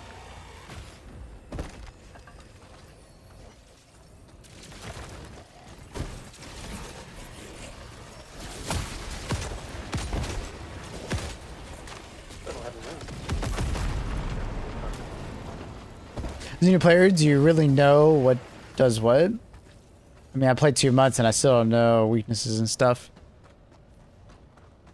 You'll pick up stuff on over time, you know? Is there a particular enemy you don't know the weakness for or like want to know where the weak point is? I can give you a little insight. Go down there, then wrap north. Yeah, that's what I was thinking.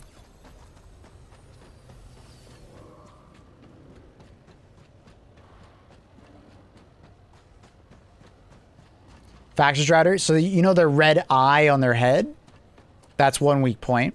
I would shoot with anything that has AP4, so heavy pen. Their stomach is another very good weak point that I'd recommend.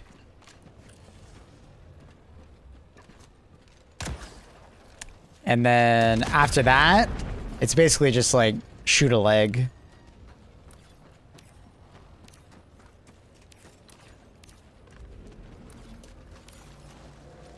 Oh fuck, what the fuck? That's so deep. Ugh. Just gonna throw down a resupply over here. Might as well.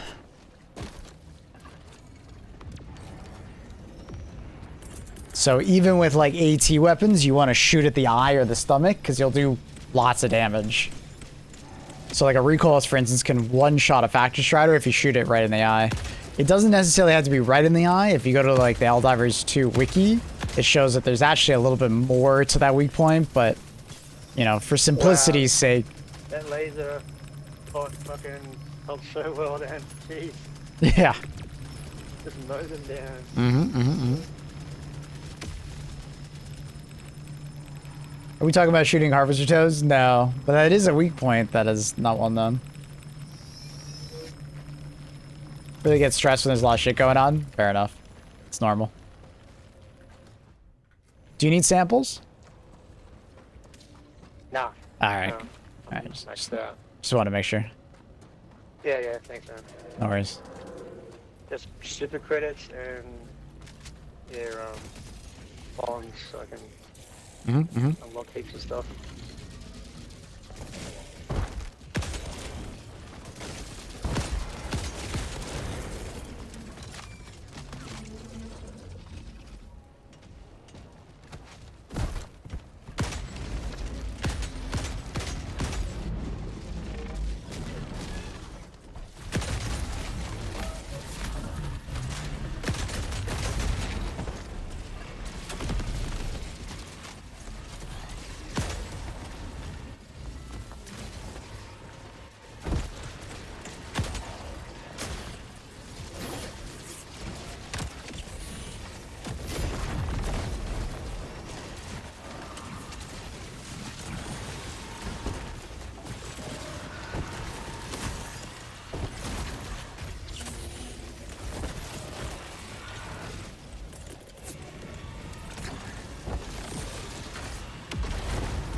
It's my fault.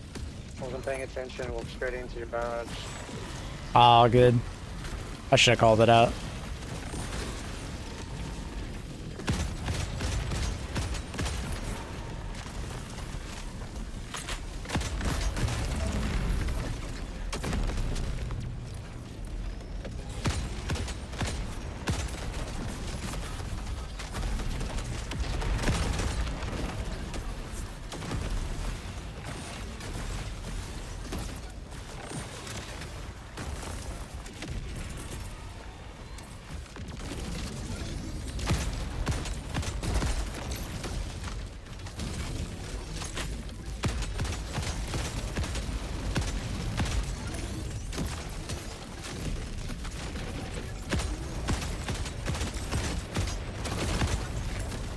The fuck is this guy doing? He's Tokyo drifting. I don't know why.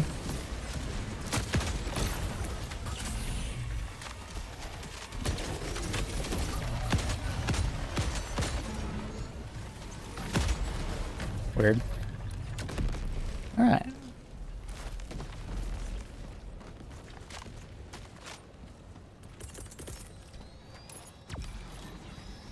Get your rover back. Absolutely. I can call you in a new one if you need. Yeah, okay. Thanks, man. No worries.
No.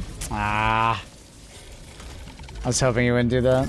I was hoping I could prone in time. That sucks.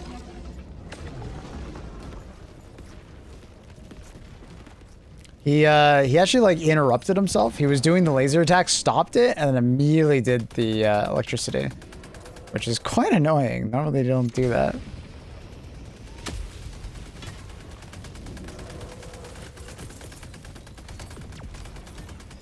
Thank you, thank you.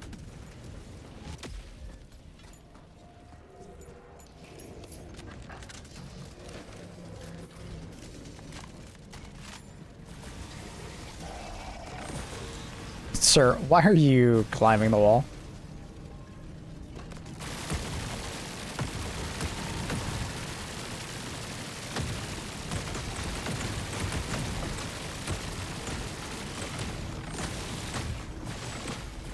What? Oh, now you come out of the wall? Jesus, dude.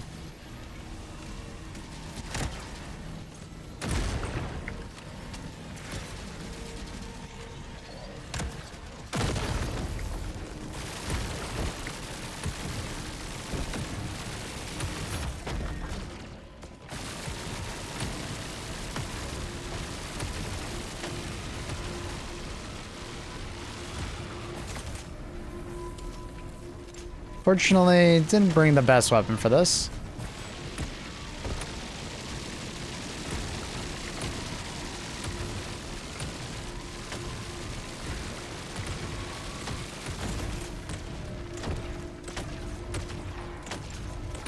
While your guard dog would shoot it.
Let's go.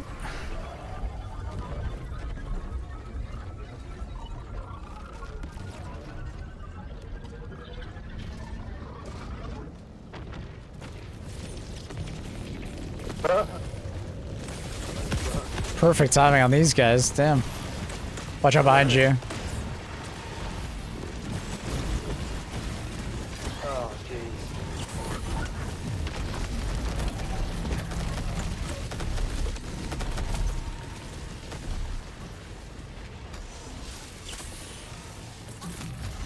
Throwing a barrage back there.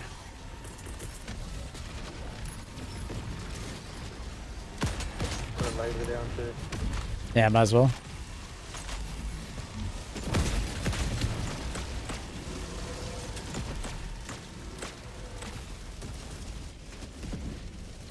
You hate the squids, barely played them.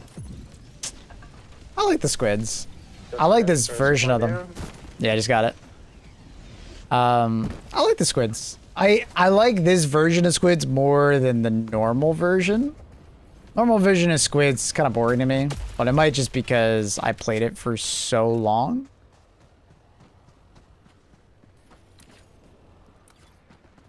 I just kind of got bored playing them.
Bum, bum, bum.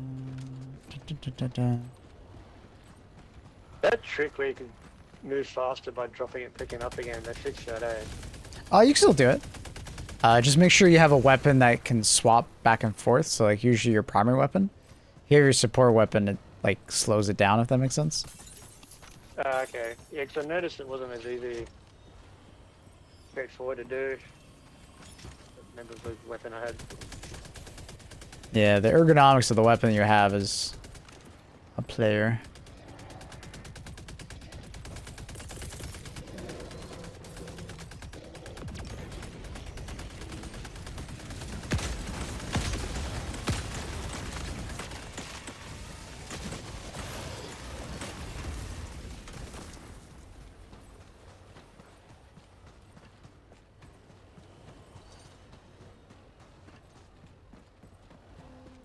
I'm having trouble seeing more. Oh. One more back there. Yeah, I got it.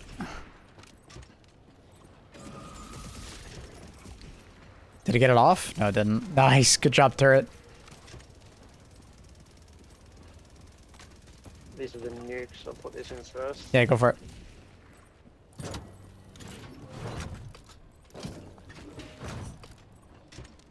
I think napalm is probably best after that. Explosive. Mm-hmm.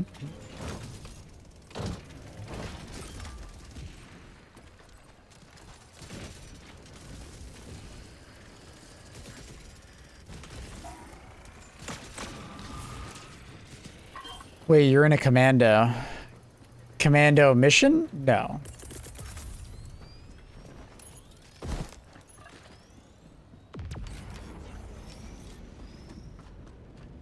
Let's see if I can get that hit from here. Wait, did that, like, Illumina drop just not go off?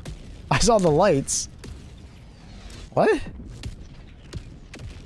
That's so weird.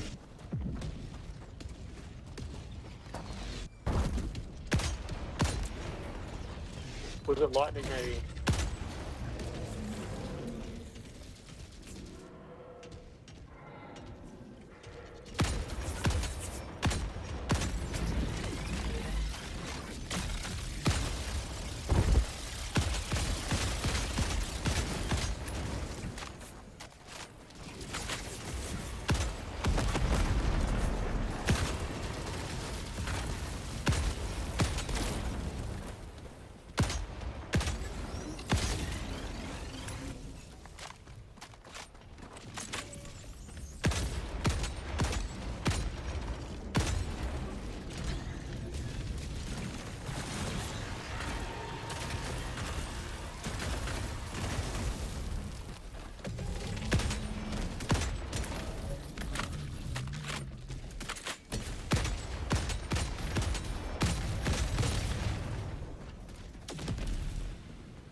I didn't reload. Damn it.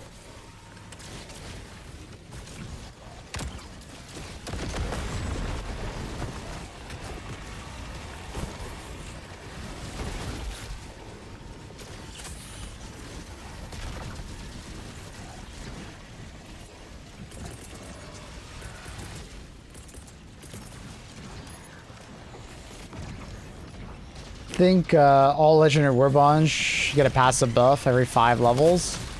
Right now they feel much weaker than... I don't know if they need a passive buff, they just need to be buffed.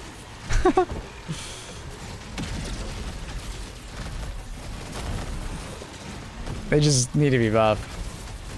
They just... I think they just don't want them to be meta. Because of the fact that, like, legendary warbonds are, like, more in the realm of quote-unquote pay to win.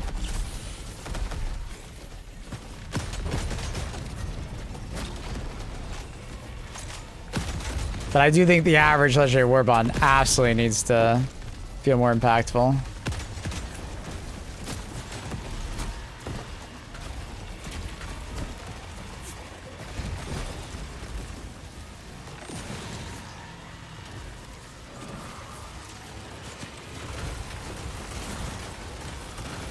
Yeah, they've been doing some of that, so, like the plasma sniper from Killzone got a lot better, and they have been buffing them, it's just...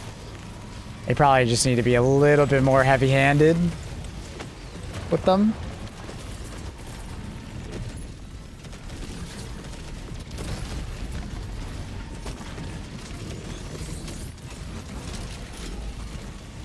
Put a barrage down over by that drop.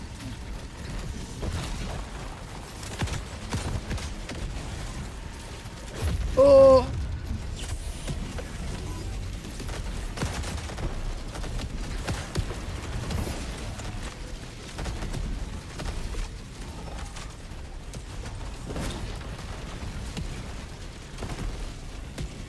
Legendary warbonds at the moment just feel more cosmetic than they do, like, useful. So, they probably just need to make that feel different. And that's the hope, is that they change their philosophy, because it would really suck if, like, the Warhammer 40k warbond came out and it also kind of felt kind of lackluster.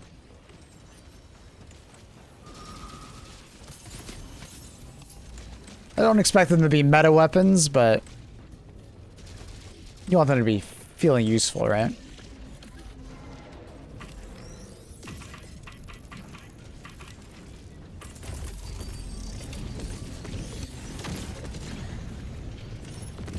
Putting a Gatling right next to it. Point.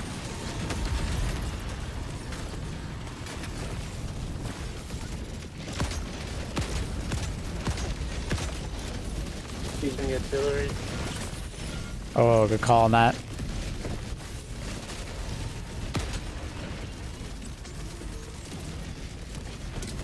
Beautiful.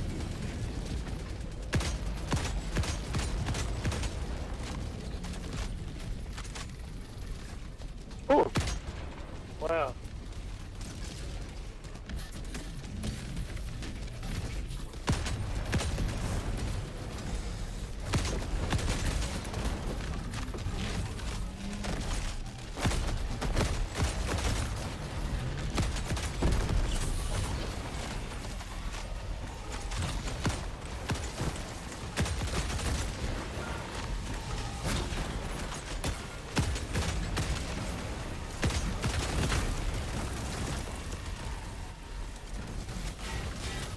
get 8 ammo.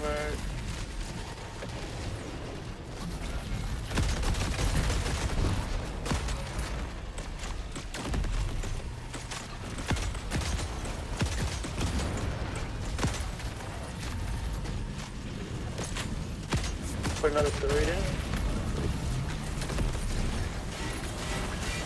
Oh my god.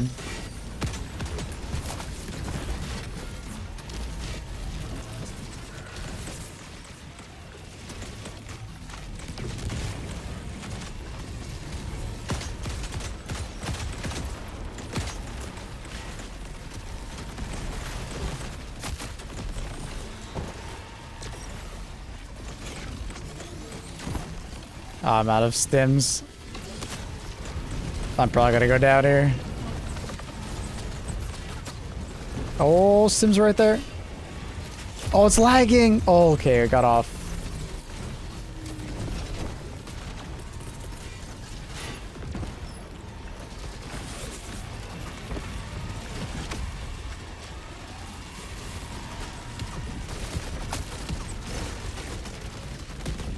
Nice. Whew.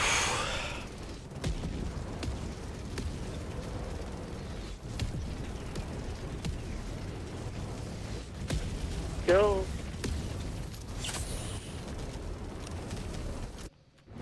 They should have their own level progression system with both passives and Lucky at 5. Why? That just feels like such an unnecessary thing, Gio.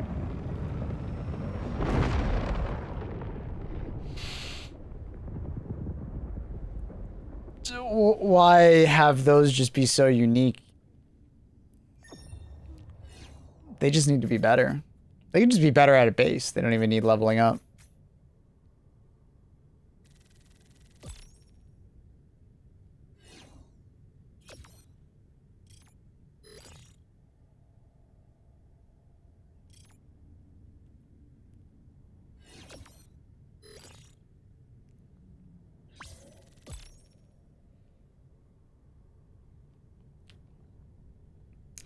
Ba-da-ba-ba-da-ba-ba.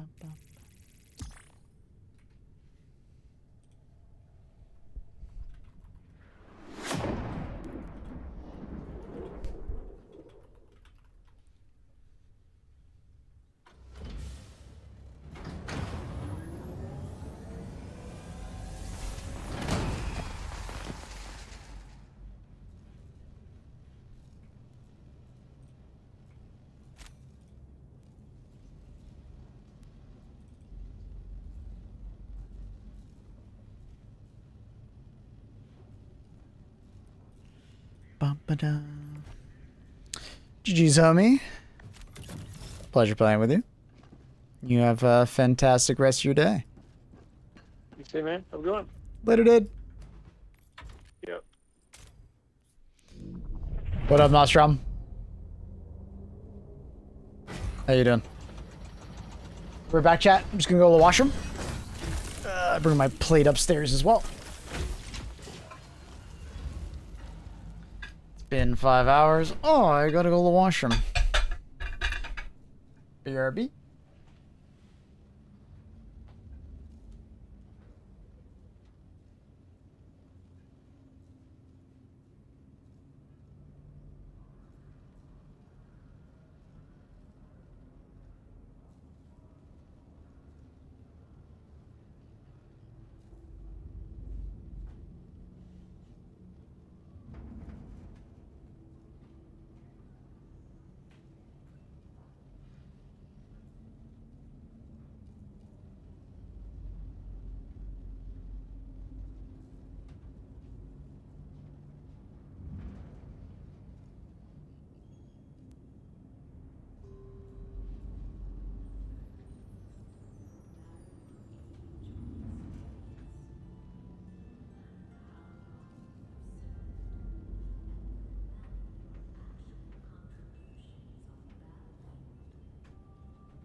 Yo, chat, I'm back.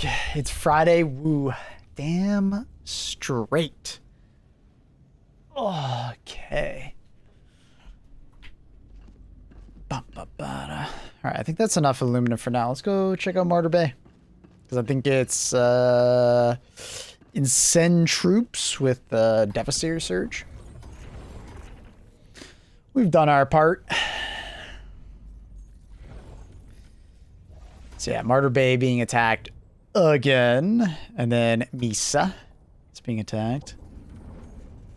And they're going to get nowhere near Fury and K. Unless they can get that planet. But they are attacking everywhere. It feels like. It's kind of crazy that we still have had this planet for so long.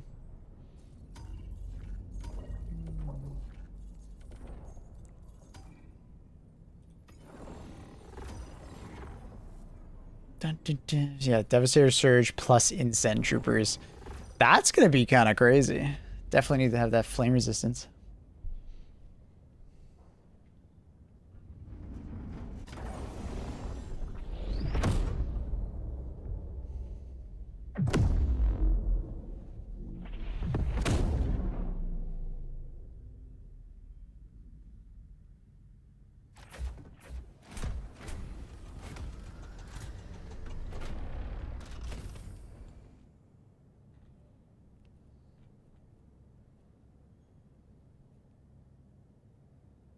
Take it on.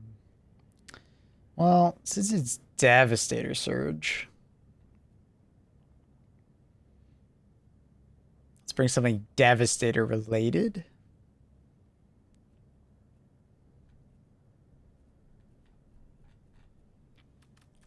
That'd be very satisfying to use. Unironically, Flame. Autocannon strafing. Make sure put on fire resistance. And I don't know, Plasma Punisher. Swap it up.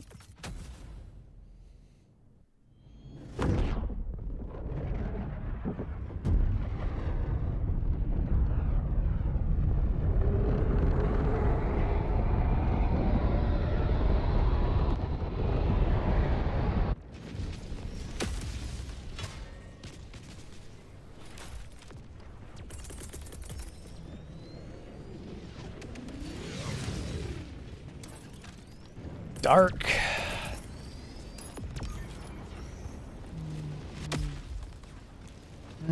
The rain sun.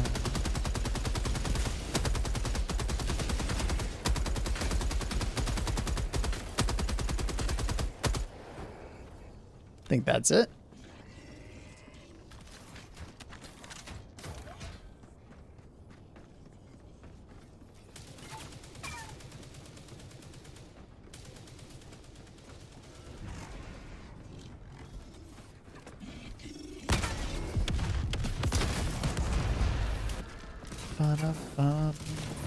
Down the side.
Know why they do this. They like go through it for some reason.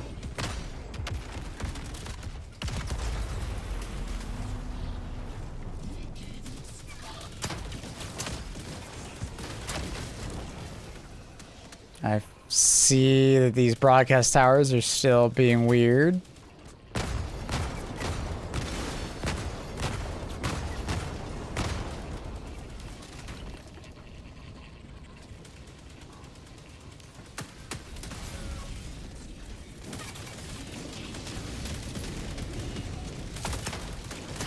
There's like a particular spot that you can kill them at. It's very odd.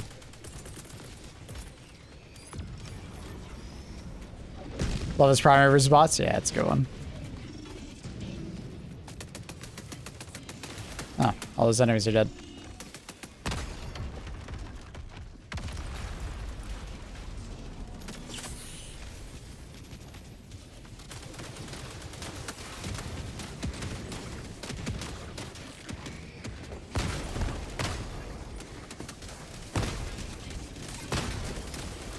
Devastator Swarm and GL, great option on that one.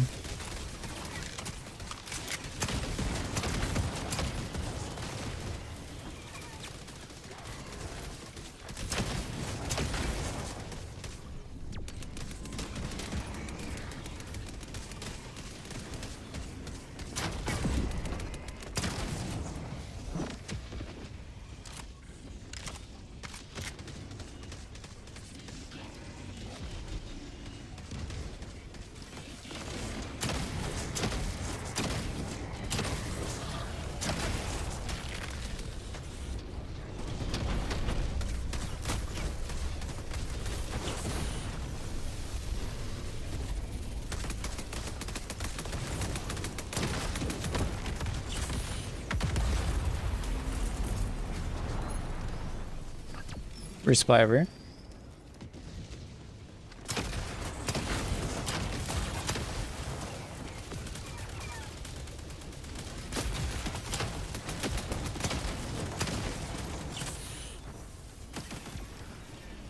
My dude shield blocking for me.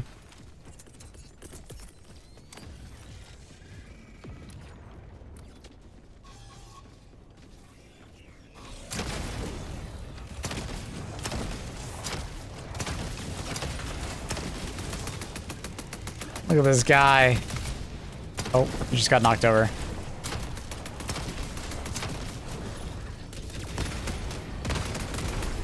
It's being weird.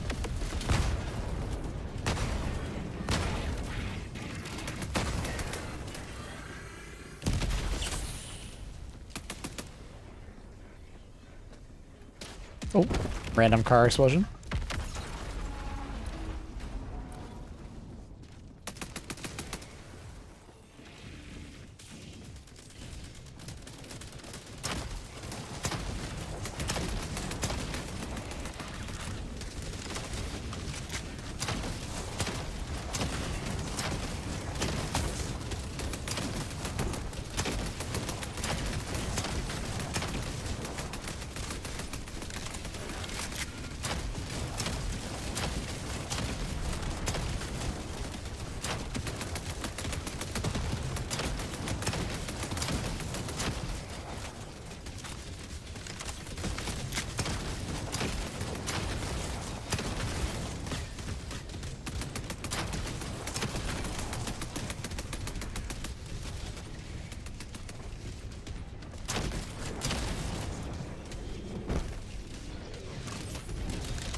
I don't think that went in far enough. That missed.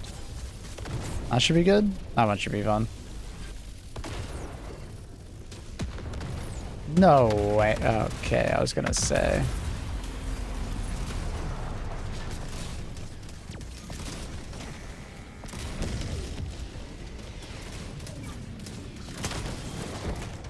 Oh, I didn't reload.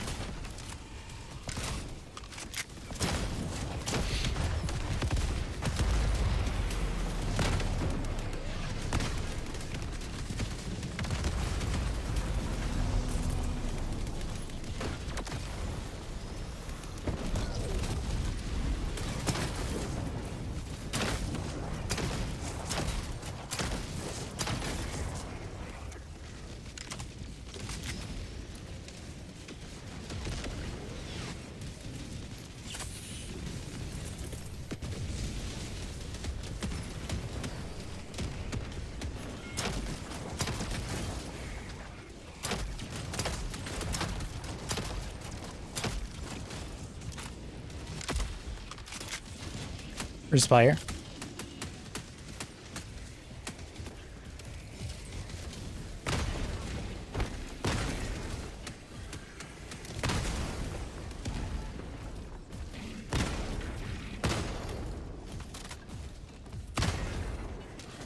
What the? That's kind of dead. The unkillable Hulk.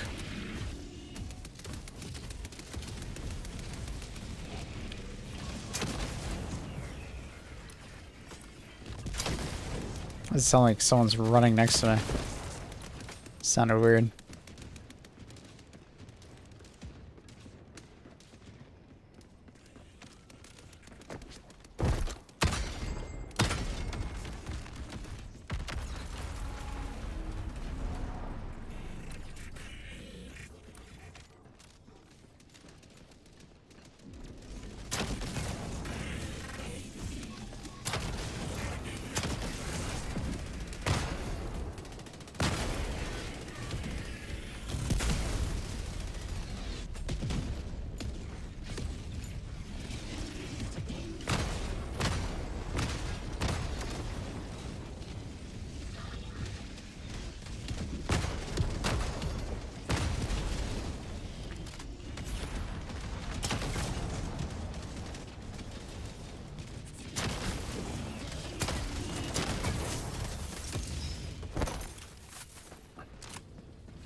Oh!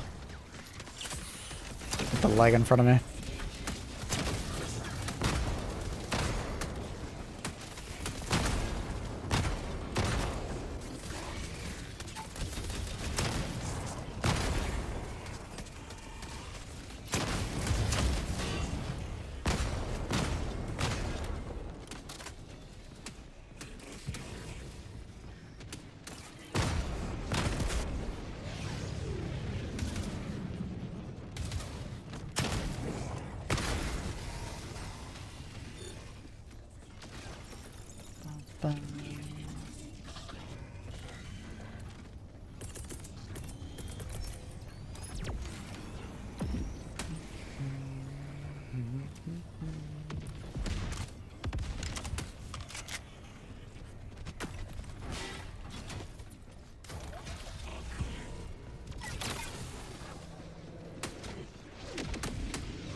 It's unfortunate that that is literally on top of us.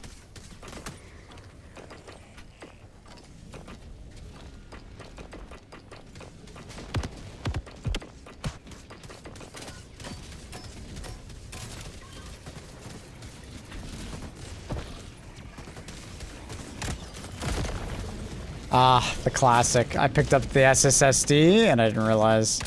I never saw it back. It's always so funny to me when it does that.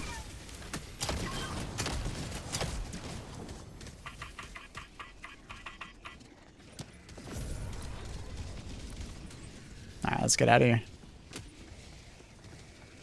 Easy mission with the boys.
I don't know how I didn't take any damage from that, but I love it.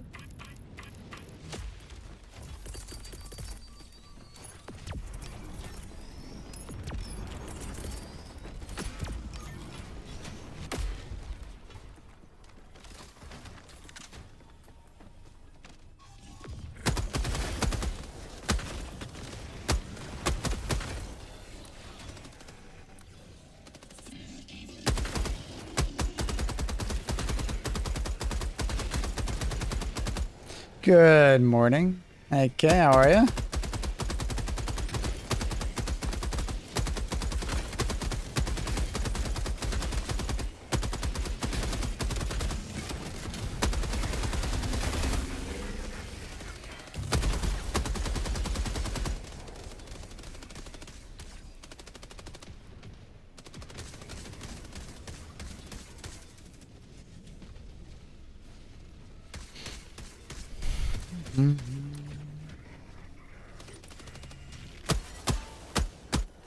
Ah, that hitbox messing with me.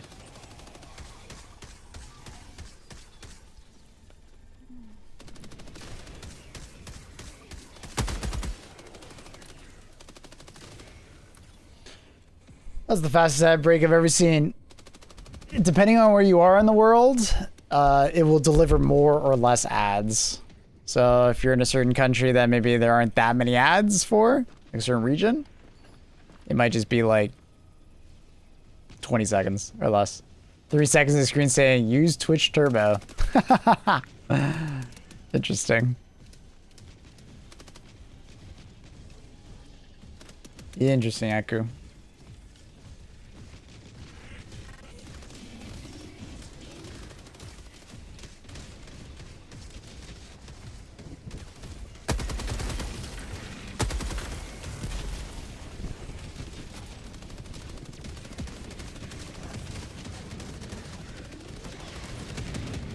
Oh, I was like, why did I lose control of that? That's why.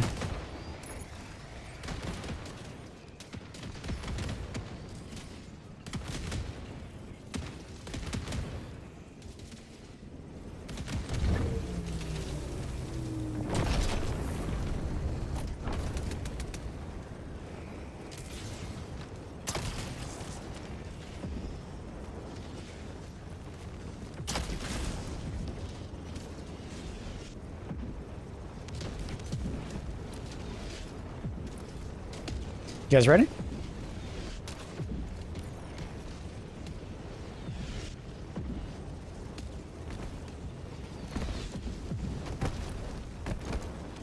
It's quite the name from that guy. Quite the name.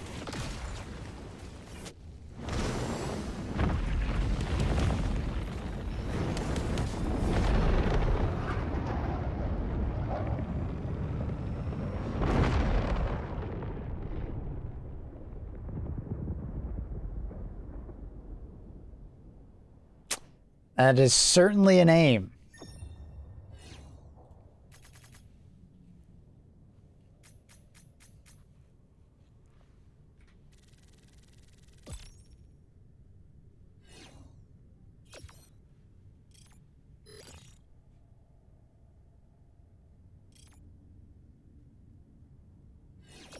Been out of loop for some time, but saw the Warhammer Warbond announcement. Latest blog posts, been upcoming changes. Yeah, a lot of exciting stuff, huh? A lot of exciting stuff.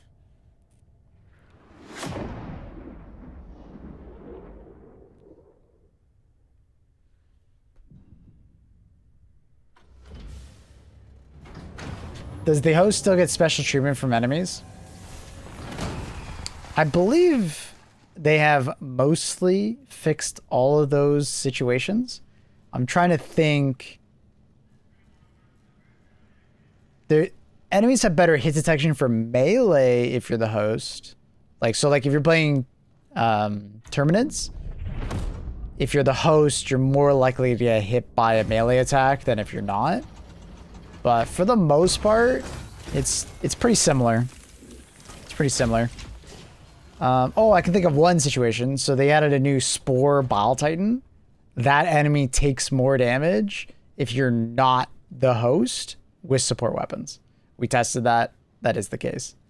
But it's not a massive change. It's like a 20% change or so. So it's not different. It's not like massive, but it does make for some interesting situations. So like the Spore Bile Titan has more like health in general, but a Quasar +1 Senator shot is enough to kill it if you are not the host. So for the most part, it's 1-to-1, but I think there still are a couple situations. But like Brood Commanders are, you know, back to normal.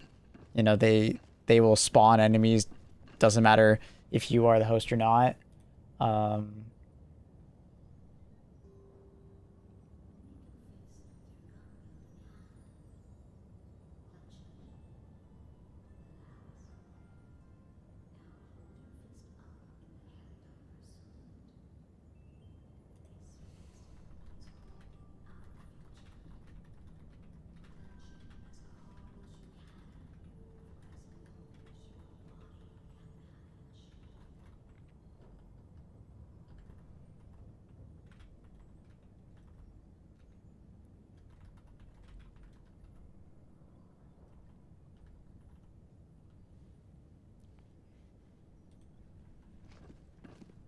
Notice last week the Alpha Commanders are now spawning warriors at non-host. Used to be a bug, if I'm correct. Yep. It used to be a bug where they would not spawn unless you were the host. They would, if they were targeting anyone but the host, they would just kind of look at you, turn around, and run away. Yeah, they fixed that about a month ago or so.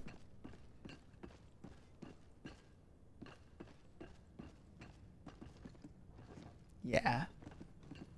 Have you gotten any insider info about the new ship stuff or where? So if I had some insider information, do you think I could share it? Dude, I'm under NDA, so even if I did know something, I wouldn't be able to share it with you.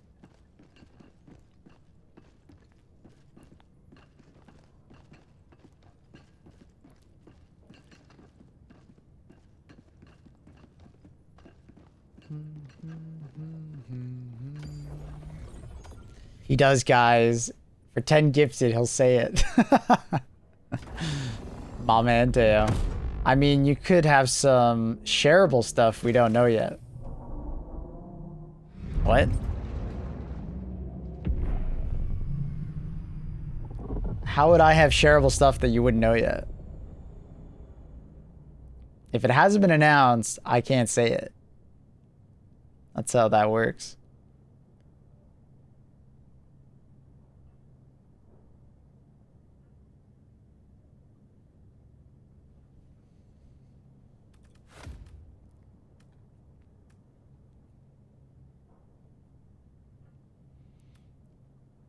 It do be an NDA situation.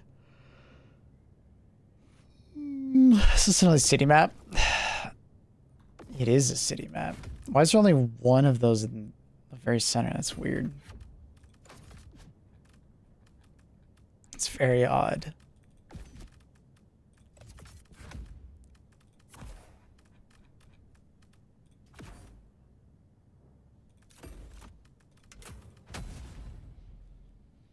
Gonna crash again. Have a great stream. Thanks, Trindle. Have a good one, dude.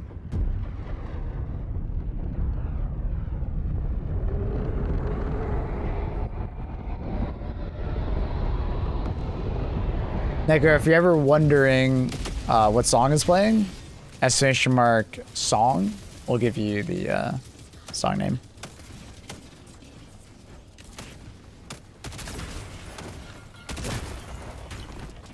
And then if you're looking for a previous song, ! song list.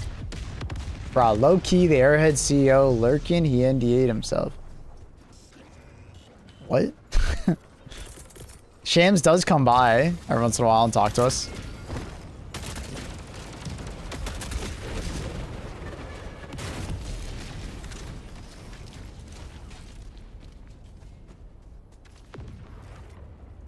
Low key. Low key, bruh.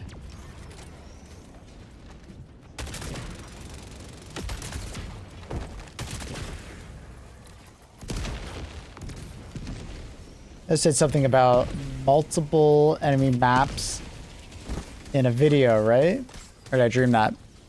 Some time ago, it was a little while ago, they said that they were looking into the request to have multiple factions on the same mission. But all, like, it's similar to the situation, like, if you remember way back in the day, they were like, hey, we hear that you guys want mech resupplying. We're looking into it. It amounted to nothing because they never did mech resupply and they just gave us more mechs at our lower cooldowns. You know? I've never seen Shams and Mabel in the same room. You're onto something. I think he's cooking. Shoot that guy.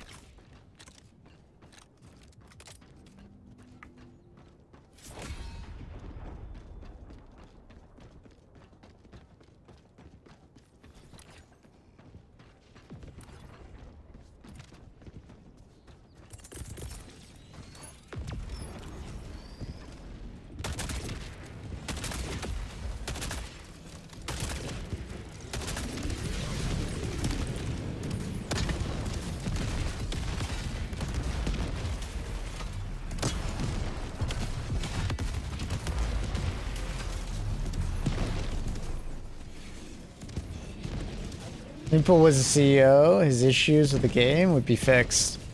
True. No, I mean recently they had like a cue card with the questions in Chinese and English. Oh, yeah. JS Newcomb was telling me about that. I never actually read into it.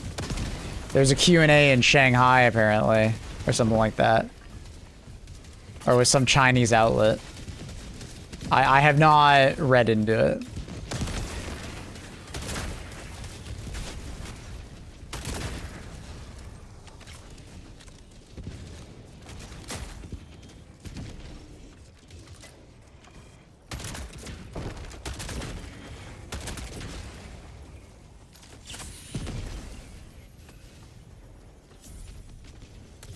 Maybe he's a masochist. Maybe.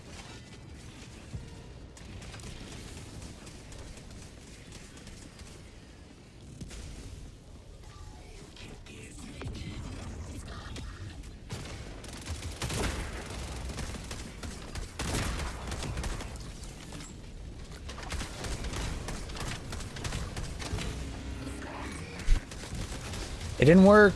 Run!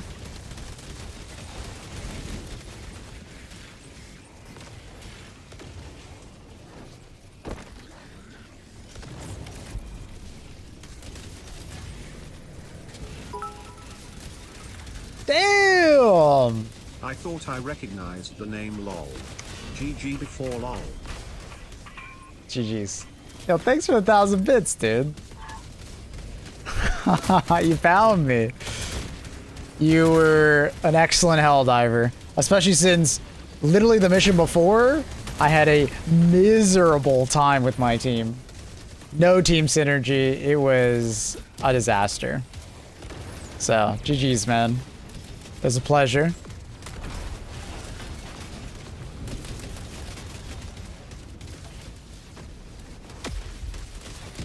That's so funny. I removed Twitch from my name. I used to have Twitch in my name, but I've been playing a lot of Deadlock off stream. And I don't like Twitch being in my name because I'm not actually streaming. Because it uses my Steam name on both, so it's like, ah. But I'm not a streamer for that game, so it's like...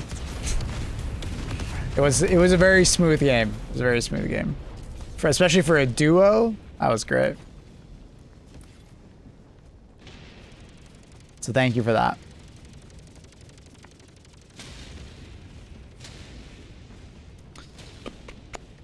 But thank you again. That is extremely kind. Thank you for the 1,000 bits. Legend. I'm running out of ammo. I don't know if I have the ammo to go over there. I got ammo over there. Caleb with the 20 gifted! Good morning, happy Friday, Caleb. Damn, you guys are spoiling me. What's up, dude? I'm out of ammo.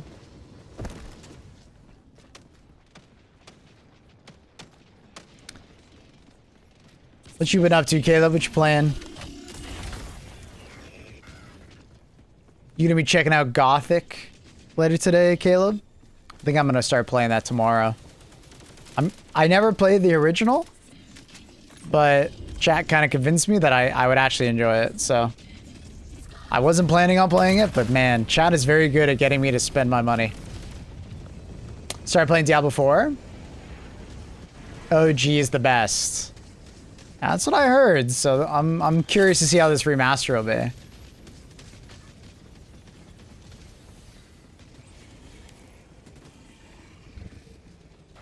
Caleb, is this your gateway drug into becoming a Path of Exile enjoyer like myself?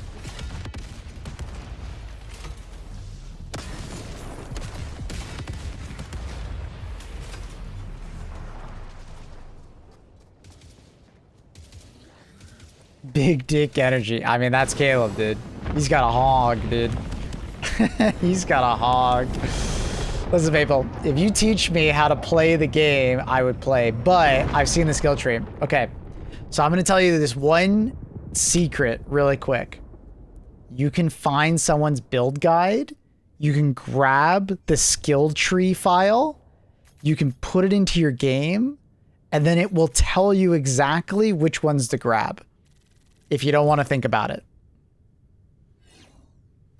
So like for a first time playthrough, if you don't feel like making that many decisions, they just added that. You can do that.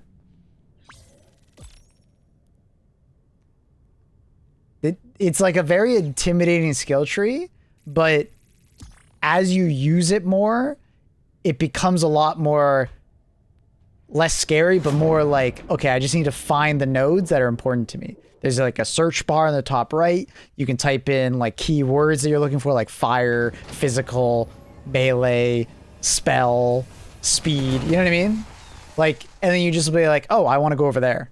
So you route over there. As far as like other parts of the game, it's honestly just like messing around with it. PoE 2 is pretty, like, it's a lot easier to get into, I think, than people realize. PoE 1, that's a whole other beast. But PoE 2 feels pretty, especially if you've played an ARPG before. Like, I know you've played Diablo. Is the gameplay a bit more fun than Diablo? It's different. I find the moment-to-moment gameplay in PoE to be better a lot of the time. It depends on skills you pick and so on and so forth. There's also a lot more variety of gameplay in PoE, I find. But that being said, Diablo is like way more accessible. Like you can just jump into Diablo and just enjoy yourself. Like it's super easy, right? I would say enjoy Diablo 4 for as long as you want. And when you start to get bored of Diablo 4, look at PoE 2. That would be my advice. I wouldn't jump into PoE 2 right now. But I did see PoE 2 is a bit difficult. But it depends on how good you are at like optimizing your build, right? Like it's that normal thing where it's like it's an ARPG trait. It's kind of like Borderlands in a way. Where if you're very good at optimizing your build and finding the right items and forcing the game to give you the right items, crafting and so on and so forth, you know, you can make the game like dumb easy, you know? But if you're not as good at finding those items and you haven't really optimized your build or anything like that, the game will be harder. But there's tons of build guides and stuff like that online. So you can like have your cake and eat it too in a way. What I tend to do is even though I don't play PoE that much, but I played a decent amount, I still find a build that I think is cool that someone made, and then I'll loosely follow it. If I remember like, I don't know what to do next, I'll be like, oh, they suggest this. All right, cool. But a lot of times I'm making my own decisions. I find that to be the best way to play PoE, in my opinion, for my liking. No, I think you made the right choice, Caleb. I think you made the right choice getting Diablo first. I think you can mix and match patch. You can like there is so much mixing and matching in PoE. You can be a sorcerer that holds a mace that scales with strength. You know, you can do some weird stuff. It might not be as good as another build, but you can do it. There's a lot of freedom. What's new in HD? The most recent, they added better upscaling options and anti-aliasing. Makes the game look a lot better. You just gotta fiddle with the settings, find what works for you. That's pretty dope, yeah. There's a lot of variety. There's way more than Diablo. But it's not like Diablo has 0, but like it's very much you can mix and match, just kind of do crazy stuff. I did re-download Tarkov, but I think I'm leaving my PC pretty soon. Oh no. Did you ever fuck around with the PvE version of Tarkov? Just to have a little more relaxed experience?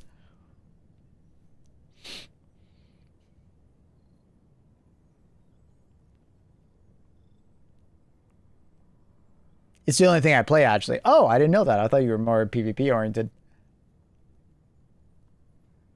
Gotcha.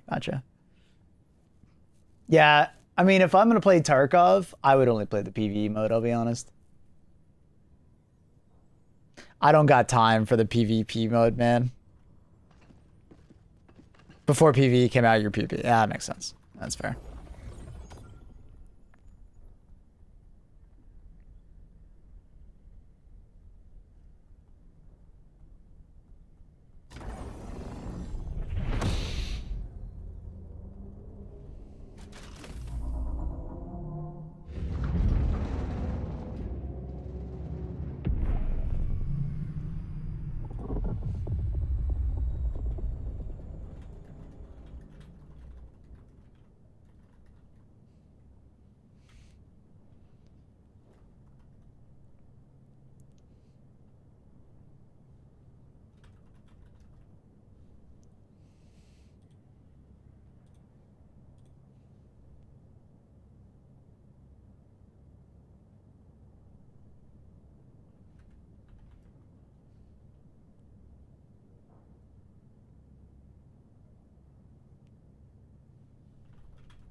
Friend of mine just doom posting about Marathon on another Discord.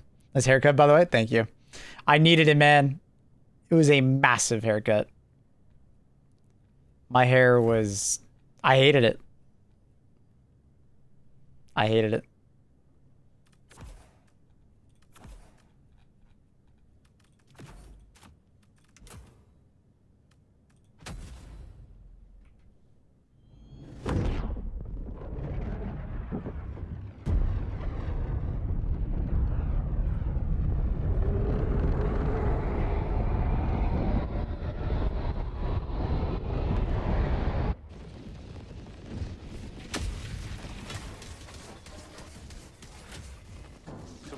Motherfucker.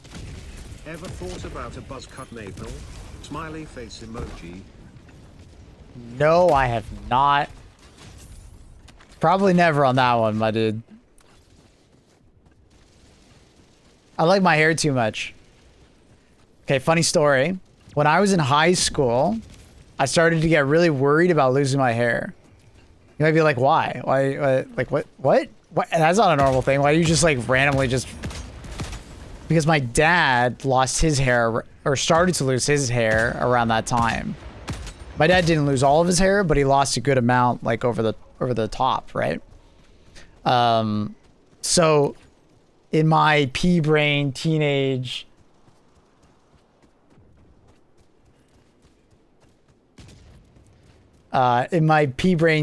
years, I was like, if I grow out my hair longer, I'm less likely to lose my hair. So for a while there, I had like proper long hair. I had like hockey head, you know, for a while. And then I did the Justin Bieber thing before Justin Bieber was a thing. And then kids started calling me Bieber, so I changed my hair again. But yeah, I had long hair for a while there, man. It wasn't until like late in high school that I started to like actually cut it. Cause I had it in my brain that I have to I have to grow it out. I'm well aware of that now, Baker, but when I was a teenager, I did not know that. So growing out my hair was the solution.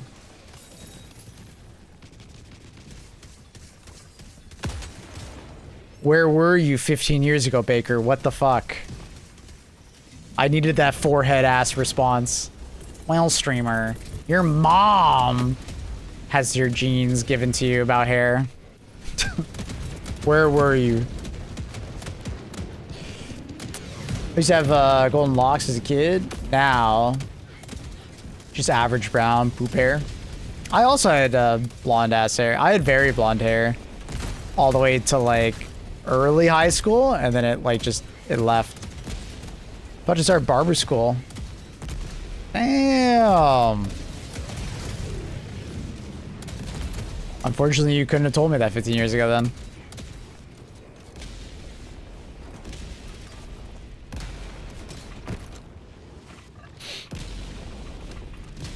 And now I just have this like reddish hair, reddish brown hair. Hazelnut, as I like to call it.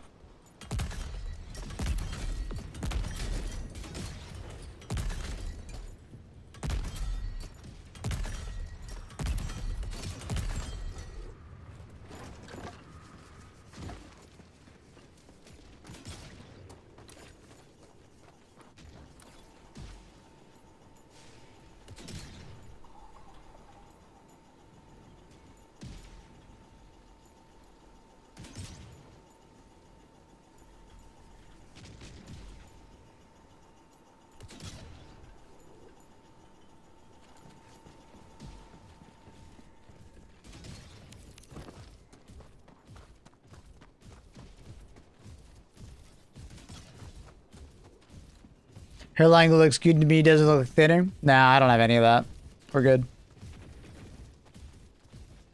I'm not ginger, I'm Moroccan sunset. I like that.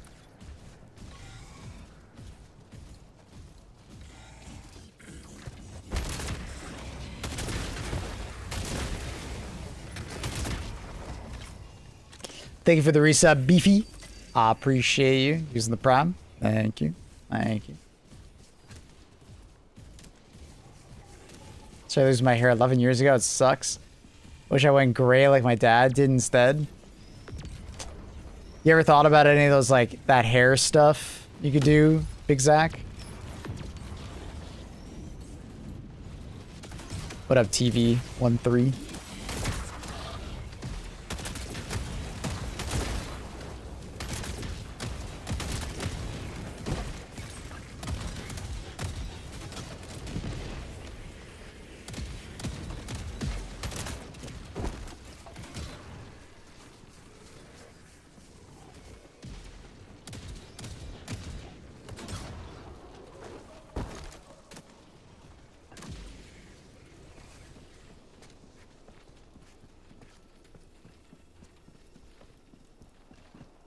Lost my hair about 10 years ago. Honestly, I'm so happy with like the low maintenance buzz cuts are. Fair.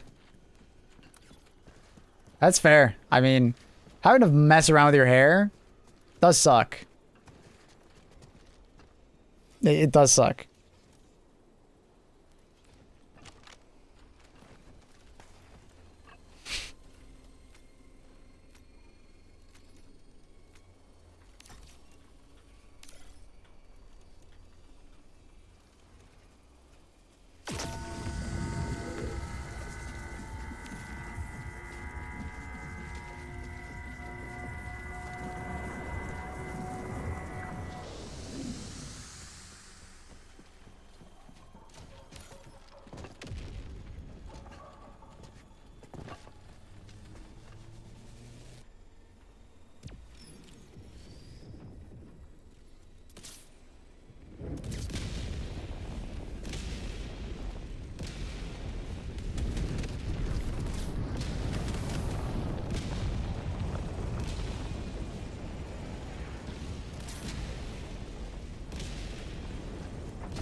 Battered crossbow? Just changing it around.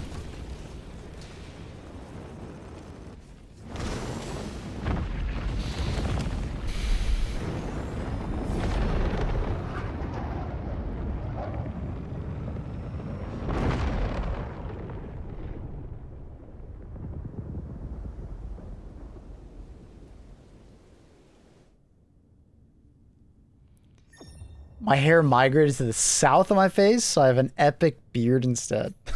Nice.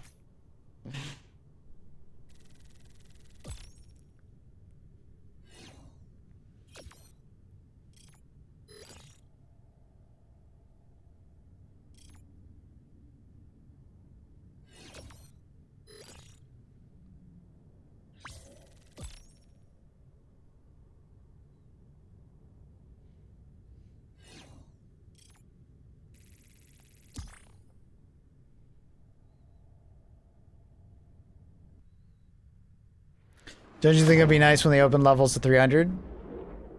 Won't really change how I feel about the game. Number go bigger, cool.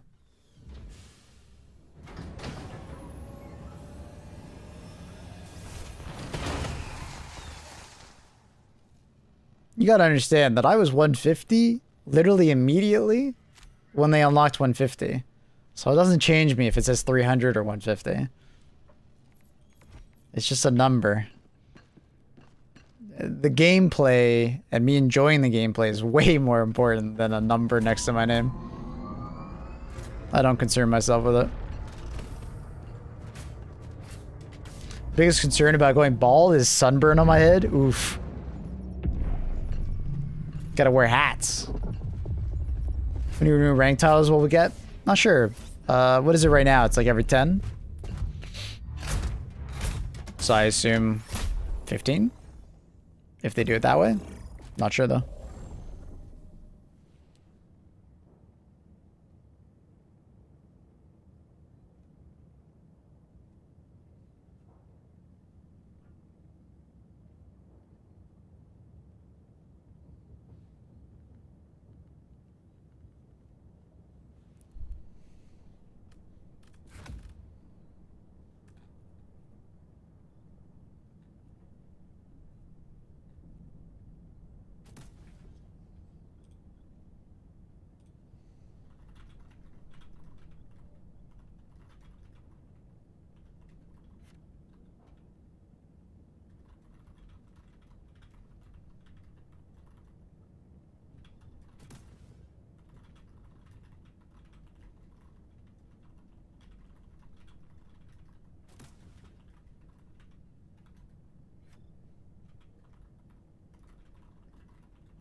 Does it backlog your experience? Yep.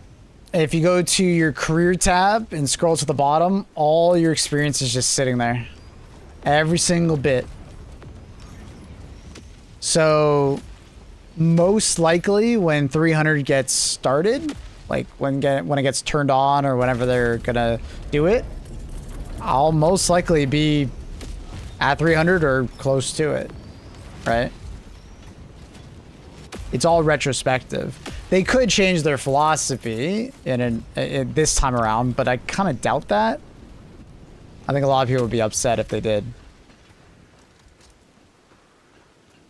But that's why I said when they unlocked level 150, I logged in and I was 150 immediately. I was never 149. I was never 130. I just played so much in the first like 6 months that like 150 was there immediately. So what I mean is it shows your experience, not because it changes the fun, but not the same as 150. I think there's way more interesting ways to show your experience than a number next to your name, Brocam. Maybe it's just because I played so many games at this point in my lifetime that a number next to my name just means nothing, man. Right? So it just doesn't mean anything to me. There's way better ways for a game to show experience. One example would be like medals or accolades, trophies, you know, in your ship. That's a way better way to show it. And that's what Arrowhead basically said, right? In the dev post. They were like, yeah, we can just give you a higher number next to your name, but there's an argument to be made that that actually only makes the game worse in a way. Right? Because it can make people feel like they've been left behind when you're playing a game and you just see a really big number next to someone's name.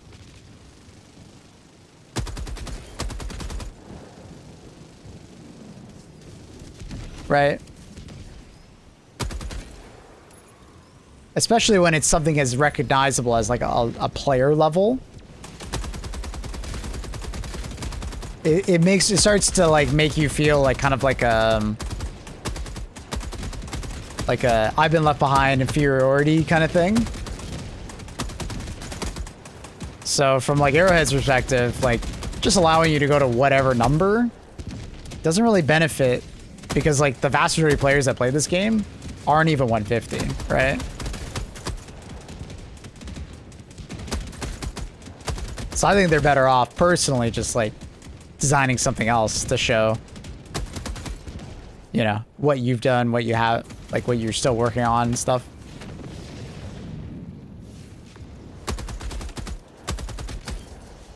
Like a trophy run, a trophy room in your ship or a trophy wall, or, you know, just shows like, hey, yeah, I've killed 100,000 Terminids, you know. I've killed 50 Hive Guards, or, sorry, Hive Lords, you know. So yeah, when they said like, hey, we're going to 300, it's like, all right.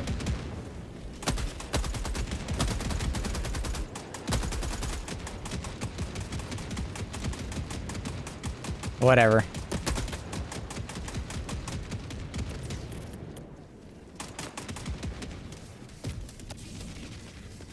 $4 million is roughly 100. What the fuck just happened? Are you compensating for the extra XP per level, Bamalam? A lot of people forget to do that when they're calculating the new XP values. Because every level increases how much XP you need from the last level.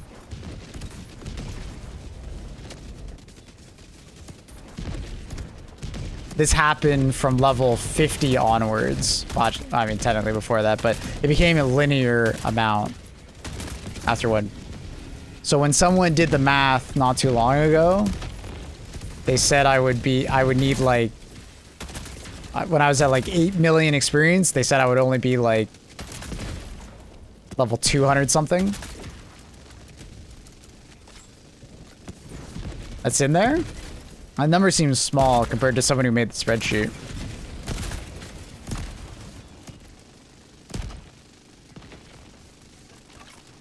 That seems really small.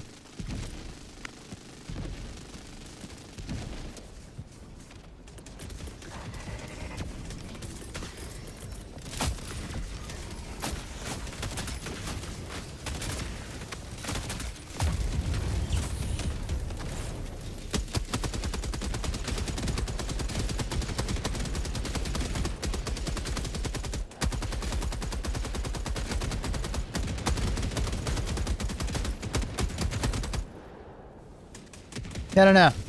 That just seems off. Because isn't it like 1.5 something million experience to hit 150?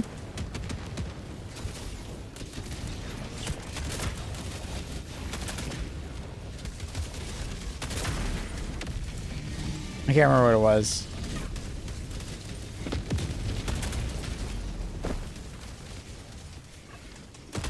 Oh, I just thought about it. I think with that spreadsheet, there was some leaked information that came out about potential like XP requirements for going above 150, and I think that's what they did. They compensated for that.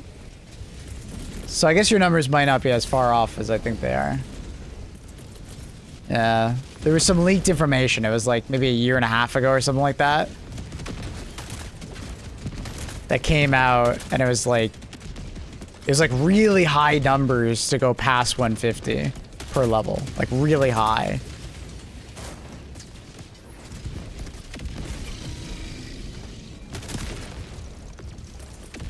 So I think that's why I'm thinking the way it is. 4 million still seems really small though.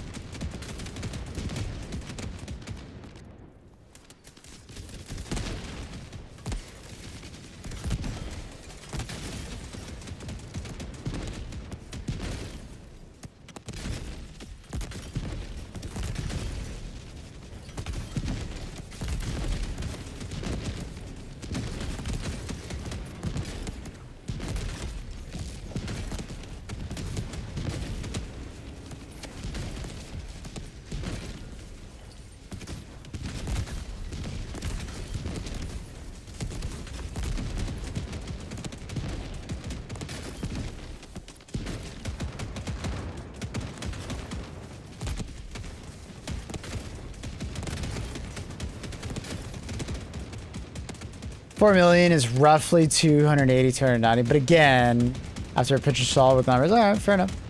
Yeah, it just seems small. I don't know.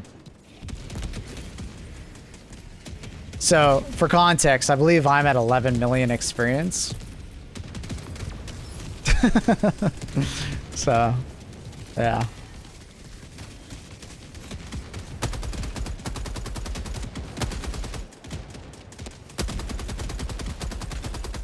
If they continue that linear increase from 150 to 300, yeah, I'm instantly 300. I log in, I'm 300.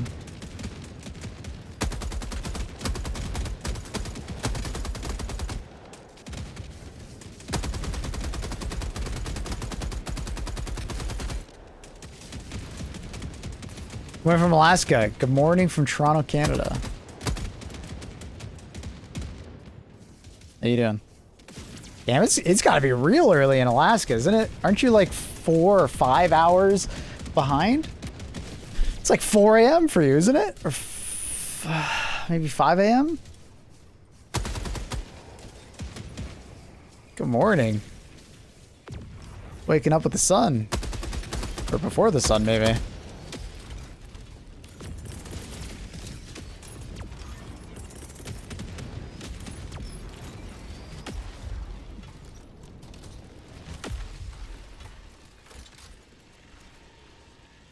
Reminds me of how Dark Tide is capped at level 30, but people like New Type have like mods to show they're like 2,000 plus. Yeah.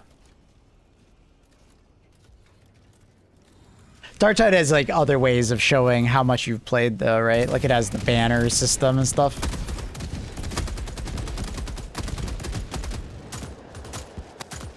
RuneScape has something similar as well with like levels.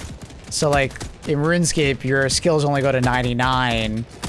But people have like mods installed to show what their level would be if it was uncapped, and it kept using like the same formula.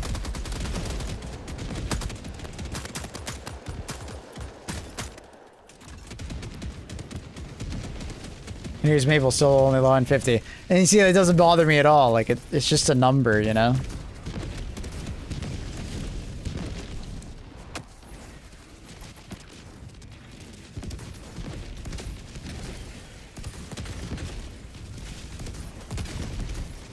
Like my experience, you know, shows in my gameplay and like knowledge, you know. And then being there for all of the stuff, right?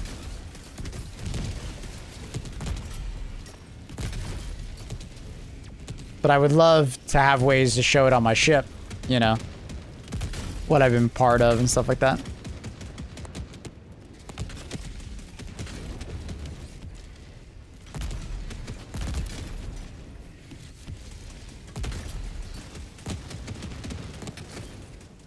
So higher number is cute, but after a certain point, like, it doesn't matter. Yeah. Some people get a lot of satisfaction of seeing bigger number, but I'm personally not one of them. Unless it's like the context of like an ARPG where bigger number better. You know, you're constantly changing bigger numbers. Or you're playing World of Warcraft and DPS. Like, I'll chase numbers that way, but like...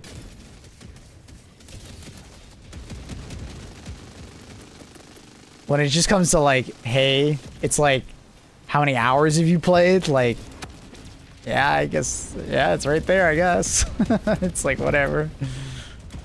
Because that's more or less what your level account is. Like, your level is just how much time have you played the game. You do level faster or slower depending on what you do, but largely it's just an indication of how much you've played the game.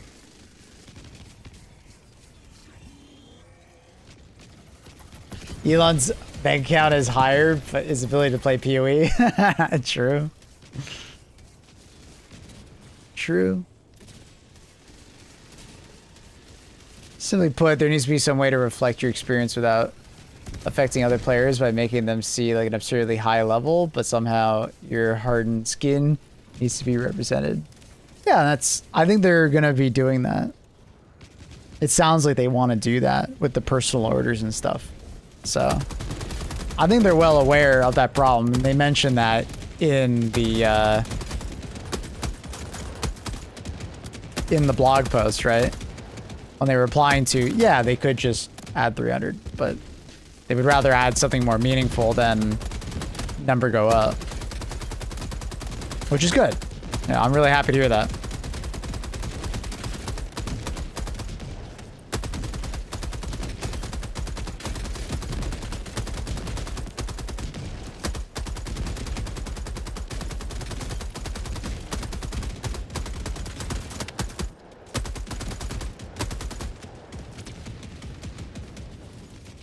It's definitely something that like I've been talking about for HD2 for quite a while now.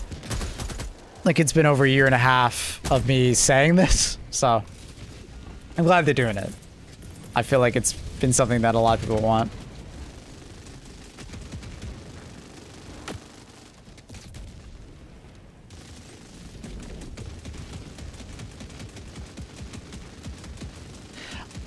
I feel like that's pretty much what a lot of games do. Instead of number go infinitely bigger, they just kind of give you some kind of like thing next to your name. And that's fine. But I think it's basically the exact same thing as a max level. It's kind of just a more stylistic way of doing bigger number.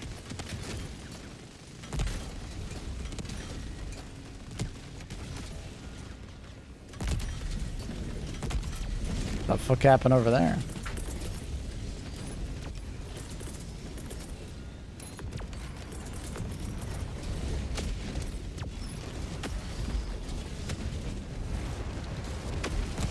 But to your point, imagine on your ship there was a trophy wall and one of the trophies was tied to your XP, and you know, similar to like Forza giving you like more stars, the trophy would indicate how many times you've, I don't know, hit level 150. I don't know, something like that, right?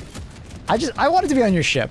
I think the ship would be a really cool way to show a lot of that stuff, and it's being underutilized at the moment.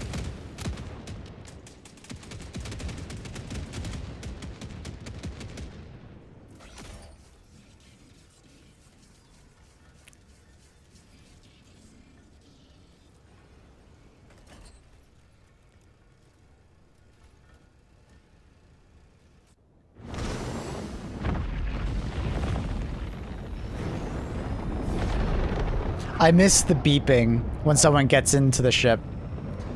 They took it away, I think in like Cyberstan or something like that. Like I don't know why they took it away. It might just be a bug. But I miss it. There used to be a beep, beep, beep as the timer went down when someone got into the ship. I don't know where it went. I miss it. It used to be the kind of thing in the background to stop me from yapping and pay attention to the game again.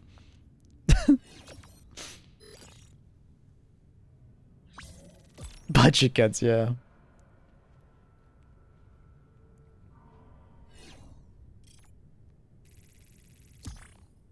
Was useful. For a yapper like me, it was very useful.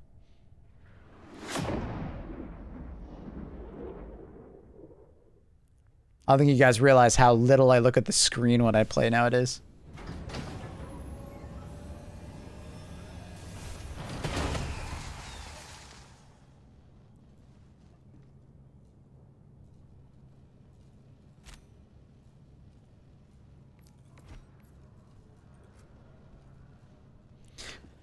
GG's.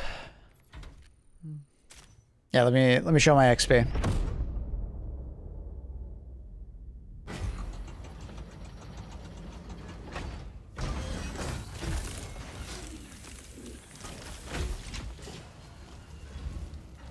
Arrowhead took away so much. Made a joke yesterday about something about being like indestructible as like a heavy Devastator shield.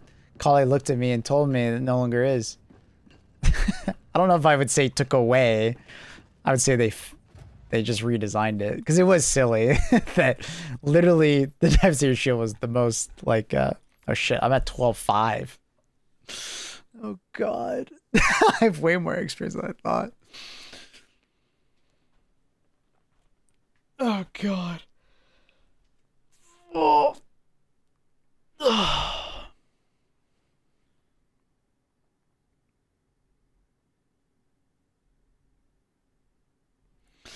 That is a lot of XP, bro.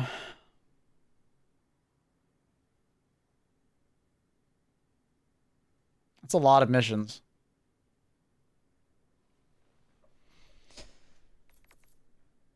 I am closing in on 7,500 missions played. That's cool. Did I miss the blog recap? Got a reaction video? No. I didn't think I needed a video because I knew every content creator would probably make one.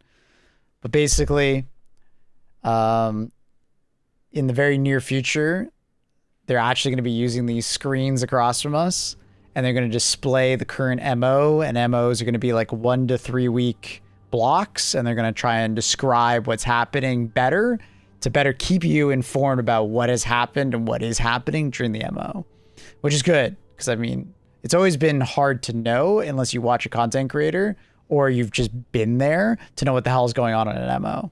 You might join halfway through like an invasion of Super Earth and be like, what's happening exactly? what led to this? So that's their hope there, which is good. I think that's a good use of it. There's going to be a personal side to this screen as well that apparently has something to do with rewards. They mentioned that they want to bring back or give us more rewards tied to MOs. Because like in recent memory, it's basically been the tank. And like outside of that, we really haven't gotten any like MO rewards, right? Like free update rewards, you know, for doing MOs. So they're going to bring back those. Or bring more of them, I should say. Into the future, they have like plans to add different types of ships with like separate progression tied to them, like customization. So from what I'm inferring is it sounds like different ships that have different specializations. So like we've talked about before, if you ever watched, I've talked about this before, carrier, battle cruiser, battleship, frigate, maybe different types of ships like that. So later this year, we'll have a new ship, or at least they're going to tell us about it more later this year. It's unclear if it's going to come out this year or next year. Sounds like it's more happening next year, but hard to say. And then at the bottom of the blog post, there's a bunch of like things that they're working on. Wow, I actually had it up here. So in the immediate future, assisted reload is going to actually just be good. It's the way, remember, I don't know if you've ever heard me talk about this, but I always thought it was so dumb. You have to drop your backpack or they have to have the same backpack in order to assisted reload. They're removing that requirement and you now just have to walk up to the person and assisted reload. Fantastic. More emote slots. That's something that people have been wanting for a bit now. So that's great. And then less dead time on stimming. I've never really had a problem with it. The only time I don't stim is usually when I get interrupted out of it. I think that usually happens with most people. They just don't realize they're getting interrupted. But anyways. And then coming down the line, stratagem fixing, hell pod steering, enemies not getting stuck or slowing or like colliding and stuff, both for enemies and us. Level 300. Economy and resource improvements. Not sure what that means. Don't know.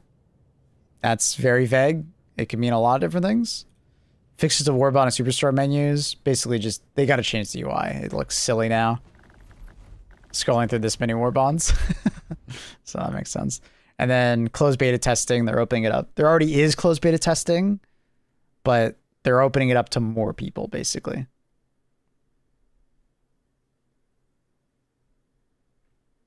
I've had a lot of issues with dead stim on Stim after some change they made.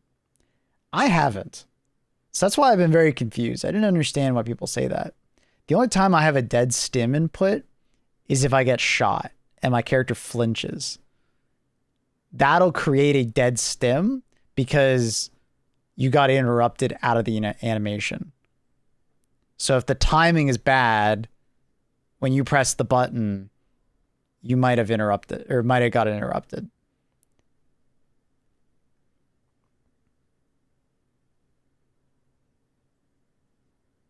So yeah, I haven't really noticed the dead stim personally. People always talk about it, but I haven't noticed it. Here's a weird thing with the stims. When I change the keybind, I had issues and return to V, it's fine again. Oh. Yeah, I've never changed it from V. Interesting.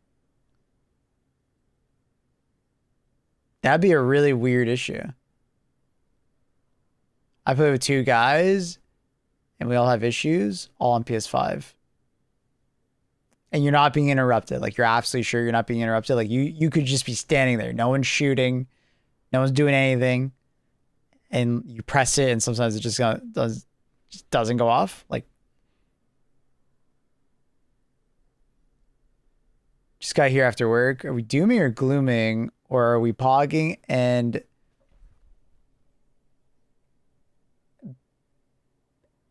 I don't know. Bat chesting? I don't know. I don't understand the last one, but we're pogging. It's a good dev vlog.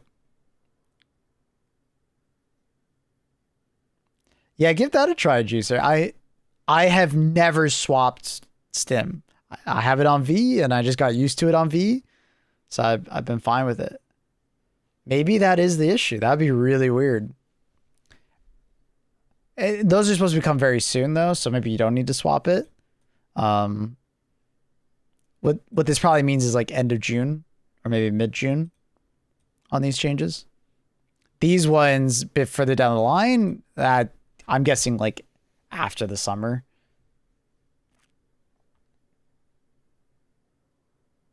Might be interrupting sometimes, but it happens a lot. Fair enough. Fair enough, Mountain. Yeah. I've never felt it, so I can't comment on it, but if you guys are all telling me it's happening, I trust you guys. It's got to be something. I kind of just figured it was people just getting interrupted, but yeah, interesting. But yeah, it was a good dev blog. I would recommend, reading through it. It's a good dev blog. I think they worded things well. And oh, I forgot one more. They're changing how planet invasions happen. So for us to take a planet, right now it's like do any mission and just do it enough. Sometimes taking a city and you take it. But they're going to make it a little more complex where we have to do certain types of missions to make more progress at times. So it sounds like on a planet for planet basis, we might need to do certain types of missions to get more progress. I think they give the example of like needing to take a like artillery position. So doing like behind enemy line missions will be more important. I think they say that down here or something like that.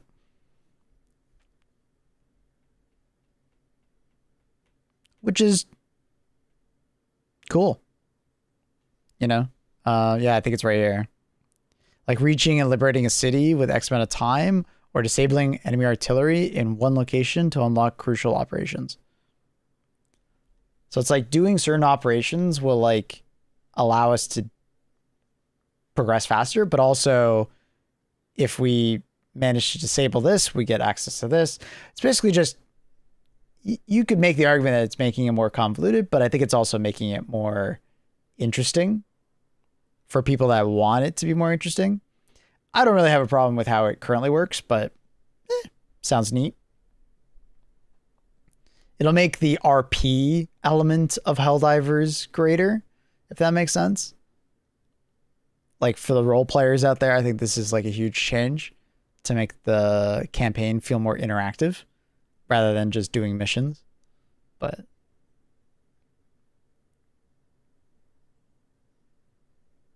haven't played it months. You're making me want to play it, try it out again. Hell yeah. Well, I play it every morning. But then we just swap over to other things. Like tomorrow, we're going to start off with some HD2 and then play some Gothic. It comes out later today, but unfortunately I don't stream that late in the day. So we'll be checking out Gothic. Apparently the first game was pretty good. I never played it. I never played the Gothic games as a kid, so I'm curious to see how this game will be. So we'll try that out tomorrow. Is this an active update or like notes of upcoming? It's a dev blog that we were just talking about.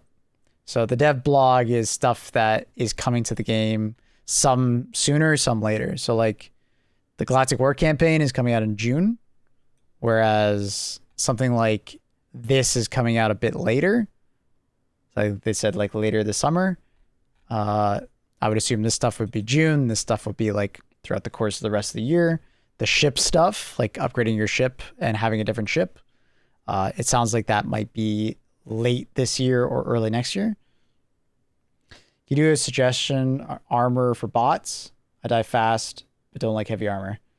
Well, honestly, heavy armor. Heavy armor is faster than you think because if you're dead, you're a lot faster. If you just live. So whenever I play bots, I just play heavy armor personally. But if you really don't like it, you can use something like, sorry, there's just so many armors nowadays. Like the Enforcer armor, B24. It's technically not medium and it's technically not heavy. It's somewhere in the middle. So you're not going to be as fast as someone who's normally in medium, but you're not going to be as slow as someone who's normally in heavy. So, you know, you can check out something like that. There's also just extra padding armor. It gives you sort of the same defenses as heavy. It doesn't 1-to-1, but it gets you pretty close.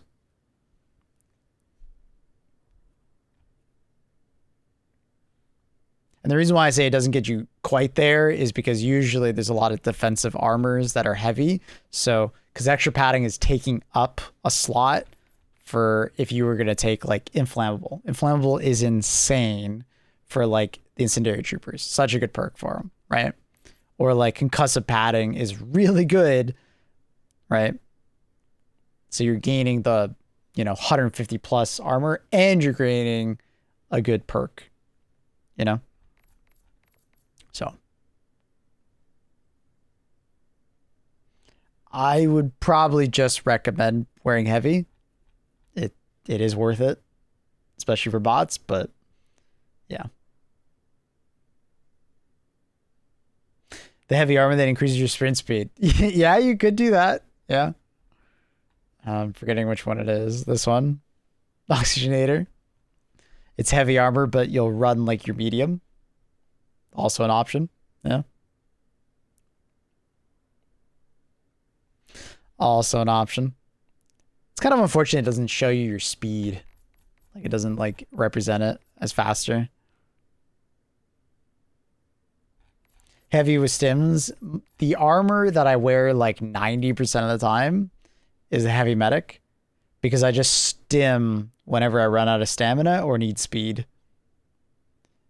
And having +2 stims is incredible, and having that tankiness of heavy just means I don't die as often. So it's like a double whammy. I don't die as much because I'm wearing heavy armor, and I don't die as much because I have stims. So you'll often see me wear medic armor and I just pre-stim.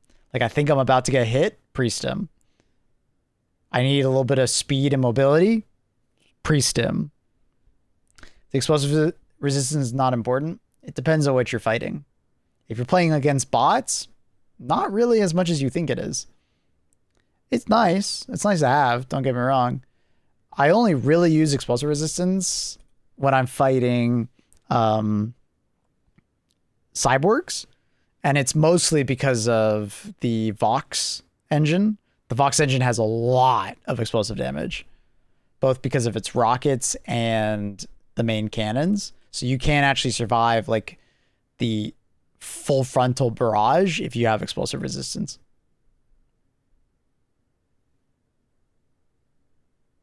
So like explosive resistance, very good perk. But on bots, it doesn't always make a big difference. Sometimes you just take so much damage, the explosive resistance doesn't save you anyways. So like a factory shrider, it's still gonna one-shot your ass, even with explosive resistance, right? Especially if it hits you in the head. I think you might be able to survive a factory strider shot if it hits you in like the main body, if you're wearing this armor. But yeah, like I'm pretty sure you'll still die if it hits you in the body and you're wearing like, you know, normal fortified. Pretty sure you still die. But you normally do get hit in the head if it does direct impact you, just because the cannon a lot of the times is higher than you and it's aiming down at you. So it's more likely to hit your head.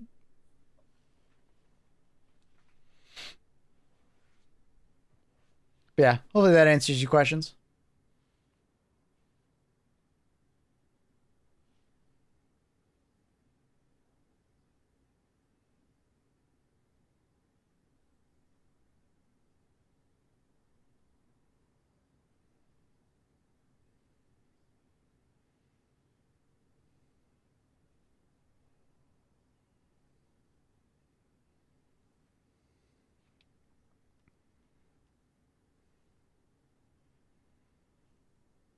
How much would perks when? We'll see if they ever had it.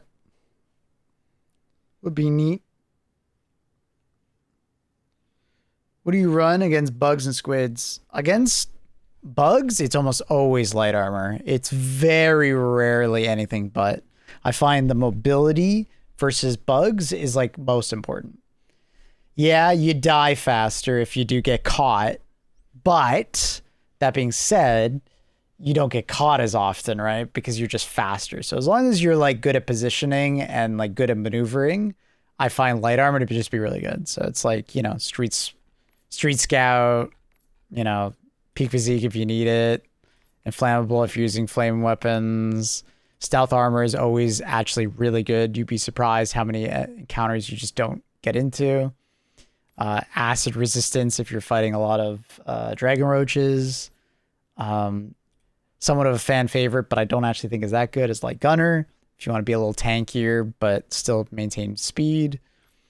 But once again, the armor I probably use the most is Light Medic. It's ugly as hell, but once again, I just pre-stim, I think, if I'm about to get hit, and if I need more speed, this is like, it might sound weird, but this is like the second fastest armor in the game. And you'd be like, wait, what? What do you mean it's the second fastest? It's because you can pre-stim at any time and just get that boost to speed, right? Yeah, you'll be faster overall if you're using like free spirit. But the thing is with free spirit is you don't get those extra stims. So you're fast as fuck, but you're also squishy as fuck. You feel very tanky when you have all those extra stims and the longer stims too. For squids, it kind of depends on what mood I'm in and what version of squids I'm playing against. If I'm playing against the mechs, like the new faction, it's either going to be medium or heavy. There's just so many projectiles flying around that it feels good to not just get randomly one shot by the mechs, you know, and all those like projectiles. Like Illuminated are way more accurate than they were 6 months ago because of that change they made to enemy accuracy. So you take a lot more chip damage than you used to 6 months ago. If you asked me like 8 months ago what armor you wear, I like only wore light armor to Illuminate. But now that enemies are more accurate, medium to heavy more often. Long story short, light armor bugs, medium armor-ish Illuminate, light armor on Illuminate if it's like regular ones, I guess. And then heavy armor for bots. But like gameplay is very dependent, you know, it's like personal preference, right? Like if you're someone who enjoys doing certain types of gameplay, certain armor is going to be way better for you. Like stealth enjoyers, you got medium armor, you know. You hate being flinched. Yeah, you know what I mean? Like I don't think there's necessarily a wrong answer when it comes to armor, as long as you're in the right armor class. Like bringing heavy armor to bugs feels terrible, and it's a terrible choice, right? So as long as you're like medium to light armor on bugs, I think you're gonna have a good time. Going to bots with light armor, I would argue it's a terrible choice. People do it, but I don't recommend it. You're genuinely making the game harder for yourself by playing bots in light armor. You are. You are turning the difficulty up to 11 just cause. You will have to play far more passive and slow, and you'll have to like you'll be very mindful of what's shooting at you constantly. Whereas with heavy armor, you can kind of just run around. You are the cover. So, kind of depends. Anyways, chat, that's enough yapping for me. I'm going to call stream here. We'll be back on tomorrow. It'll be a longer stream tomorrow. Starting off with HD2 at the start. Probably play like 2-3 hours or something like that at the start. And then we're going to play some Gothic remaster tomorrow. So if you guys are interested, come on by. Thank you for watching. Hope you guys had a fantastic time in the stream. Have a great morning, evening, afternoon, night, wherever you are in the world. And I'll catch you guys around. Thanks for watching. Bye, everybody. Peace. Thanks for watching.